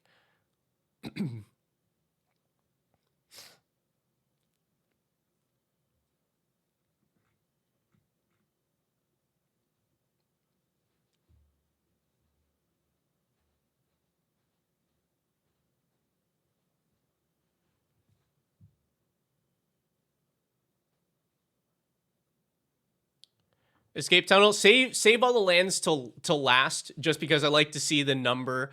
Like, it just helps my brain to function to do the spells first. Gleemax. Audacious Reshapers. All right, maybe I've been wanting to put this into a deck for a little while, and maybe this is the time. Sack an artifact, reveal until you hit an artifact, put the rest on the bottom. And then it goes on the battlefield, and you take damage equal to the cards revealed this way, which I think is a very fun effect.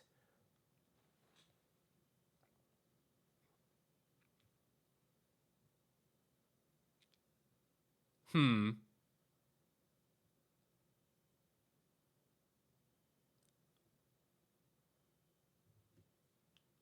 this is going to be a weird pod. Because Venom wants to put really big creatures on the board. And so does Edgar wants to put really big artifacts onto the board. Which means that Adia gets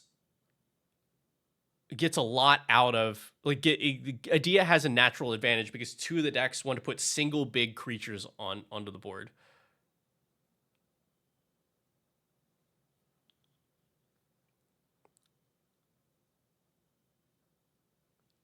So is there a way that we can compensate for that?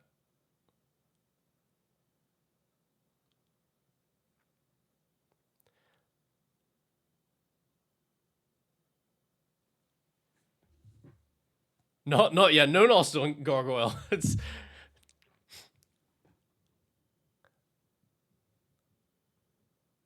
Like, granted, the Venom deck is 51 creatures, so it does not get hurt too much by Nullstone Gargoyle, but... Right, because I'm remembering this right. It's counter the first non-creature.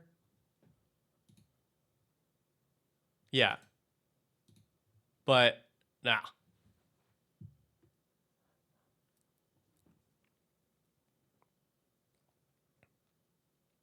Okay. Give me a second, because I'm trying to think, is there a world where this Edgar deck is mostly non-creature artifacts?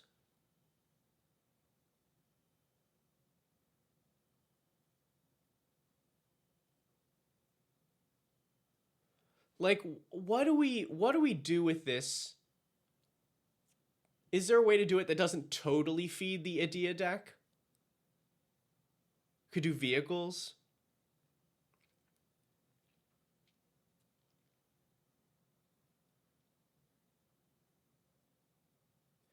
Yeah, Welder's too strong for where we usually play. I would do similar effects, like Goblin Engineer or Doretti. But Welder is too strong. It allows for the potential of like a game warping play too early in the game.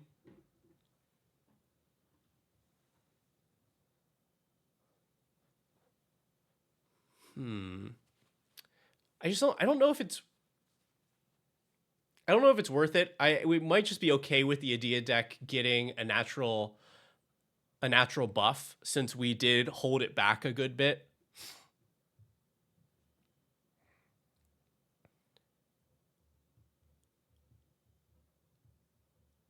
I think Sneak Attack could work here. It's another one where it's like it'll, since this deck is being built for the show and we really only get one shot at the game, Sneak Attack can be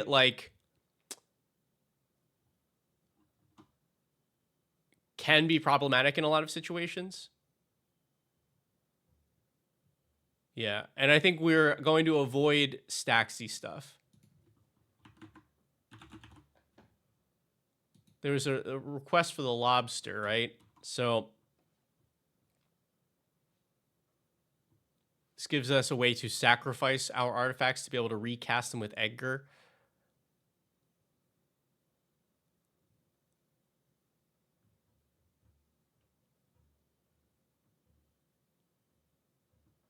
What are you listening to? What do you mean, what are you listening to? This is Daft Punk.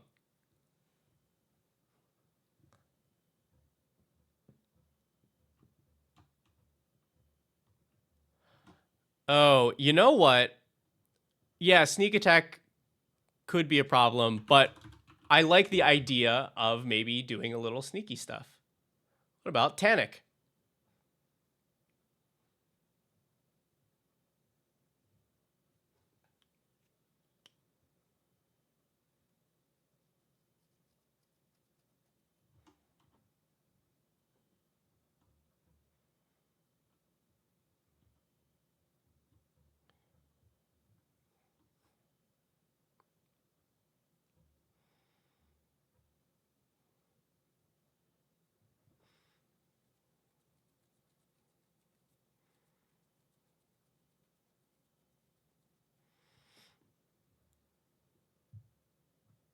Okay.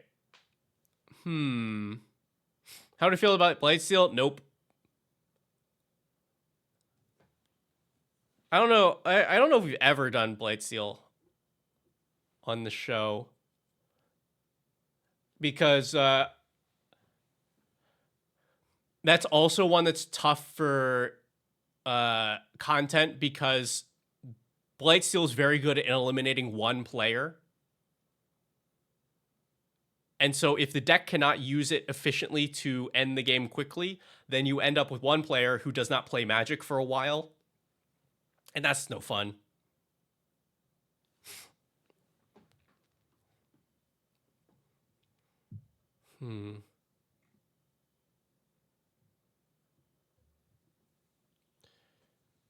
Yeah, we were thinking about, because like, okay, so let's look at I think it's Bygone Colossus, right? So this allows Edgar to attack big, but then what does it do? Right?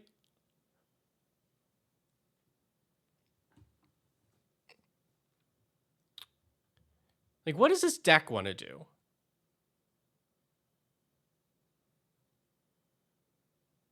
What does this deck want to do? Soul Scar is totally allowed. No.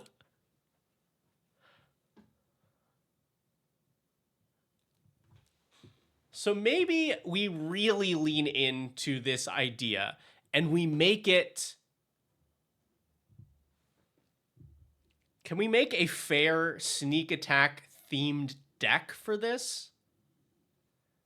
Because we have Tanic, we have stuff like Bygone Colossus. We can do like I think it's this Perforos.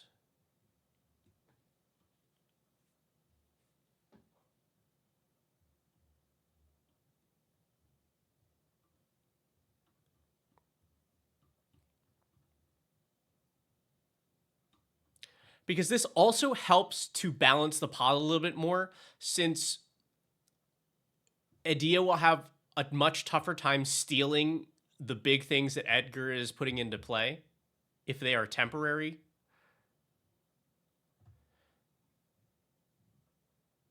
I think Meek Attack is too hard to build into. But I don't know if there's any other good ways to cheat these artifacts in like this.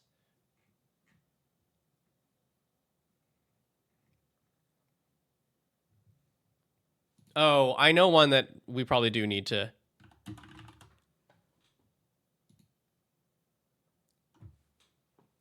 $12 cost.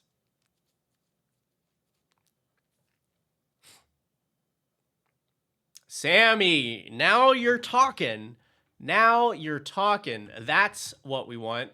Which Sammy is this? Is it this is the only Sammy? It's not this one.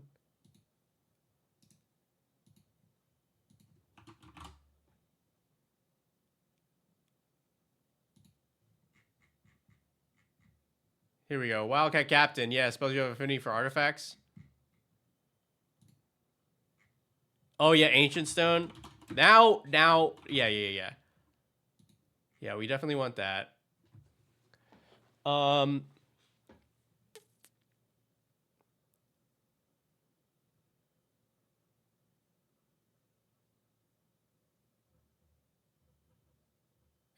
Edgar becomes an artifact. I mean, yeah, but hopefully we have a thing that's bigger than Edgar.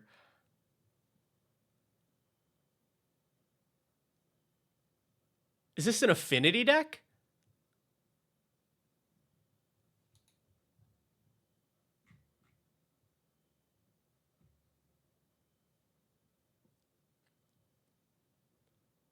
Maybe this is an affinity deck. Because that means we don't really have to limit ourselves to just like large things. We can kind of just we can play a natural curve that allows us to play larger and larger things.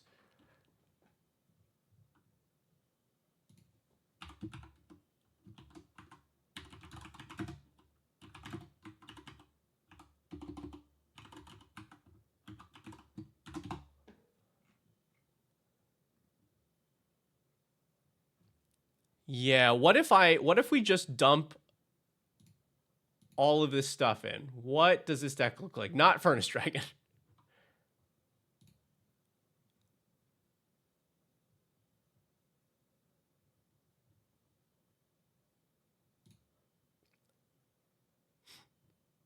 Does Affinity stack? I think Affinity stacks. Oh, this is not a lot of Affinity. And these are bad. And this is not an artifact.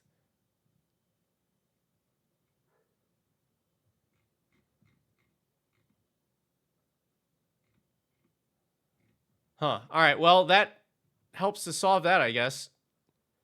I don't think Affinity is going to work here.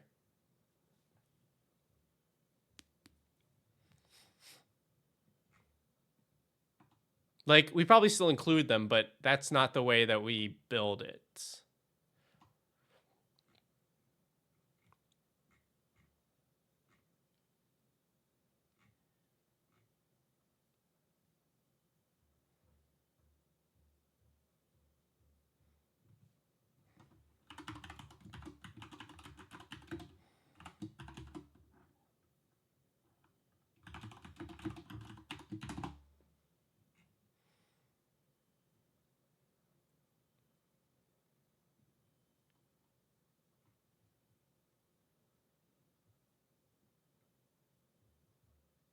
Emperor Cleave's kind of funny. I don't know that this makes a cut, but I'm going to include it for now. Yeah, definitely want the artifact reducers.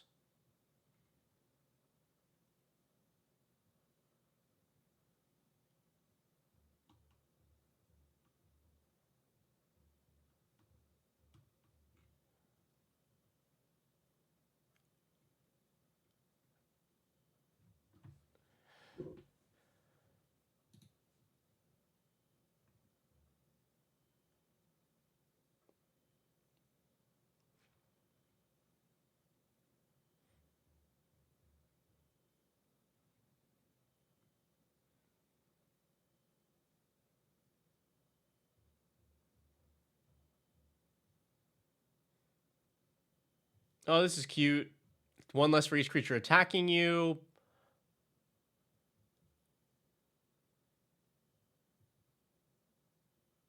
Yeah, that'll work. We'll take one of those.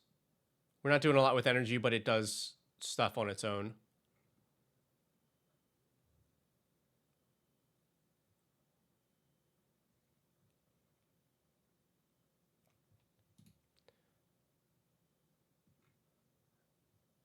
Okay.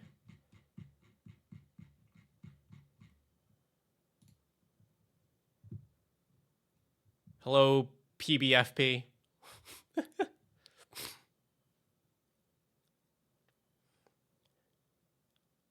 Crying is such a hard sell for me. I think that card is not good.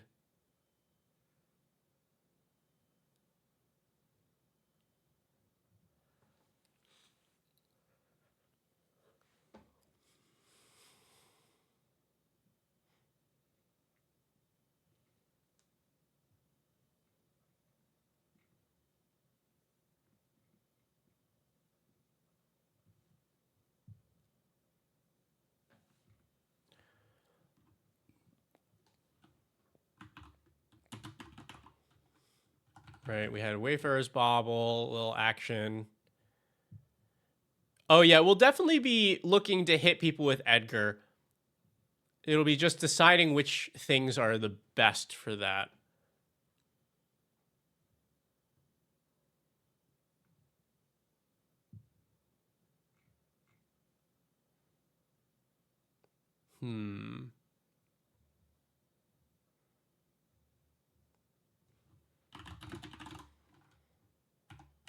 It's another cycling artifact.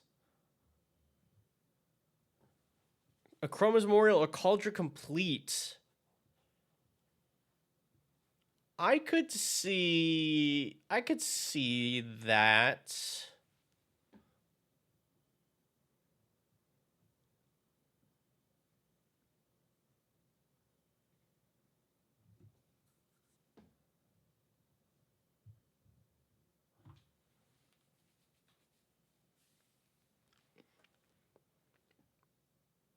I think Robosaurus is fine, but I'm actually not that concerned about protecting Edgar here.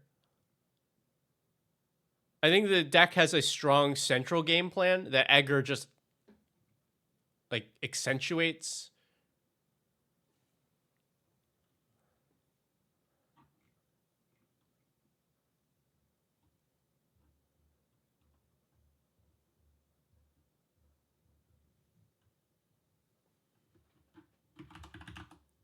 Oh yeah, there was the suggestion earlier from Milliken, which I think is good, and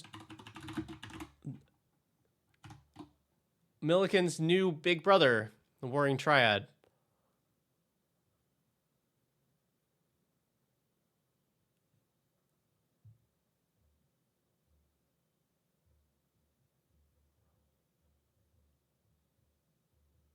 Rebek.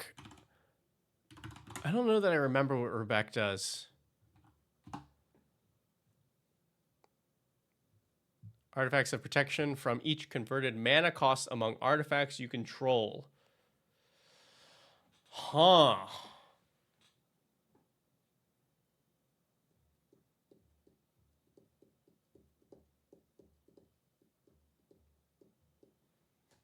Assemble Cauldron on Edgar.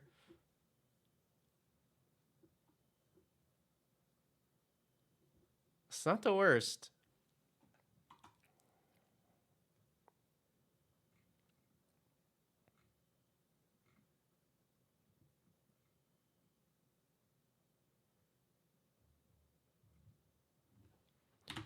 Oh yeah, I guess we definitely need Feldon, right?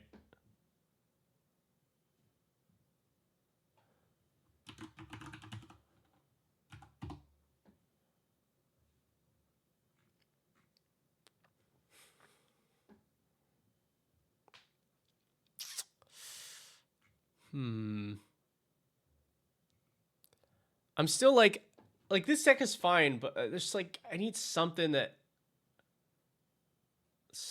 ties it all together, you know?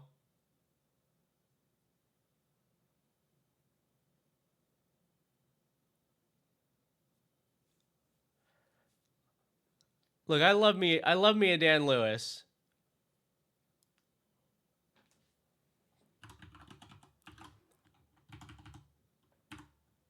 But I feel like if we're gonna go that route, we go big, right?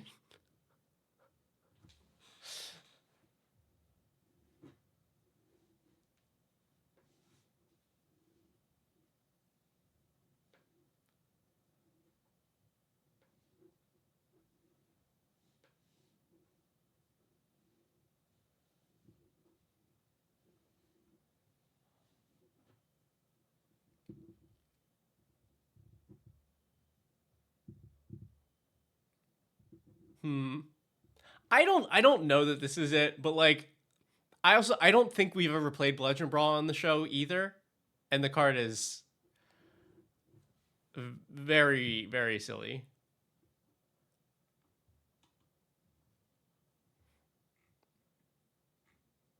What is this? What is this deck want to do? Does it just play artifacts and not care? Is that it?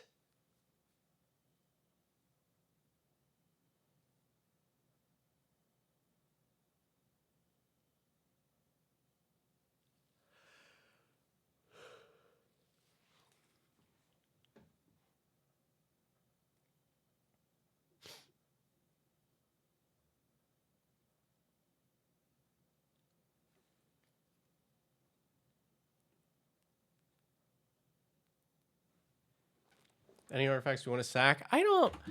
I think there are plenty, but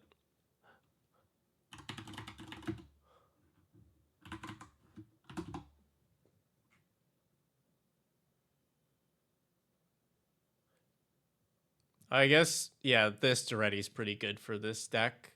The other one probably too, but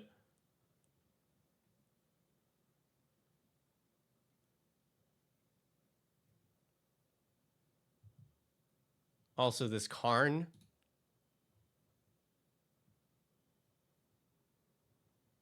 What do you? Pyre Swipe Hawk. Attacks against plus X plus O, where X is the greatest mana value among artifacts you control.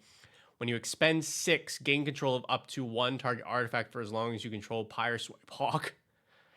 That's cool.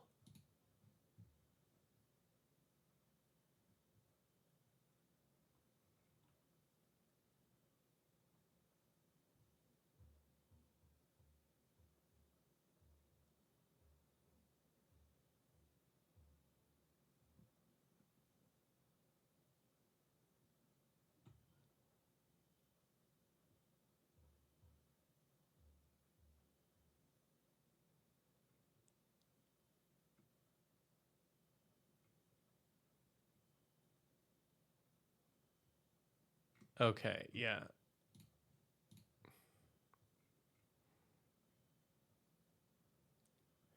Hero select stuff.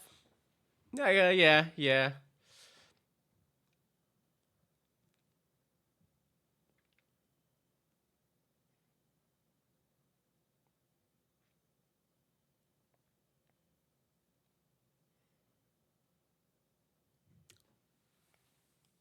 I think I might be too worried about this feeding the Adia deck.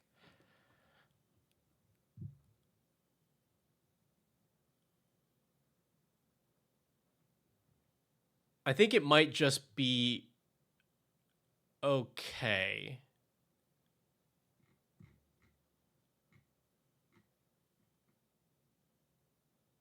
Cause like Adia is not that great at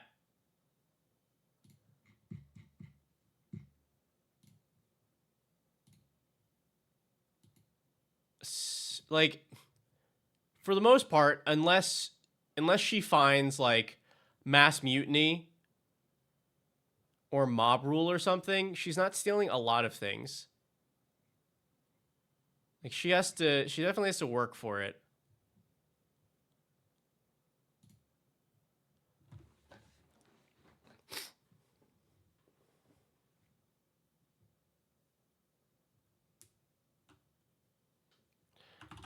All right.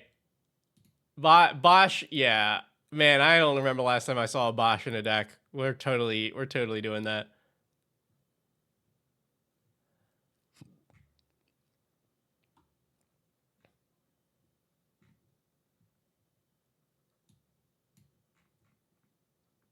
Yeah.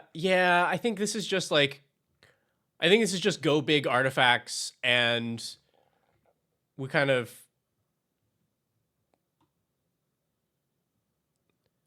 because I think vehicles would just kind of suck, uh, and would not highlight Edgar that much.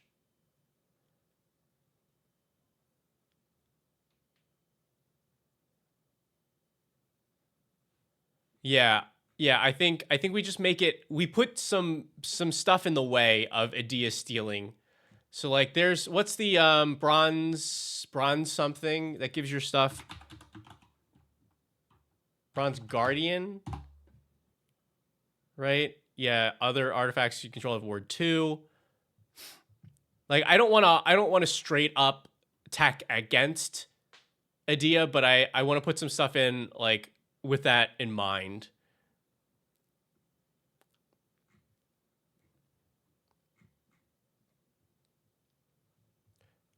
All right, yeah. So I think this now, I as long as I'm not worried about that, we just kind of build the deck out.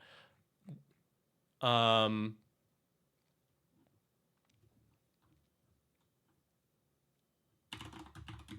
there was the suggestion for Triplicate Titan. I think that's a good top end kind of thing for this.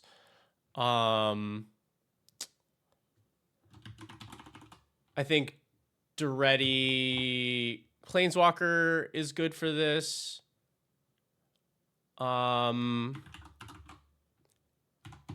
Like Alibu. Oh, is Saban also like lore? Does he work with? Is he like? Is there a flavor thing with Edgar as well? So I think Saban's cool, but they're brothers. Okay, yeah. Cool. Then we will add Saban because it definitely like synergizes somewhat, but I think the card is not great.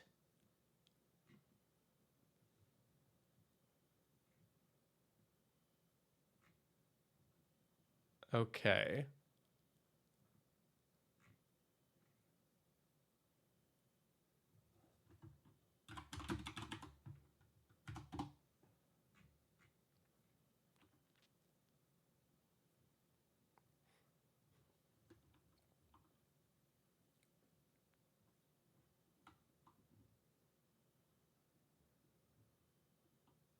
Oh, the Titanic.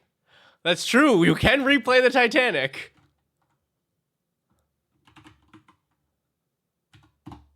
That's funny. That's very funny.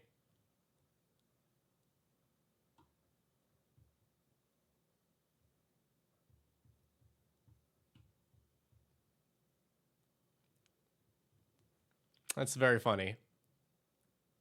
Because like it also pays for itself.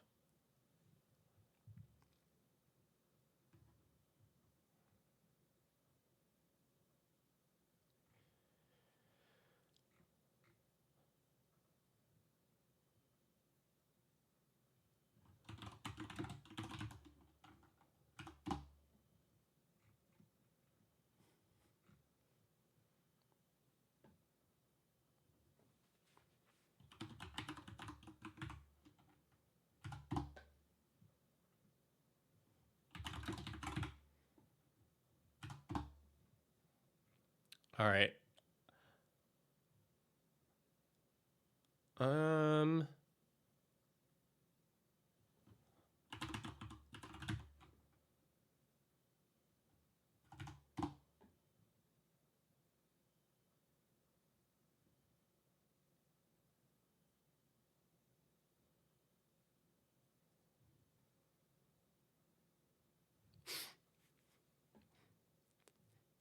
I think Mirror Works is fine, but if I want that kind of effect, I would probably grab. There's a new one. Is it like Chrome Dome from Turtles?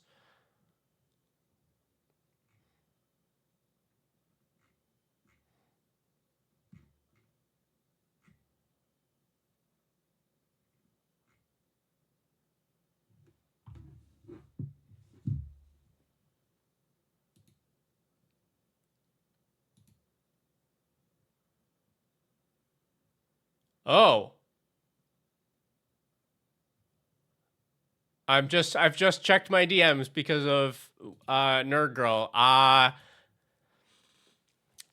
That's kind of cool. She's opening a Lorwyn collector booster that I won in the on Arena, and I won't say anything more than that. But there was a cool thing in the box.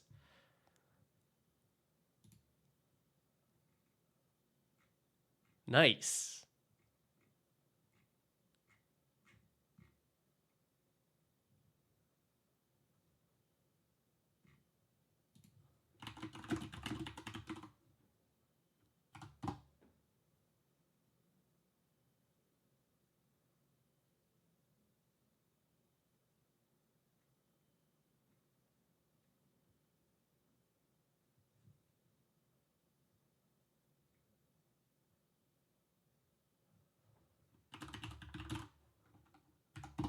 All right.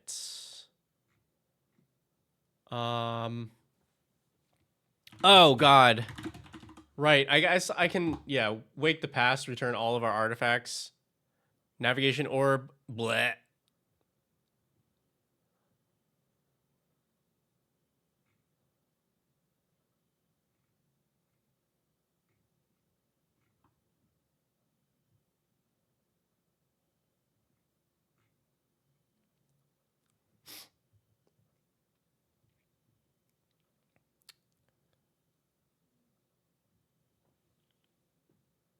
Yeah, there is some good new artifact stuff from Turtles.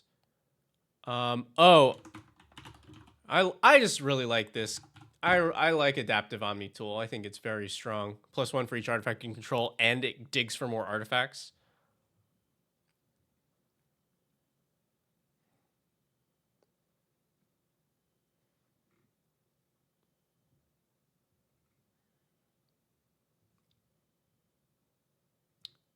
Seems like a good key to the city.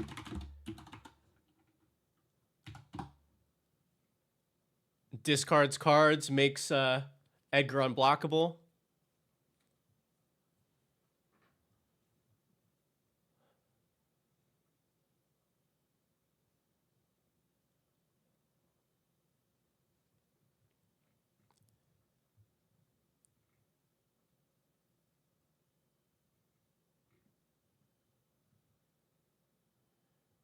Yeah, I think this is a good Brass's Tunnel Grinder deck. Oh yeah, Improvised Arsenal seems great. +1/+0 for each artifact you control, and can copy itself. And Ravenous Robots makes 1/1s whenever you cast artifacts, I believe. Yeah. Whew. And artifact cookies again. Wow. Okay.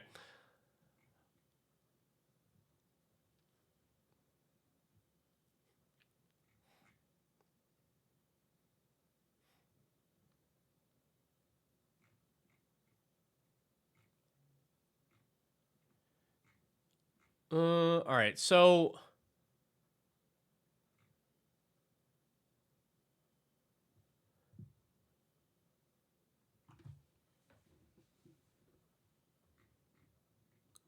this seems like a pretty solid core. Let me fill in like some again the bread and butter.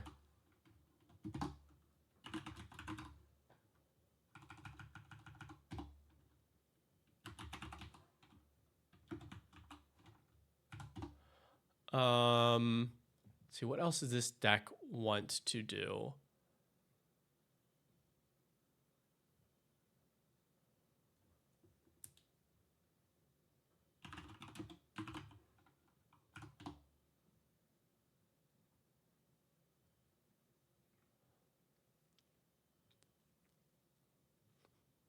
Does this get a yeah? This gets a Thran Dynamo.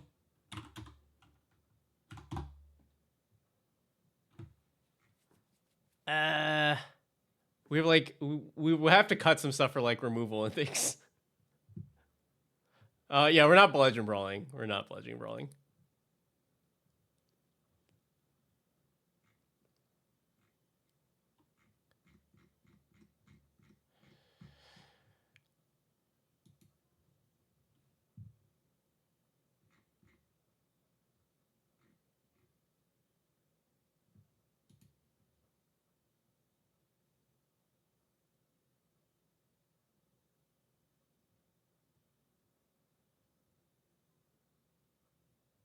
Hellkite Tyrant be good? I think it would be fine, but we know from building the other decks that there are not a lot of artifacts to take.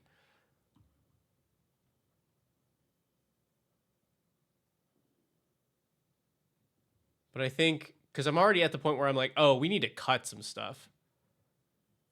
This deck is kind of chunky. Chop it down. Oh yeah, we don't need this Perforos.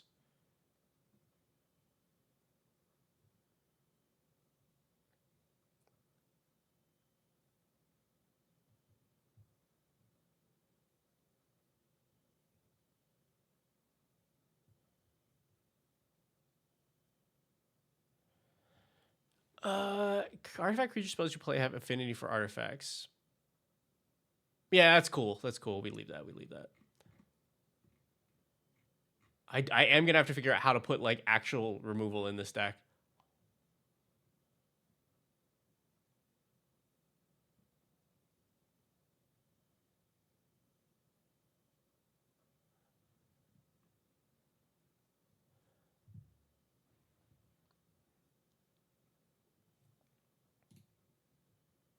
Oh, right. We can use some MDFCs to kind of cheat that a bit. I guess we don't have a lot of good options for interaction other than the Witch Enchanter.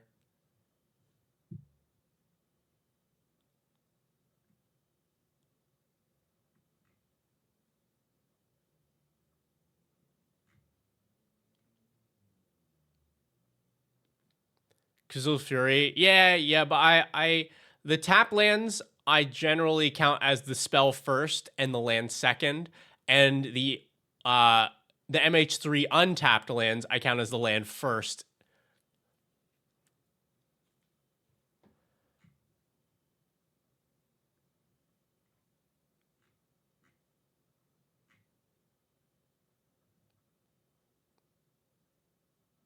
Yeah, I don't think this deck wants the White Gear Hulk.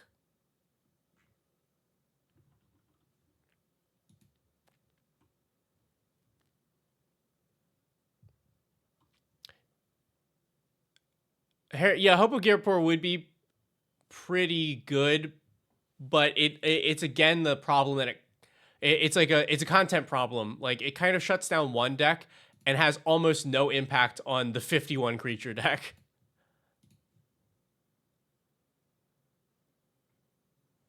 All right, so I'm gonna put some lands in this, and hopefully I can figure out like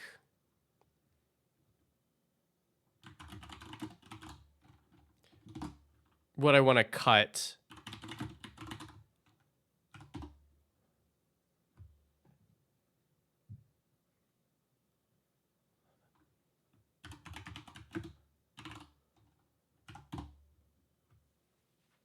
I think combustible Gearhulk was definitely on my list, but I think we need to cut stuff out of the list first.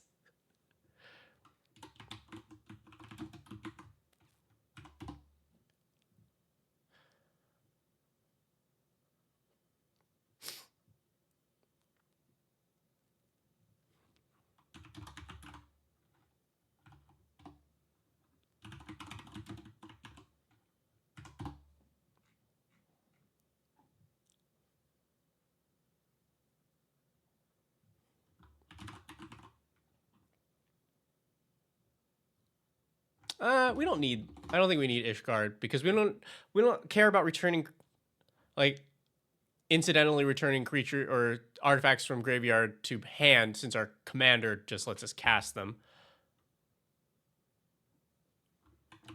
Oh, but we'll definitely run an Adagia. That's cool. Where's our lands at? There we go.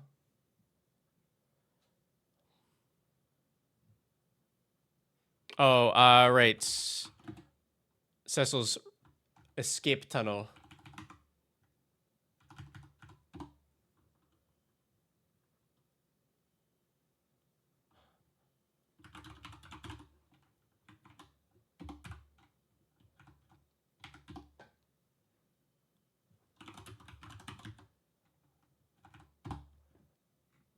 just like filling these in relatively quickly.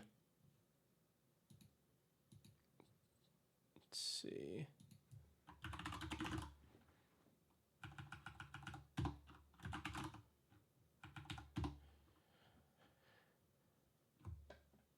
Oh, Mycosynth Golem stuck around. It is in the list. It might get cut, but it is still in there as of right now.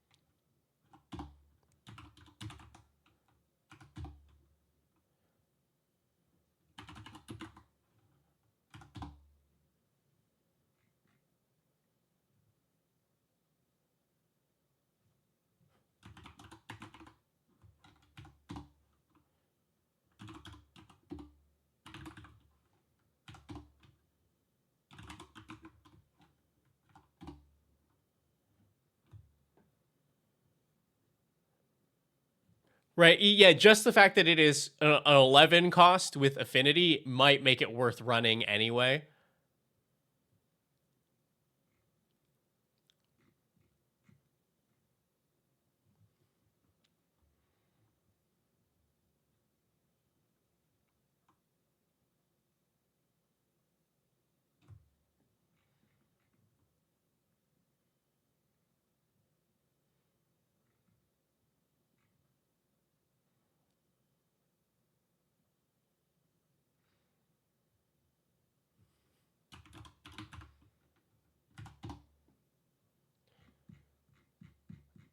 Uh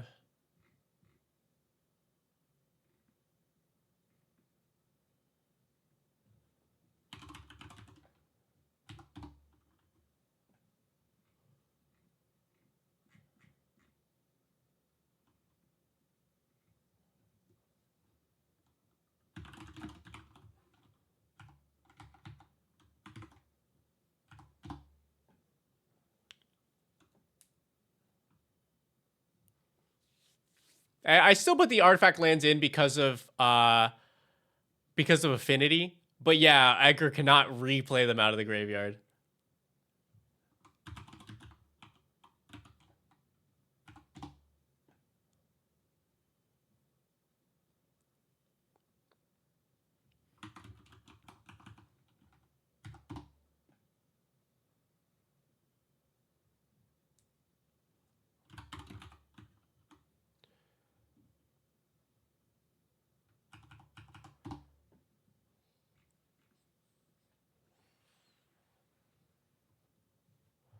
All right, what's our mana split? Is like a little more red.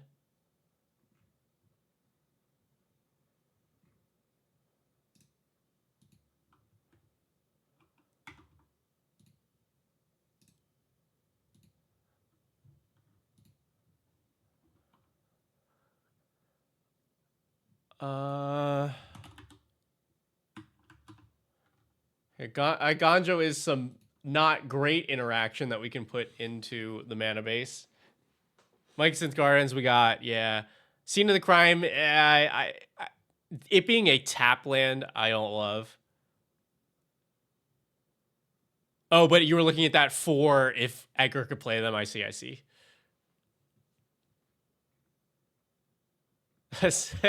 Sunglasses of Urza.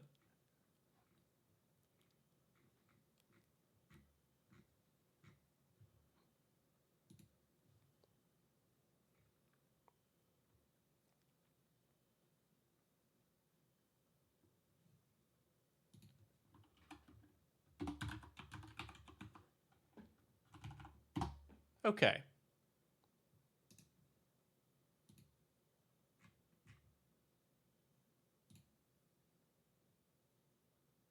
So we have 100 cards. But I think this deck is just not interactive enough.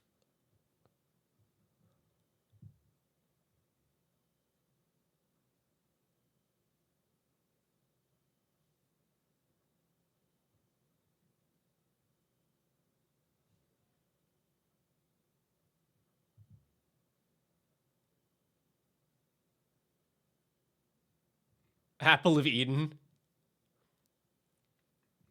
I think that would be real weird. Right? Why interact with your cards?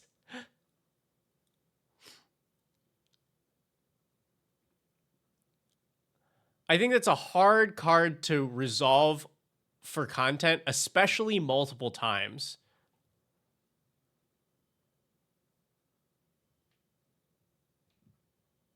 Oh, I think I do drop Regast here.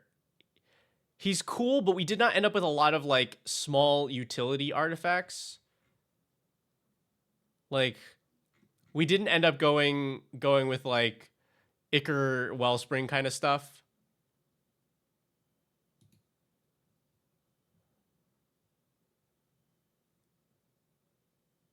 Like we are capable of producing small expendable artifacts somewhat, but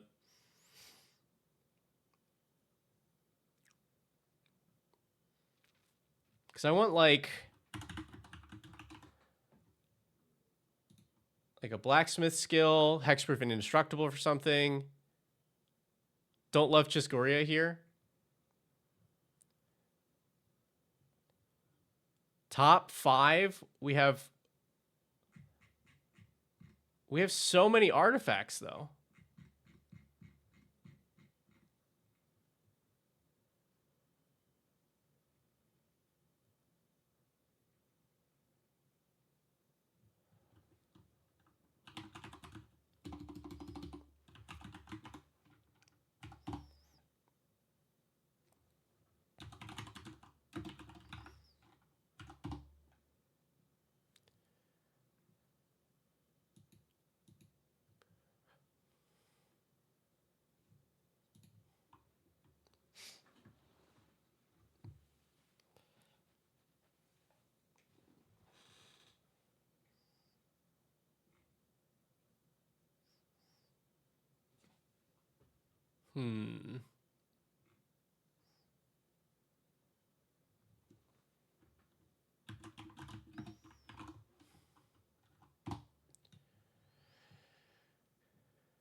All right, that's a couple. I'm gonna test this out and see how I feel about it. Portal Phyrexia's interaction.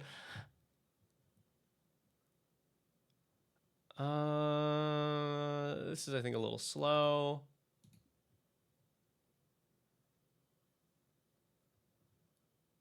Also a little slow.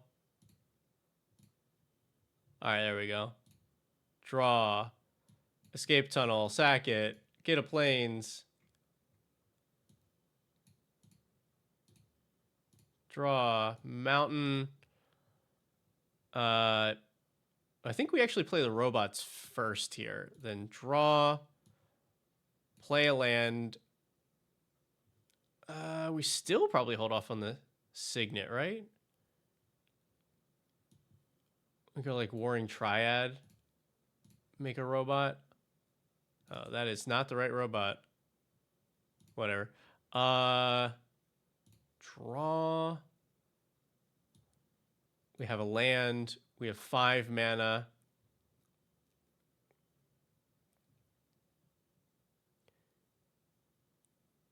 We go like what? 3 for Foundry Inspector. 1 for a Boros Signet. We make 2 more tokens. We can haste them. Oh, we've also milled a card.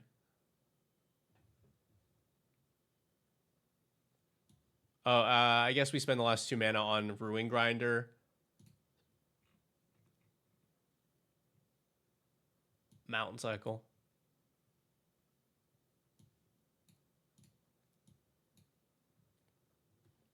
Hey, Morden. Appreciate that. Thank you so much. Sweet, sweet Prime subs. All right, so this is doing something.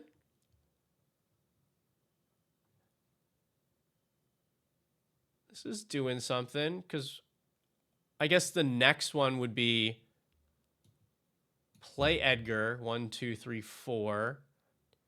We have 3 mana remaining.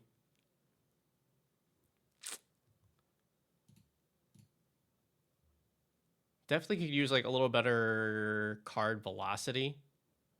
We're going to remove Soul Ring because we know the deck will work if you get a Soul Ring. Restart.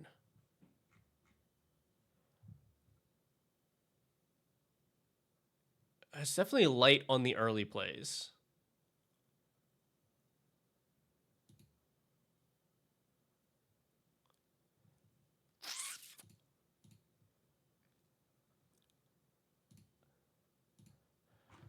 Yeah, it's too heavy on the top end.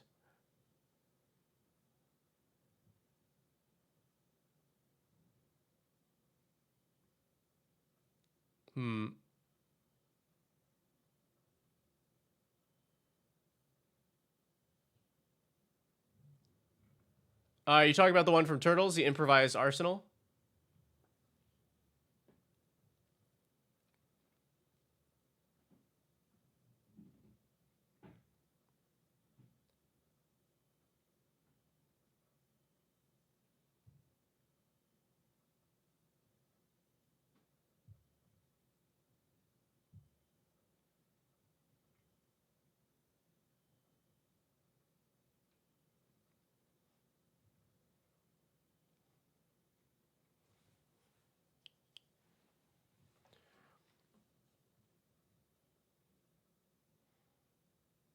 Oh, we actually don't. I don't think have enough non-creature artifacts for Depth Shaker Titan.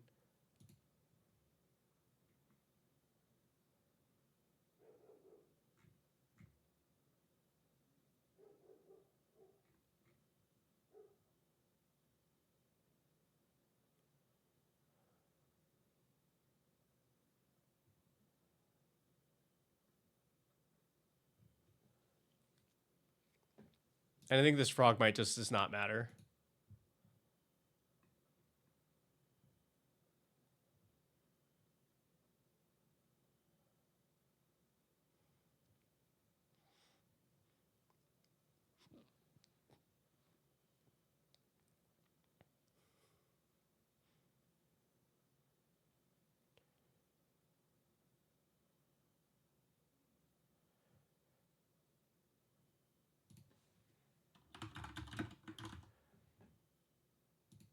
Should help a little bit with the card velocity.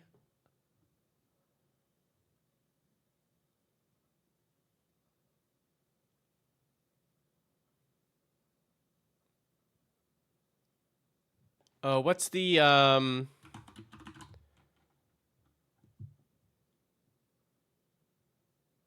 what's the mana dork? Zookeeper Mechan. We probably also should be like on Ornithopter Paradise. And we could add the mirror in if we wanted to also.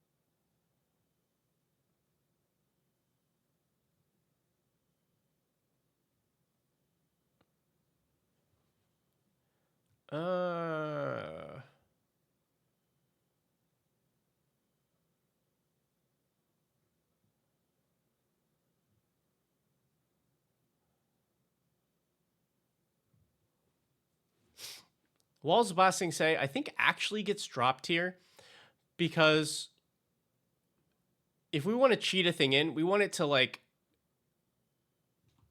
do a thing, not stop a thing. And this also just doesn't deal with Idea.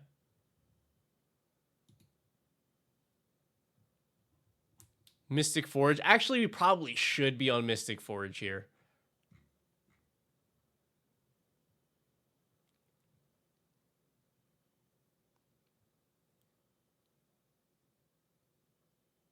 Robot or boy band car. Yeah.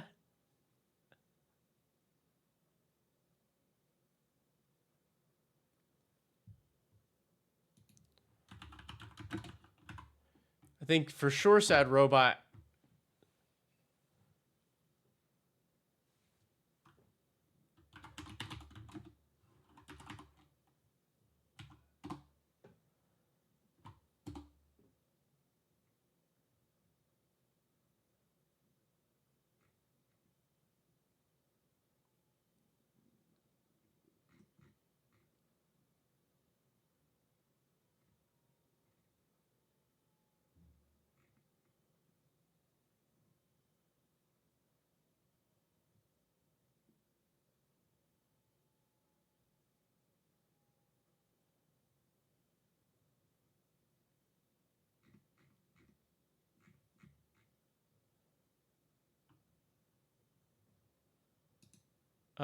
I think we actually don't make enough creatures for Ember Cleave, even though it is very good on Edgar.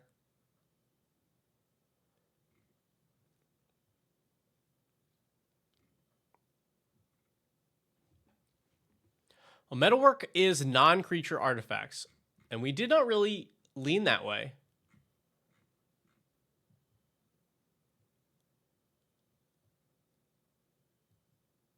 It's actually this first card we added, probably the first card, probably not going to make it.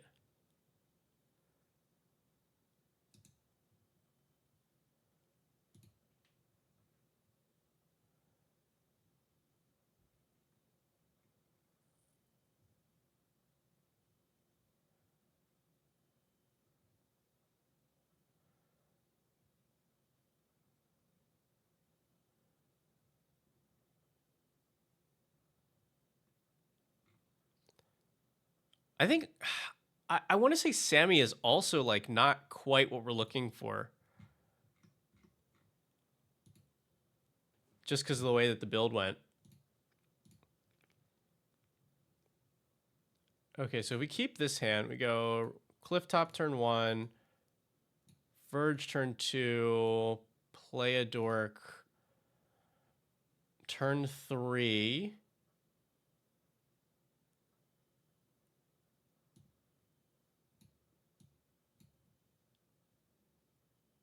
I think this is probably just Edgar.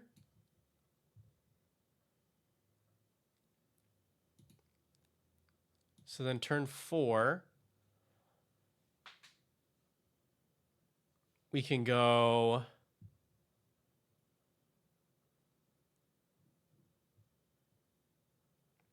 what, like 3 for Quick Welder?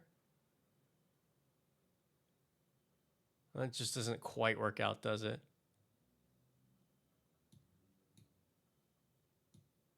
Yeah, I think we probably just do like Escape Tunnel here.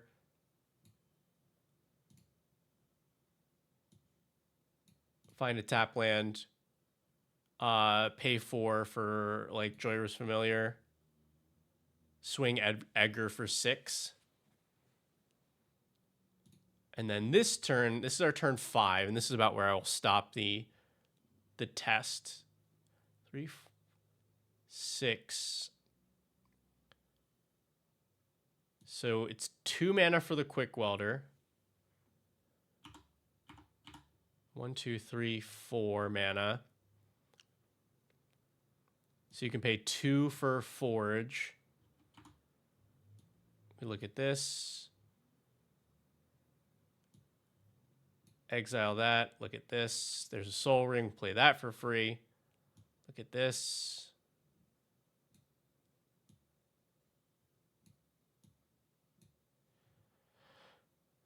So now we have 1, 2, 3, 4, and then 5, 6, 7, 8, 9. Not quite a Microsynth Golem.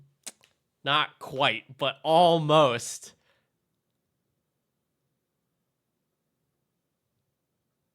Right?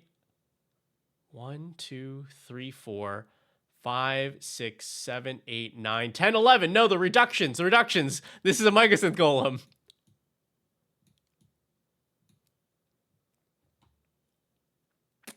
And then Edgar swings as a 13. Okay, all right. That one I think worked.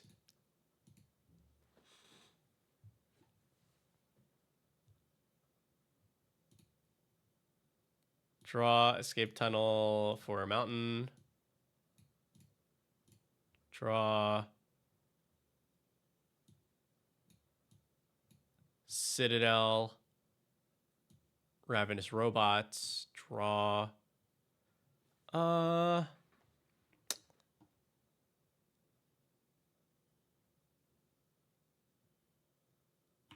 think we Faithless Looting and try and draw into an untapped land. Inventor's Fair, I guess, yeah.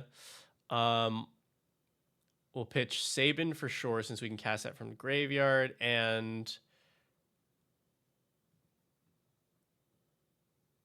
these are all very good.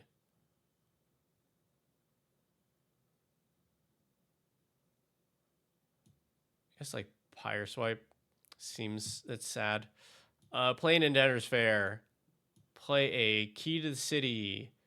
Make a robot.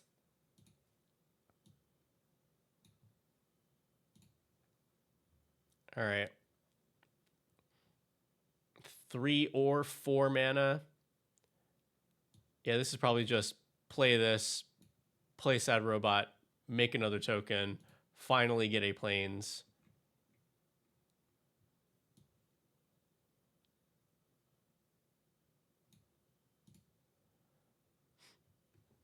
Yeah, the Sad Robot could be played from the graveyard, but not if I wanted to play it on the next turn. And that's where I was getting a little stuck. Okay, so this is our turn 5.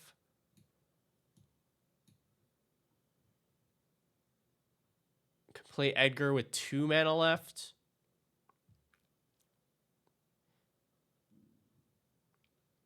Two, three, 4, 8.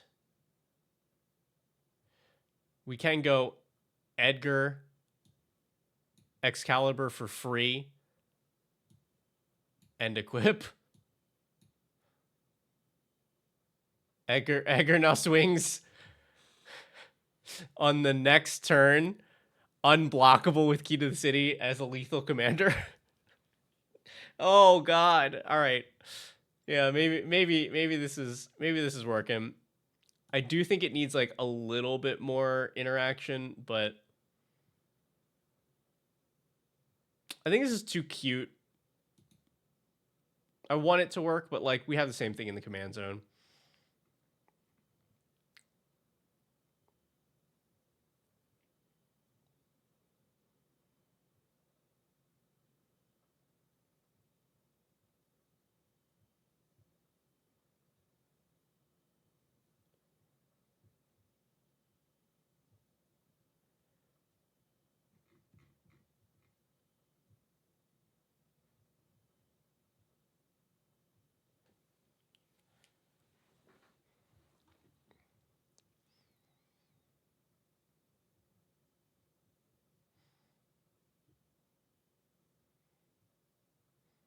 The old Boros Charm.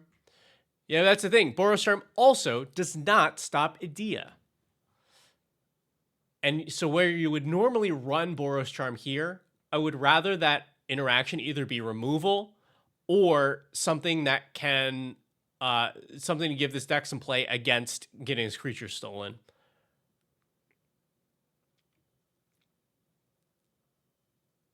I think this Alabo gets cut. We're actually not swinging with that many creatures. We're not. This would be better if we were going wide.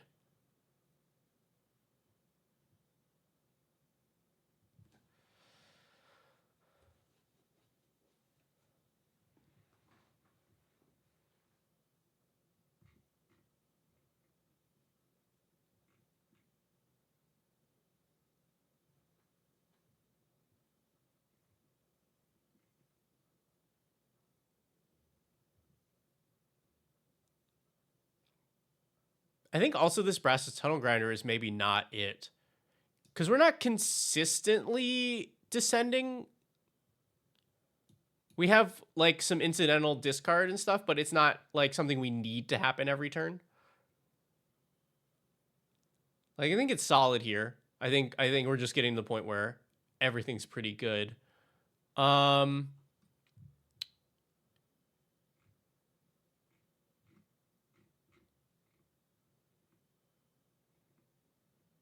And now, what else do we run?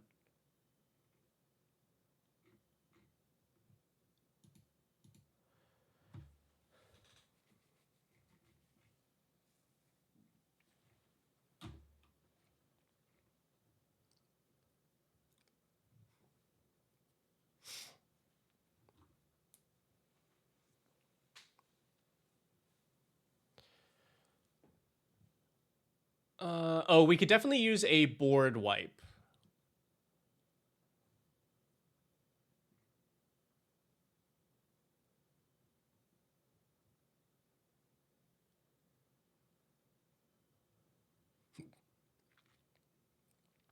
Like, Blasphemous Act here is not awful.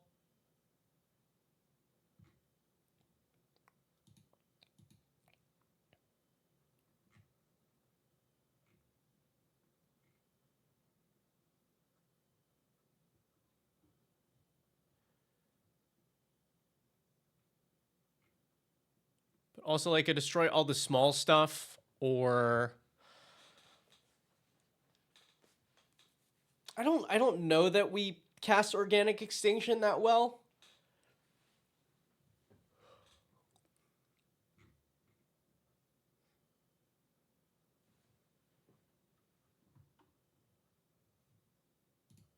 But I do think this needs a board wipe.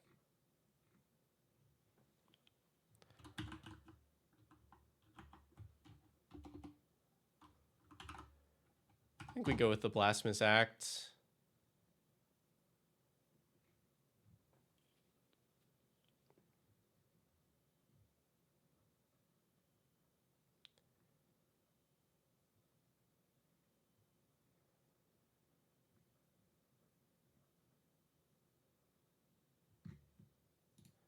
All right, do one more playtest here.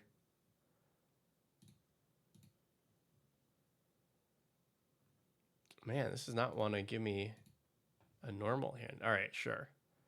No red mana.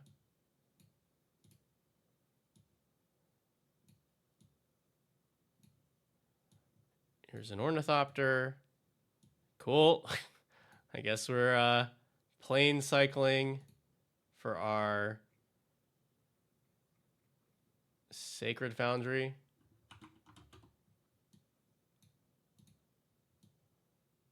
Play that. We have 2 mana this turn, which does not do anything. Draw. All right, this is turn 4.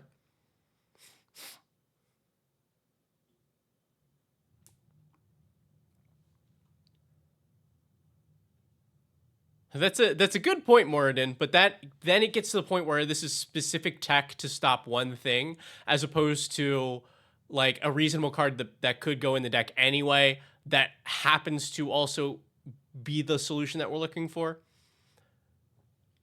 It's good tech against Idea, but it doesn't do anything else for the deck.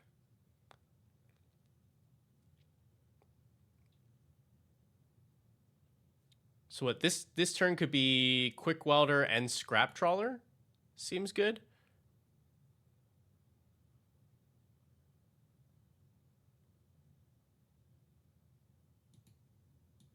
So what, this is our turn 5.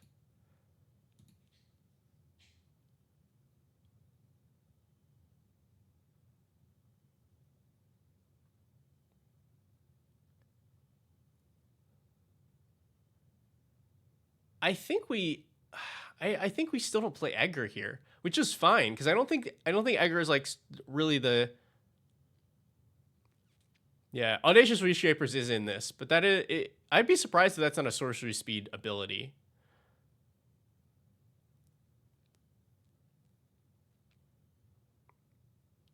Yeah, I think here we go 3 mana for Solemn, 4 mana for Iron Soul, right? 1, 2. Oh no. 3 mana for that. 3 mana for Titanic. Because then the next turn we untap with Edgar. We can swing the Titanic, replay it.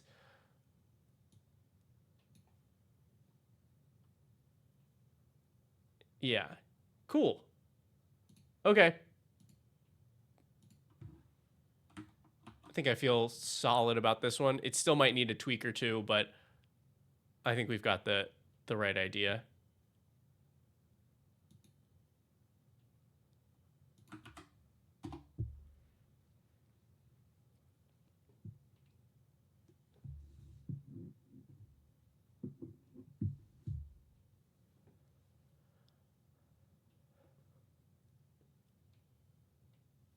Okay.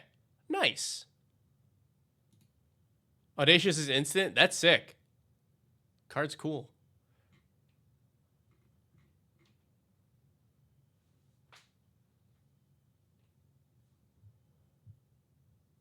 All right, so now we have Eddie Brock, Edea Possessed Sorceress, and Edgar Master Machinist. And then our last one will be Edric, Spy Master of Trest. I feel like this is the double D, right? Kind of has the double D vibe. I feel like would be the one playing group hug.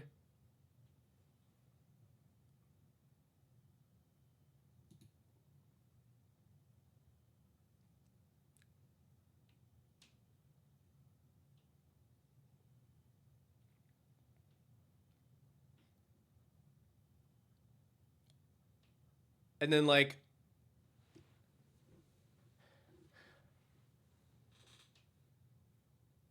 I don't know, I think it's a toss up between Eddie Brock and Edgar for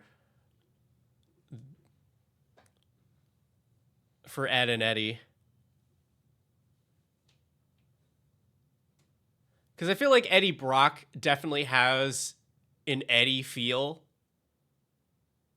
But then I don't know if Ed is Edgar.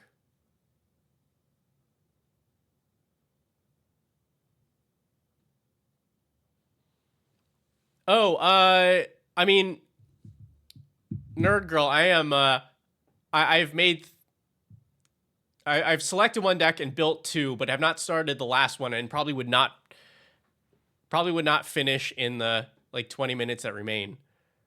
But yeah, did I assume I missed messages about it?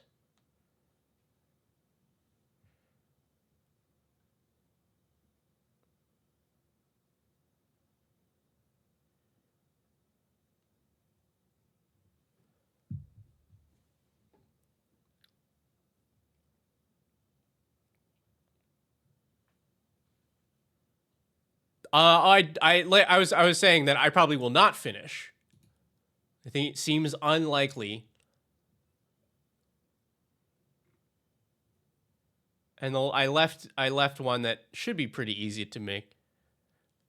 But yeah, I'm definitely down. I don't think you have to wait either, because I don't like, unless you want me to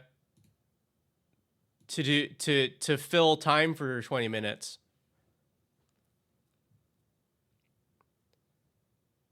But I am hungry, I guess. Send me the information.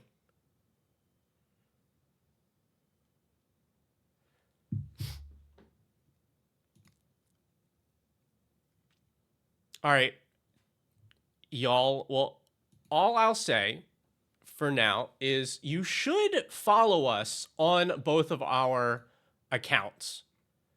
So like the one that I'm building on right now is the Decked Out Team account. And oftentimes you will get little sneak peeks on what we're putting together. Or you also have all of my deck builds from the shorts, like the one I did about Zergo.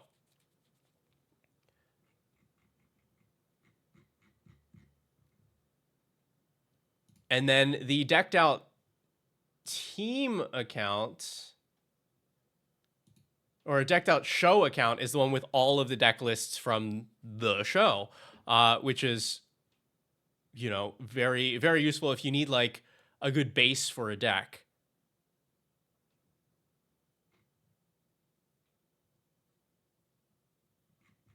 So you sometimes also get little bits of things like the weird little CEDH anti-flash that I'm trying to figure out. Here, let me unlist that.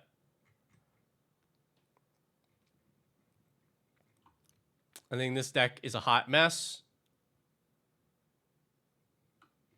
And I'm trying to figure out what the identity for this is right now. Thank you, HD.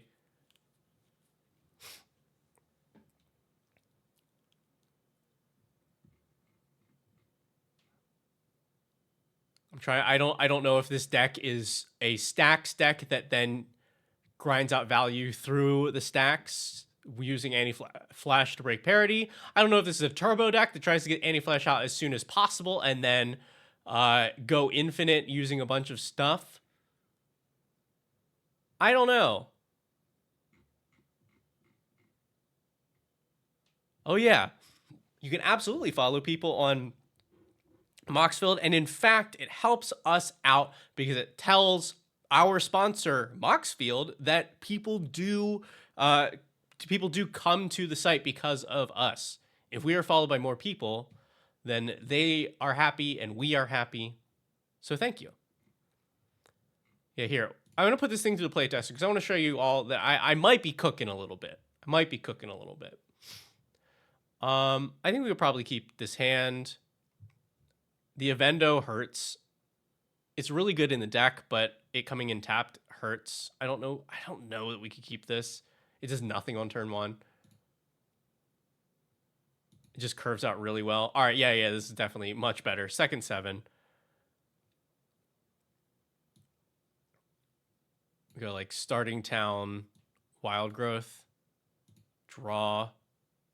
Oh, did I not also not draw 3, 4, 6, 7, 8?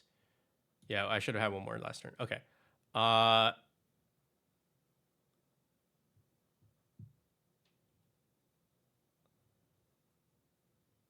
think this is...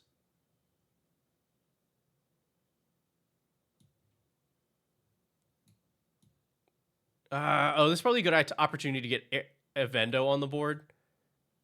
And then we tap to use the green for Llanowar Elves, use the a white for Enlightened Tutor. Tell our opponents that we're not doing anything scary, that we are just getting... I think what we need here is 2, 3, 4 card advantage.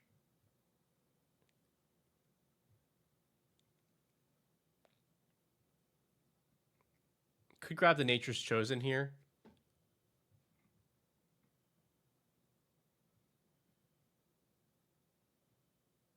Because we probably, I think we have to say we're not going for Food Chain or they get mad at us. Maybe we take Bright Glass. So we have the mana. All right, so then we draw into this. Play a Promenade. This should have a counter on it because we would have tapped the Elves. We go 1, 2, 3, 4, 5. So we can Bright Glass here with 1 mana up. So let's say we tapped 1, 2, 3, and 4. I guess we leave this up. We tap the Elves. And now this fetches...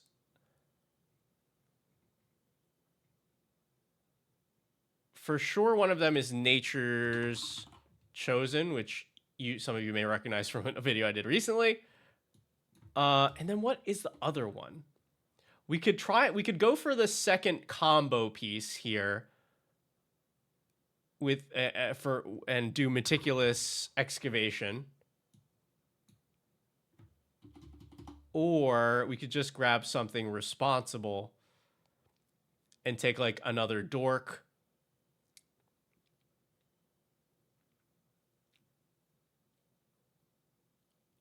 Oh, we do have a Vendo.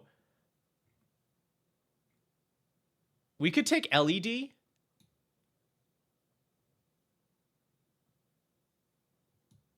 I think that's what I want here. So we grab Nature's Chosen and Lion's Eye Diamond.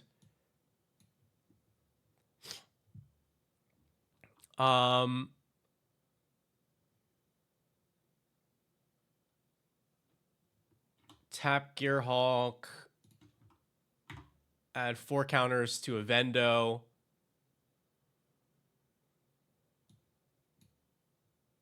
Lion's Eye Diamond. Nature's Chosen onto Gearhulk.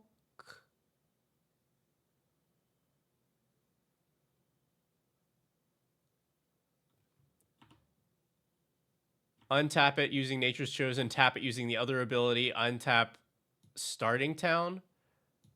We now have that much mana.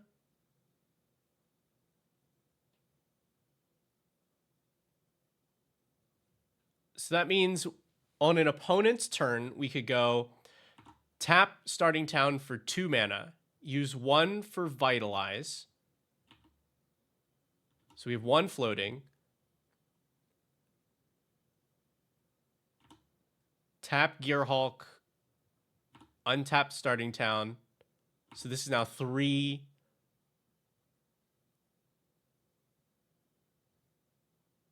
Yeah, 3 floating. We can sack Lion's Eye Diamond, pitching our Ancient Tomb and Arid Mesa. Flash in Anti-Flash. Return Tomb to the battlefield.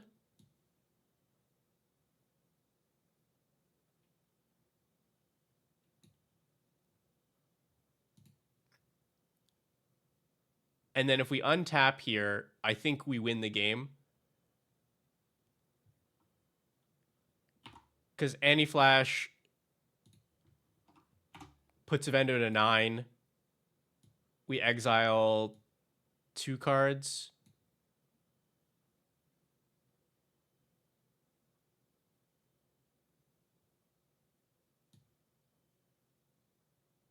Yeah, the Squee exile is pretty good here.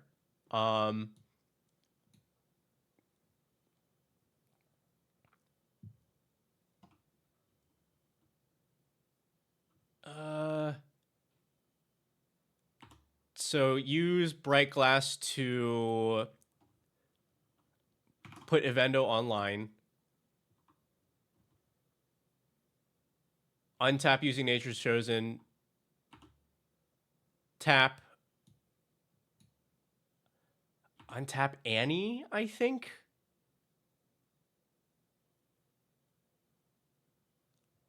Tap again for Evendo. Yeah, crop rotation. Promenade. I think this might whiff here. I don't think we have a land that gets us.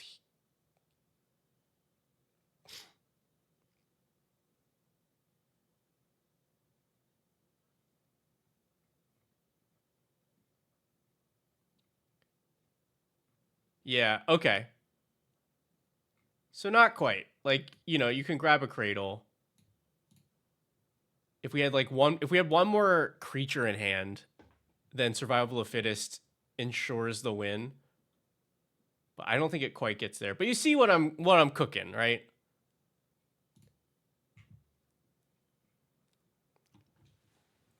Because this has multiple win lines. Like you can assemble Food Chain for infinite mana. You can breach an LED. You can Nature's Chosen, Meticulous Excavation. I'm just not sure exactly where it's going.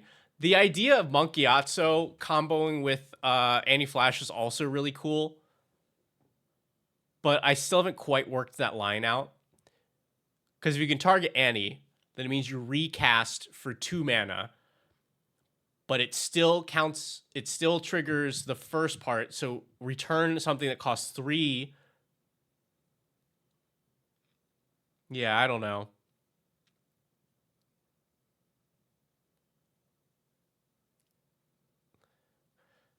Because I think what I like is that it's very resilient to, like, it doesn't get stopped by most of the common stacks pieces that are being played. Annie is able to get you some very strong permanents onto the board from the graveyard.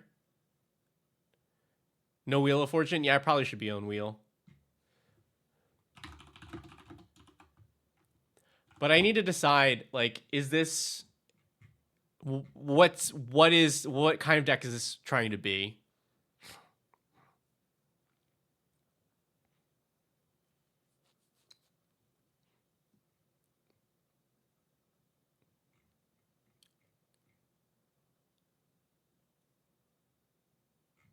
Yeah, like also can realistically win off of Halo Fountain. Like you use Annie to cheat in Halo Fountain and then just activated ability win. But I am unsure. It's still a work in progress. But that, I think, is where we will leave it for today, everybody. This was a really, really fun stream. Thank you so much for being here. Really grateful for our submissions that we got today. 2 like incredibly unique decks. So it was a lot of fun for me to get to look at those. And we made 3/4 of a pod for the show. Yes, I will say hello to everyone for you all.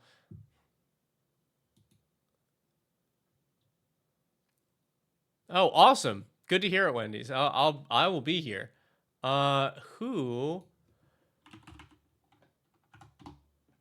Who is on right now?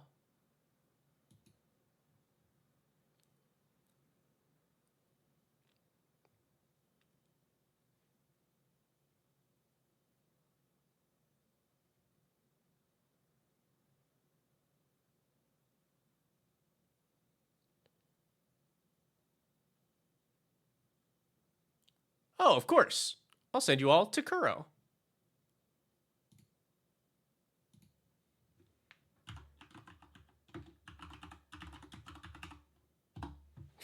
All right, everybody. That's it for today. You all know where to find me. I'm here on Wednesdays starting at 2 p.m. PST. We always do this thing. Build decks for the show, deck tech your decks, and slack off. So I'll see you next time. Say hello to Kuro for me. Bye.